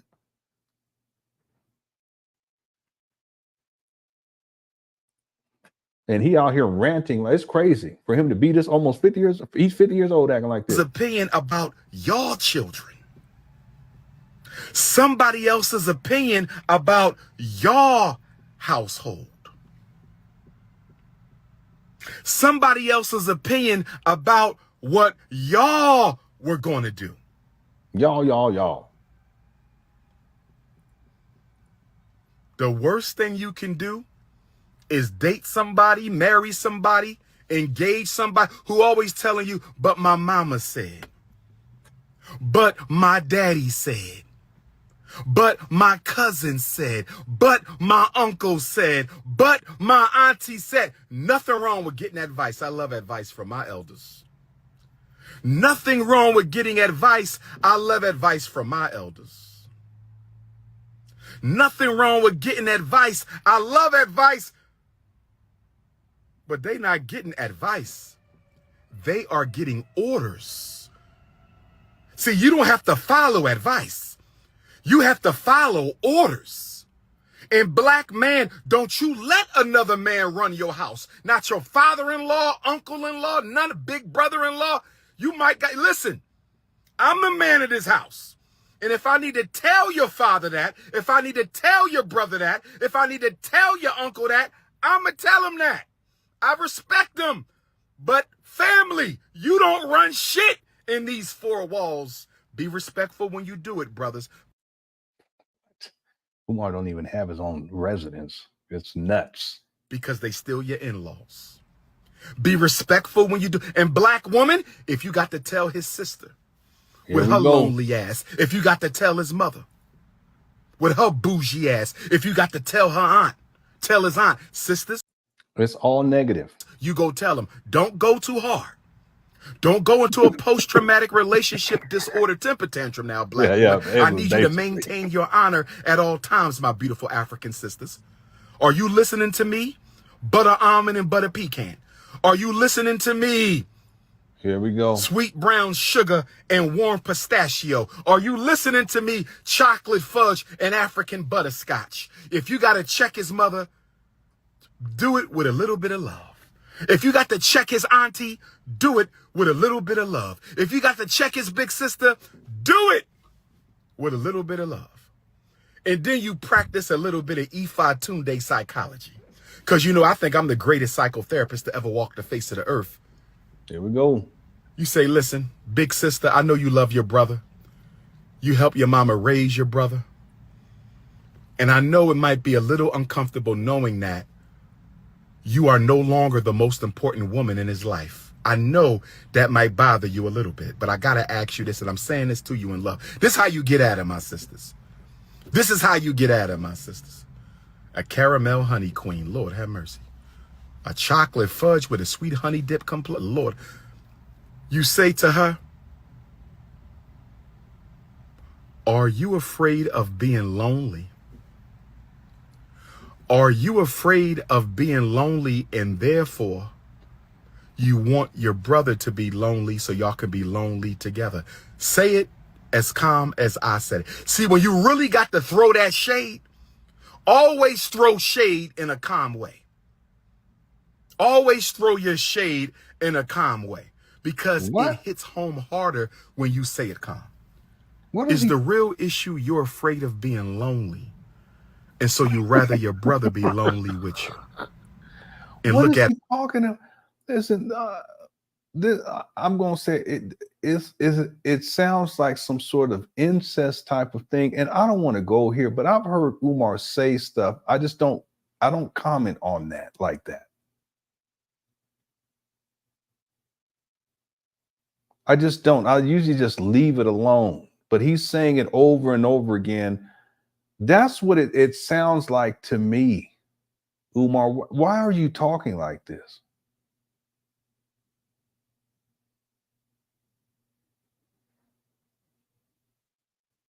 Listen, am I going beyond the scope here? Am I reaching? Do you guys think that I'm tripping on this? I feel a little tired. I didn't get to get my nap in today. I'm old. That's what it sounds like to me. And I've heard him say stuff. I just don't comment on it. I keep quiet. I just keep quiet. I'll let it pass. I'll say, I was thinking to my mom. I said, nope, I'm not even gonna go there. But that's what it sounds like to me. Just like that, stare right in the eyes for 5 seconds. Count to yourself. 1. What? 2 Negro pen. 3 Negro pen. 4 Negro pen. 5 Negro pen. And then you walk off. So when he say, you yelled at my sister. No, I didn't. You cursed my mama. No, I didn't. I spoke to your mother the same way I'm speaking to you. Black man, you got to do that too. Excuse me, my beautiful queen. I spoke to your father in the same tone I'm speaking to you. I was masculine. I was unapologetic, but I was humble and respectful because your father is still my elder. I was masculine. I was unapologetic, but I was humble and respectful because your father is still my elder. Yes, I had to check your father, but I did it respectfully and with humility because he is old enough to be my father. You got to be humble because if you're not, they're going to try to misrepresent you. They're going to misrepresent you to your husband. Thank you for that. I thank you for that. It's been a hard life for me. Okay, we almost done. But Umar talking all this stuff with no bus money.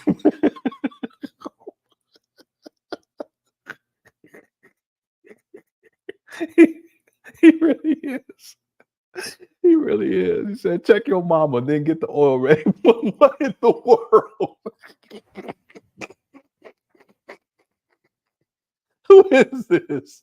Who is this? This is wild. Come on now.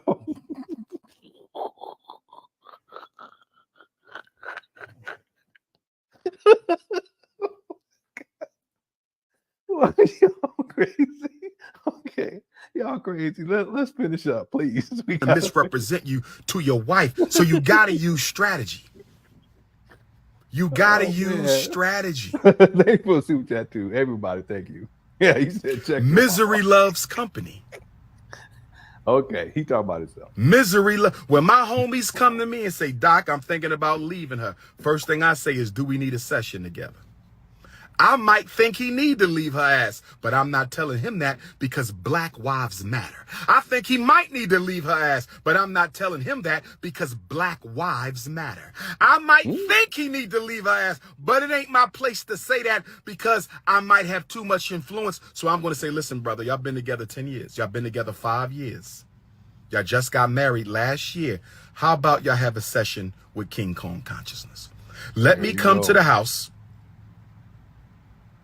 And let's have a rectification of this romance. Let me see if I can get y'all to see each other's perspective. Umar ain't got no homies, and that's okay too. Because listen, my life revolves around my kids. I got male friends. I ain't gonna overstate it, but my life revolves around my kids and my wife, and that's just what it is.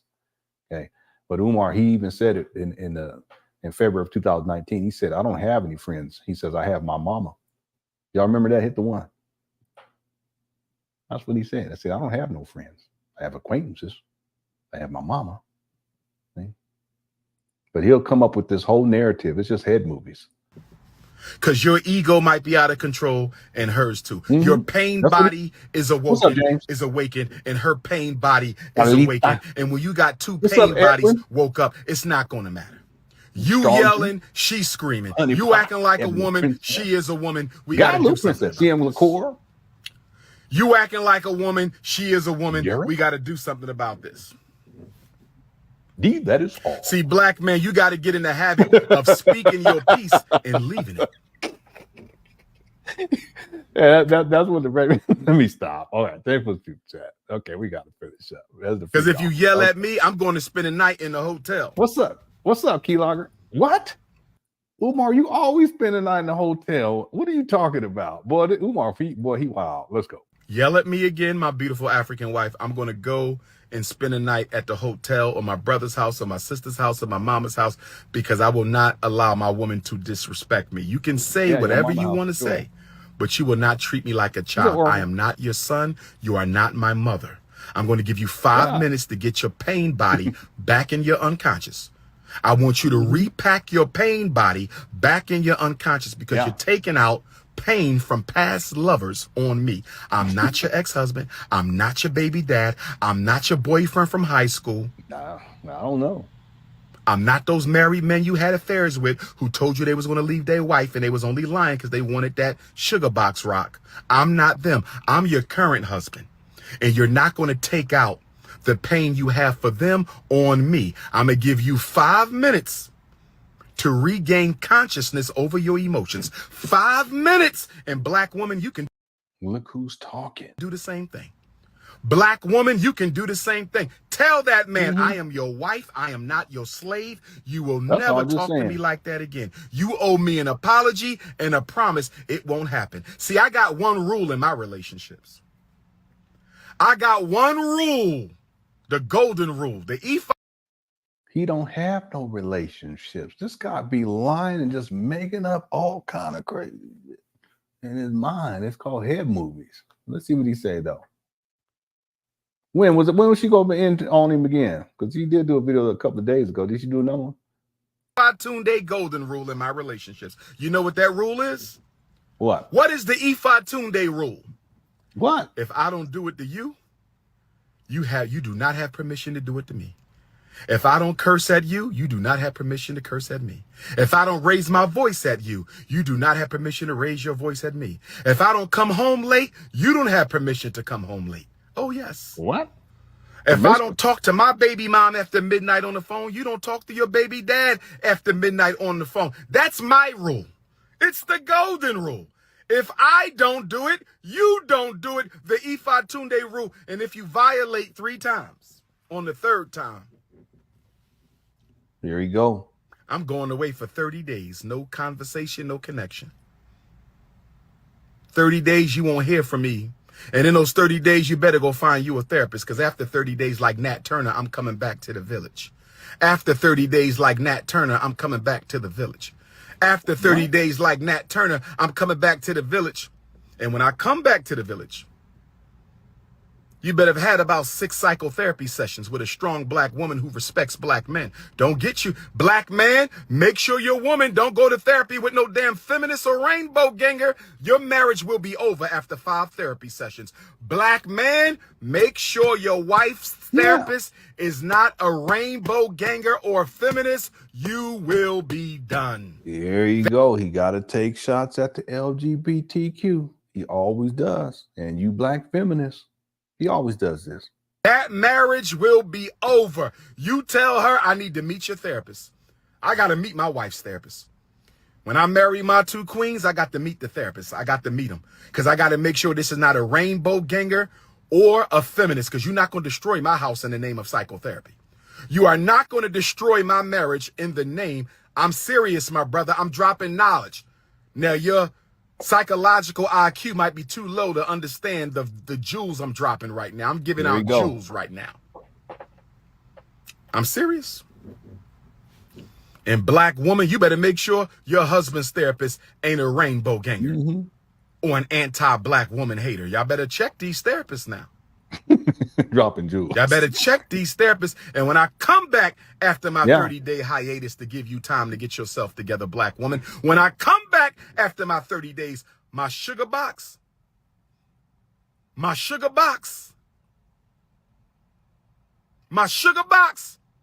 better be tight. That rubber band, I'm gonna snap that rubber band and it better pop right back. I'm gonna pull that rubber band. That rubber band better pop because if that rubber band don't pop,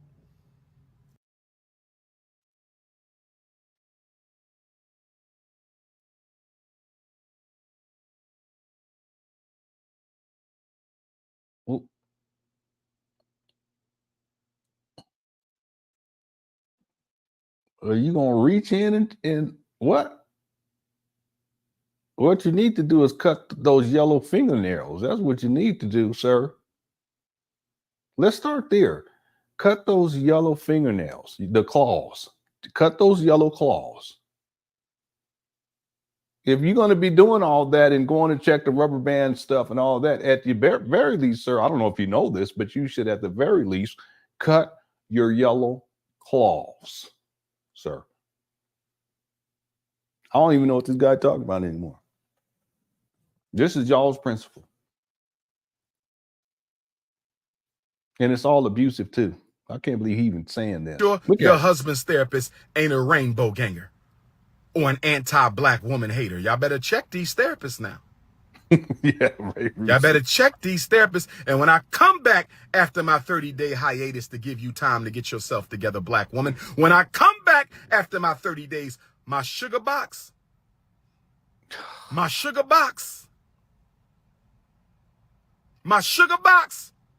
better be tight. That rubber band, I'm a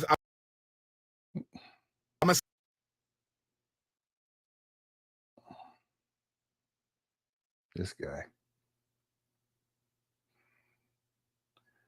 Umar, listen, sir.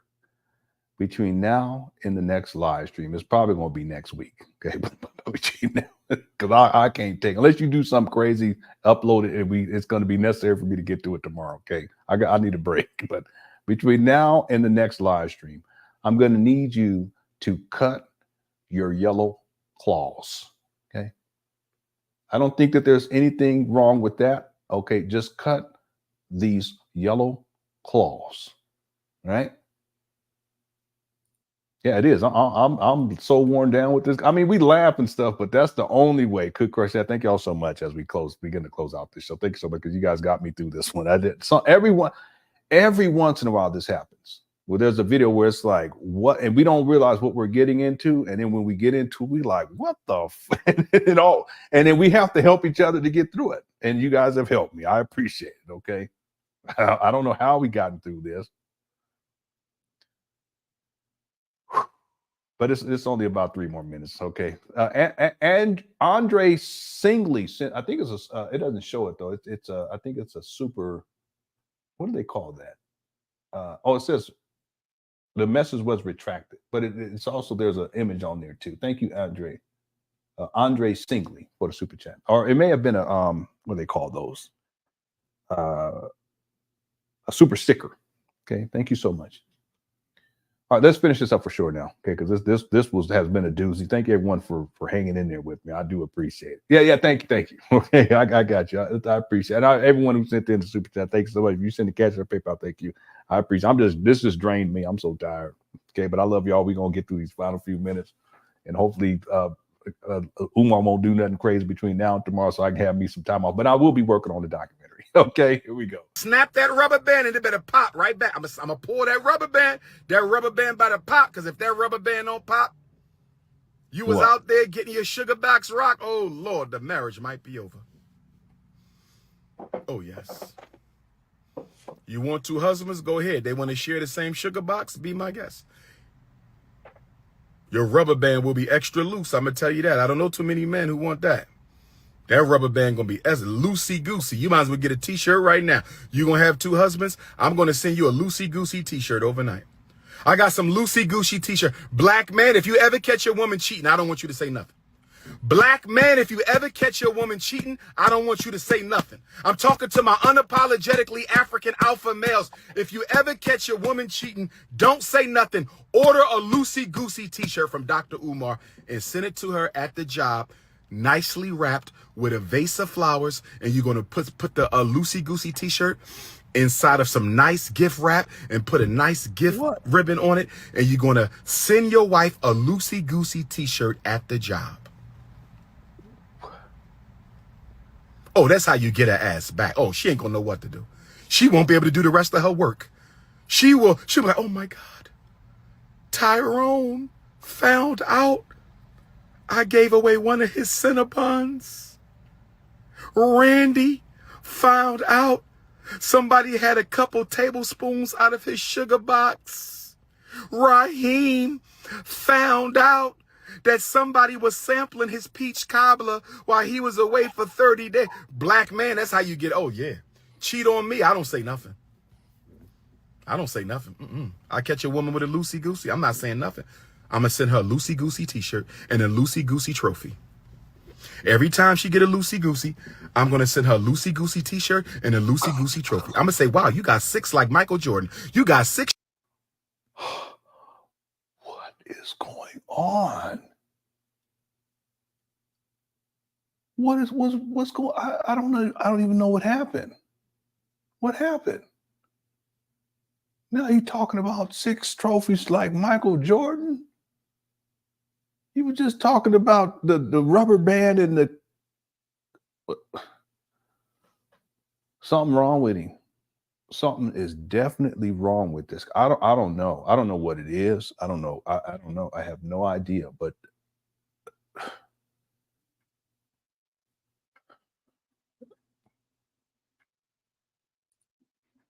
why do you have Umar Johnson on your back?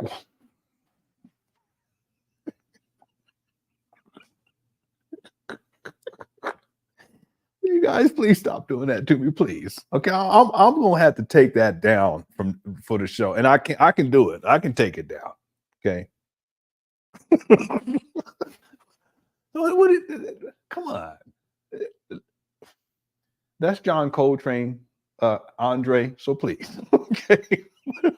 You know that's bad. You ain't the only one who said that, dude. I'm gonna have to take that down for the show. Put something else up there. I don't know.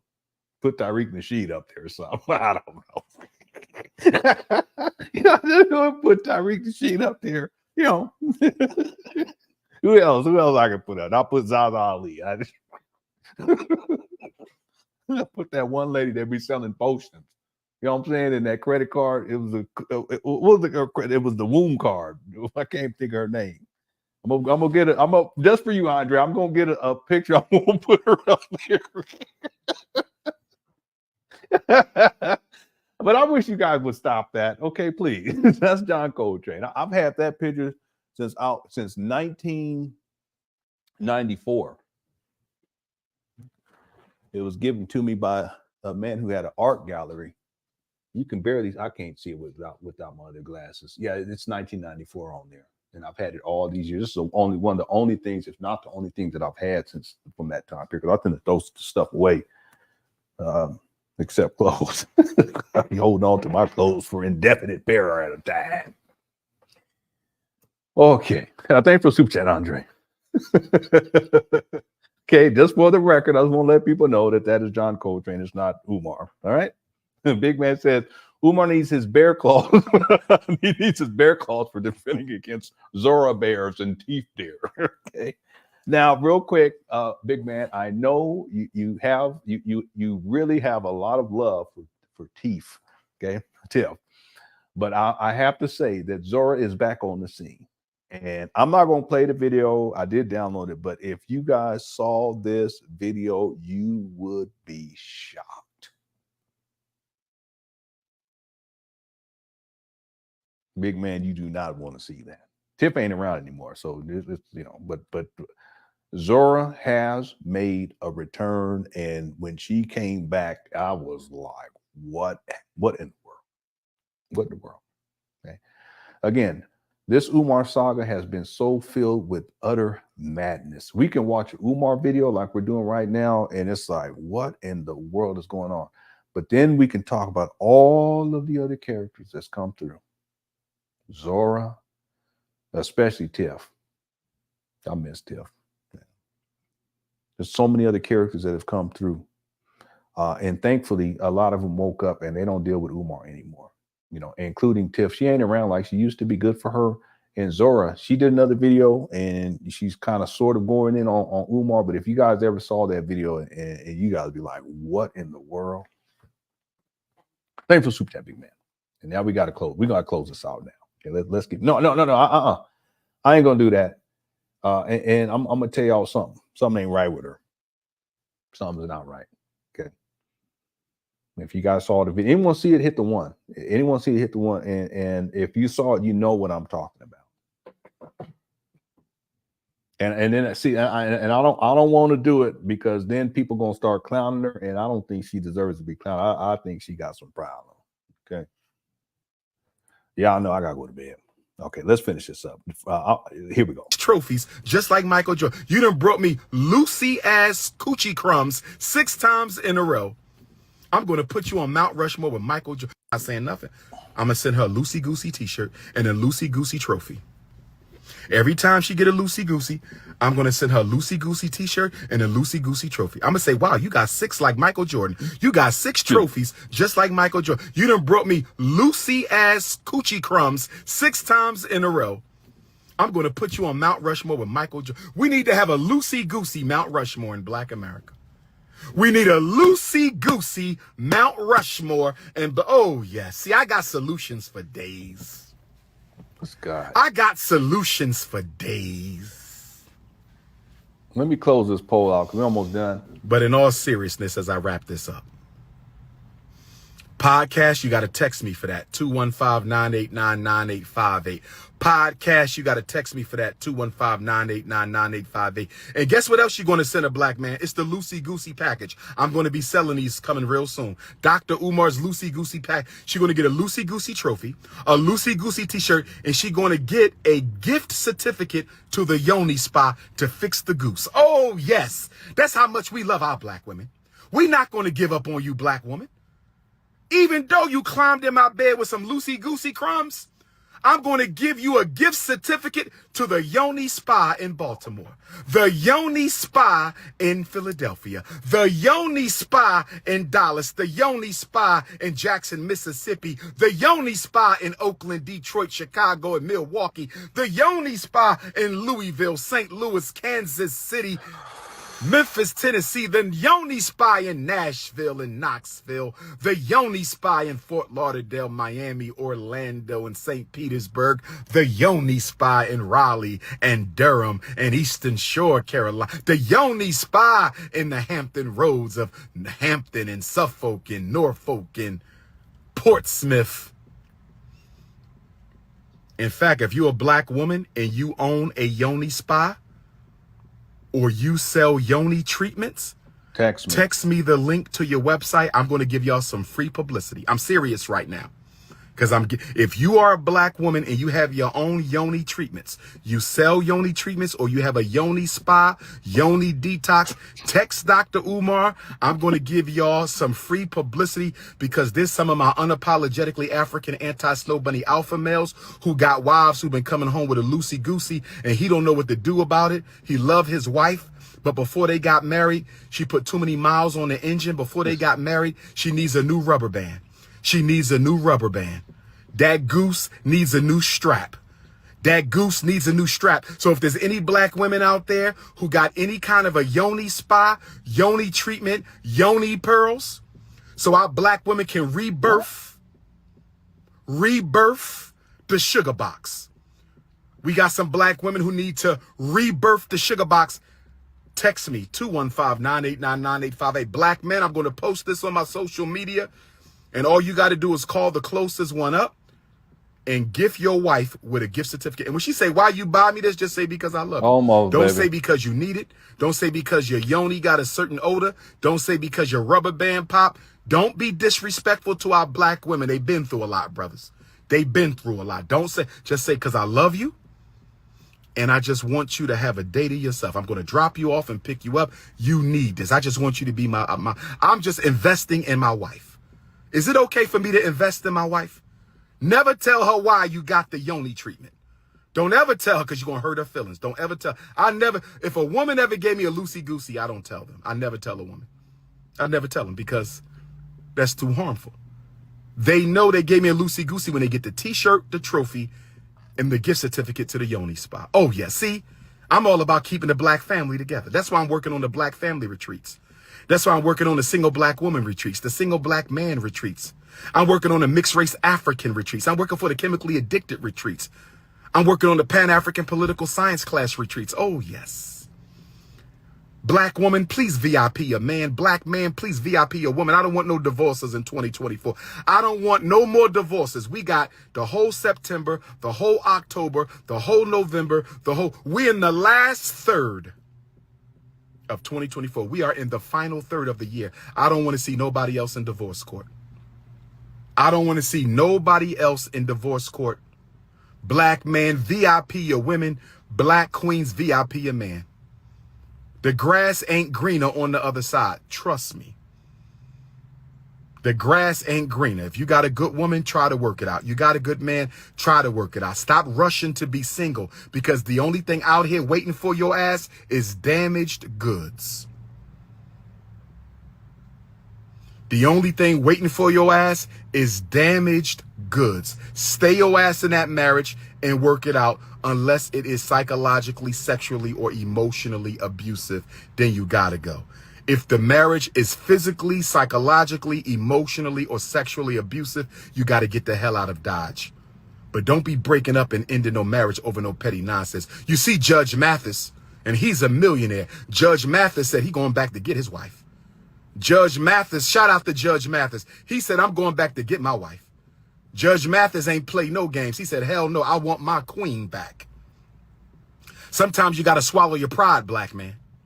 Sometimes you got to swallow your pride and go tell your baby mama, you the best thing ever happened to me. Can I have another chance? Go tell your baby mama right now, you the best thing ever happened. Go tell your ex-wife, you the best thing. Stop worrying about my air conditioner. I'm a Leo who loves to sweat. Stop worrying. I hope that's a woman and not a man. We need some testosterone tablets. I'm so sick and tired of you beta-ass males distracting my message with these damn feminine-ass ways. Oh, what happened? Where are the testosterone tablets?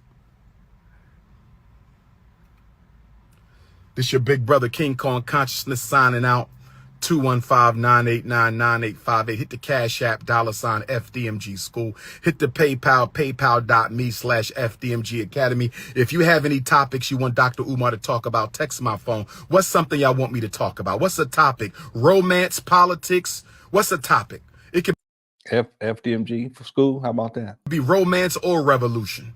It could be the revolution for African people. It could be romance. What's a topic y'all want me to talk about? You could text my phone, 215-989-9858. I said 215-989-9858. Hit the Cash App, $ FDMG School. Hit the PayPal, paypal.me/FDMG Academy.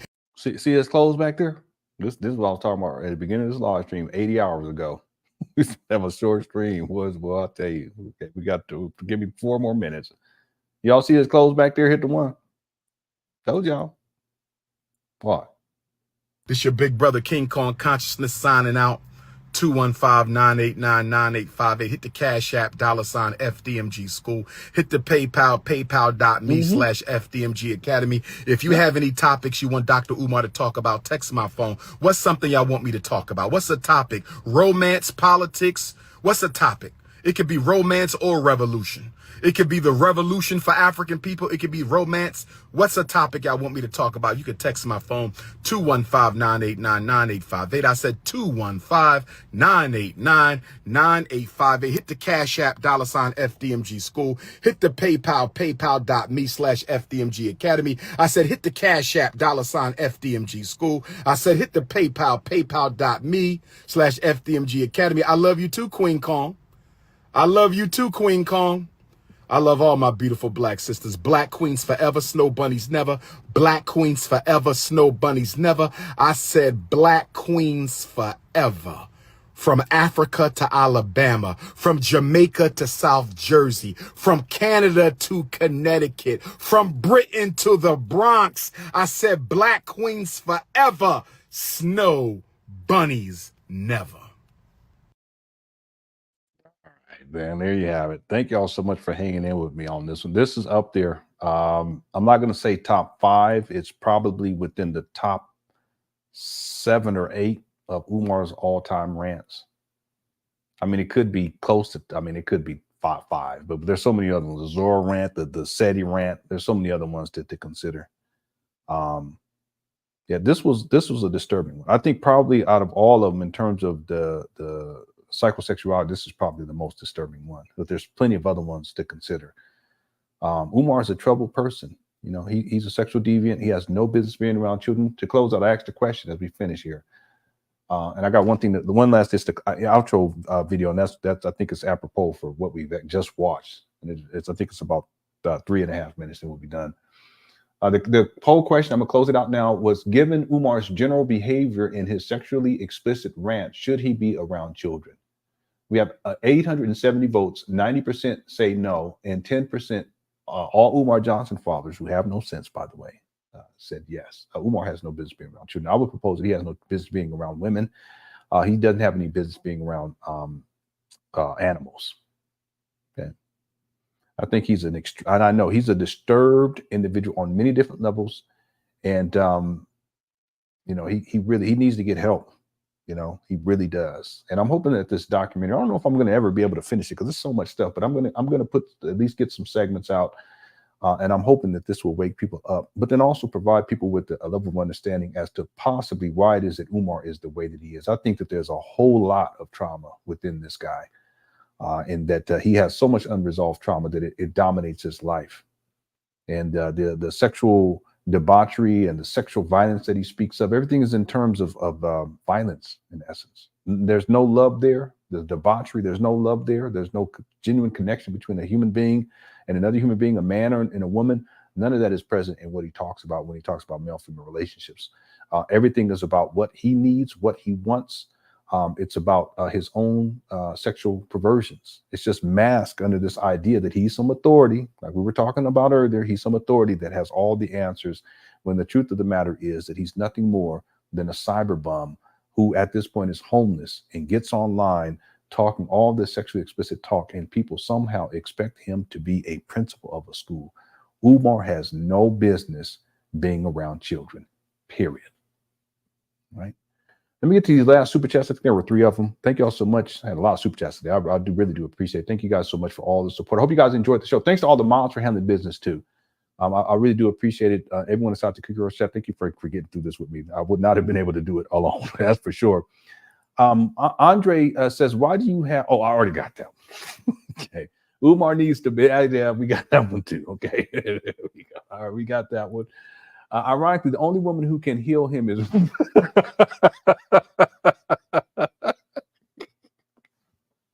oh my God, that'd be wild up. Umar and Rachel Dolezal. Umar's daddy, he follows her. I think he likes her a little bit, but we ain't gonna get to that right now. Thanks, Steve, for the super chat. This is a good point, Andre. All of that 2 million, 2.5, 2.6 million, it's all down the drain. Okay, he doesn't even talk about the school. He's up here talking all this perverted stuff. Freak off. Thanks, Andre. Justin says, how can he talk about keeping families together when he has no experience in it, blindly and blind? Yeah, and that's but someone had mentioned earlier, I can't remember who it was. Umar, you know, he talks about these things as if he's having these experiences of being in a relationship, but it's all just like a figment of his imagination. He does not have a family. He's never been a consistent participant in his daughter's life. He's not married to any woman. He's not engaged. He's not even in a committed relationship. Let's just start there. Okay. And even that, I mean, if at least you have some experience. And all of my time following Umar, after the college experience, because I don't know too much, he hasn't talked too much about relationships during college. I can't pinpoint, and I've not been able to pinpoint one period in his life for an extended period of time, I should say, wherein he was in a committed relationship. Okay, we also know that he's never been married. He's never been around for his children. He's a deadbeat.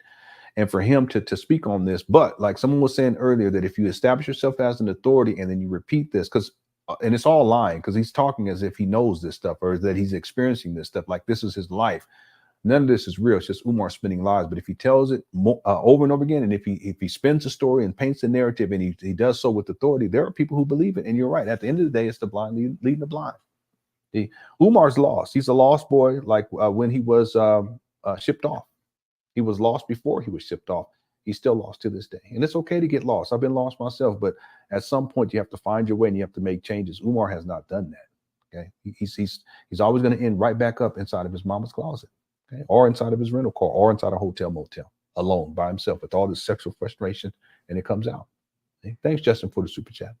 Well, this was a doozy. Iceman says, Lenon, why don't you have the summer 2020 Umar videos up for members? Those were the 2020. Okay, I'll look into let me I can summer 2020. I mean, you're members, so if you request stuff, yeah, I can start going through that archive and I'll get some up for you. I won't be able to do it today, maybe not even tomorrow, but I'll get to it. I'll make that promise, and I'll put the Iceman fam. Okay, thank you for being a member too. I appreciate it. Everyone. Thank you so much. Thanks for getting through this one with me. It was not easy, and I know we were supposed to have a short show, but it ended up turning it into a mini marathon. I love y'all for hanging in there with me. I also want to say before I play the last video, and it's just the outro. If I offended anyone with my jokes today, you women, I apologize. Okay, I apologize. I don't intend to do that, but sometimes I get carried away, and it's my way of coping with this Umar Johnson madness. The types of stuff that comes out of his mouth, I don't think any person can just sit through it and just get through the whole thing without any type of brevity, as it were. Is that the right word? We got to have some type of entertainment value, some type of jokes. People crack jokes, and it helps me to get through. Otherwise, there's no way. Okay. But I want to apologize if I offended any of you women here today. Okay, that was not my intention. Thank you guys for sticking with me on this. Let me end this poll here. We had 883 votes. Thanks to everyone who voted, and also thanks to everyone who sent in the super chats. I really do appreciate it. You guys really blessed me tonight. I thank you so much. If you sent in super stickers, if you sent PayPal or Cash App, thank you so much for that support as well. And here's the final video that I want to play for everyone, and it really just kind of culminates everything that we talked about with Umar, but it kind of takes it to another level, because ultimately with this whole P. Diddy stuff taking place, when you hear Umar speaking here, you can see why it is. And you should be able to see why it is that he defends people like P. Diddy. He defends people like Bill Cosby. He defends people like R. Kelly. Okay, here we go. Woman out there who has been repeatedly victimized by men, physically, sexually, psychologically. Okay? I can almost promise you that you are emitting messages. You are communicating nonverbal messages to the men you date that it is safe to take advantage of you. What if you have a child? What if you have a child with the abusive partner? Then I would say to you, have you ever heard of supervised visitation? Have you ever heard of supervised visitation? Because I'm of the belief a child needs their father even if he's abusive. A child needs his father even if he's abusive. A child needs his father even if the father is abusive. But that's why we have supervised visitation. That's why we have supervised visitation. That's why we have supervised visitation. If you cannot trust that man around you, if you cannot trust that man to be alone with the children, you can set up supervised visitation. It's not the best case scenario, but it's better than nothing. But as much as I am against domestic abuse, I don't want women to use domestic abuse as an excuse to keep the father from his children. I don't want women to use domestic abuse as an excuse to keep the father from the children. Teenage black girls dealing with domestic violence are more likely to smoke, more likely to drink, more likely to use drugs to cope with the pain and anguish and trauma of the violence. And in many cases, the abuser will provide them with the drugs. If you dating a man and he offering you marijuana, he offering you cigarettes, he offering you alcohol, crack, why are you in that relationship? Let me date a woman and she offer me some drugs, huh? 65% of women are raped by their partner. 65% of women are raped by their partner. And black women, this is why I tell black, don't play around with sex on the date if you're not giving none up. Stop doing that. Stop doing that. I've heard about too many rapes that took place because you want to play. You want to entice the man with sex. You want to arouse him, but you don't plan on having sex. Don't play with men like that because some men ain't men. Don't play with men like that because some men ain't men. Don't play with a man sexually. And you don't even know him. You don't even know this man. You enticing him, touching his genitalia, allowing him to touch your genitalia, kissing you on the neck, getting undressed. If you know you're not having sex, why y'all in the bedroom? Black mothers, stop sexualizing our girls with the dress code at 5, 6, 7, and 8 years old. Our daughters love being alone with men they don't know with their hot asses. Thank you so We're going to end it right there. I'm not going to play anything else. That just goes to show you what we're dealing with here. I've been warning people for such a long time. I do. I care about women. Okay. I care about my wife. I care about children. I care about my children. And I'm saying I care about all children. Umar has no business being in the presence of a child alone or being in the presence of a woman alone. He's a problem. And I'm going to continue to do my best to hold this guy accountable until such time that he stopped.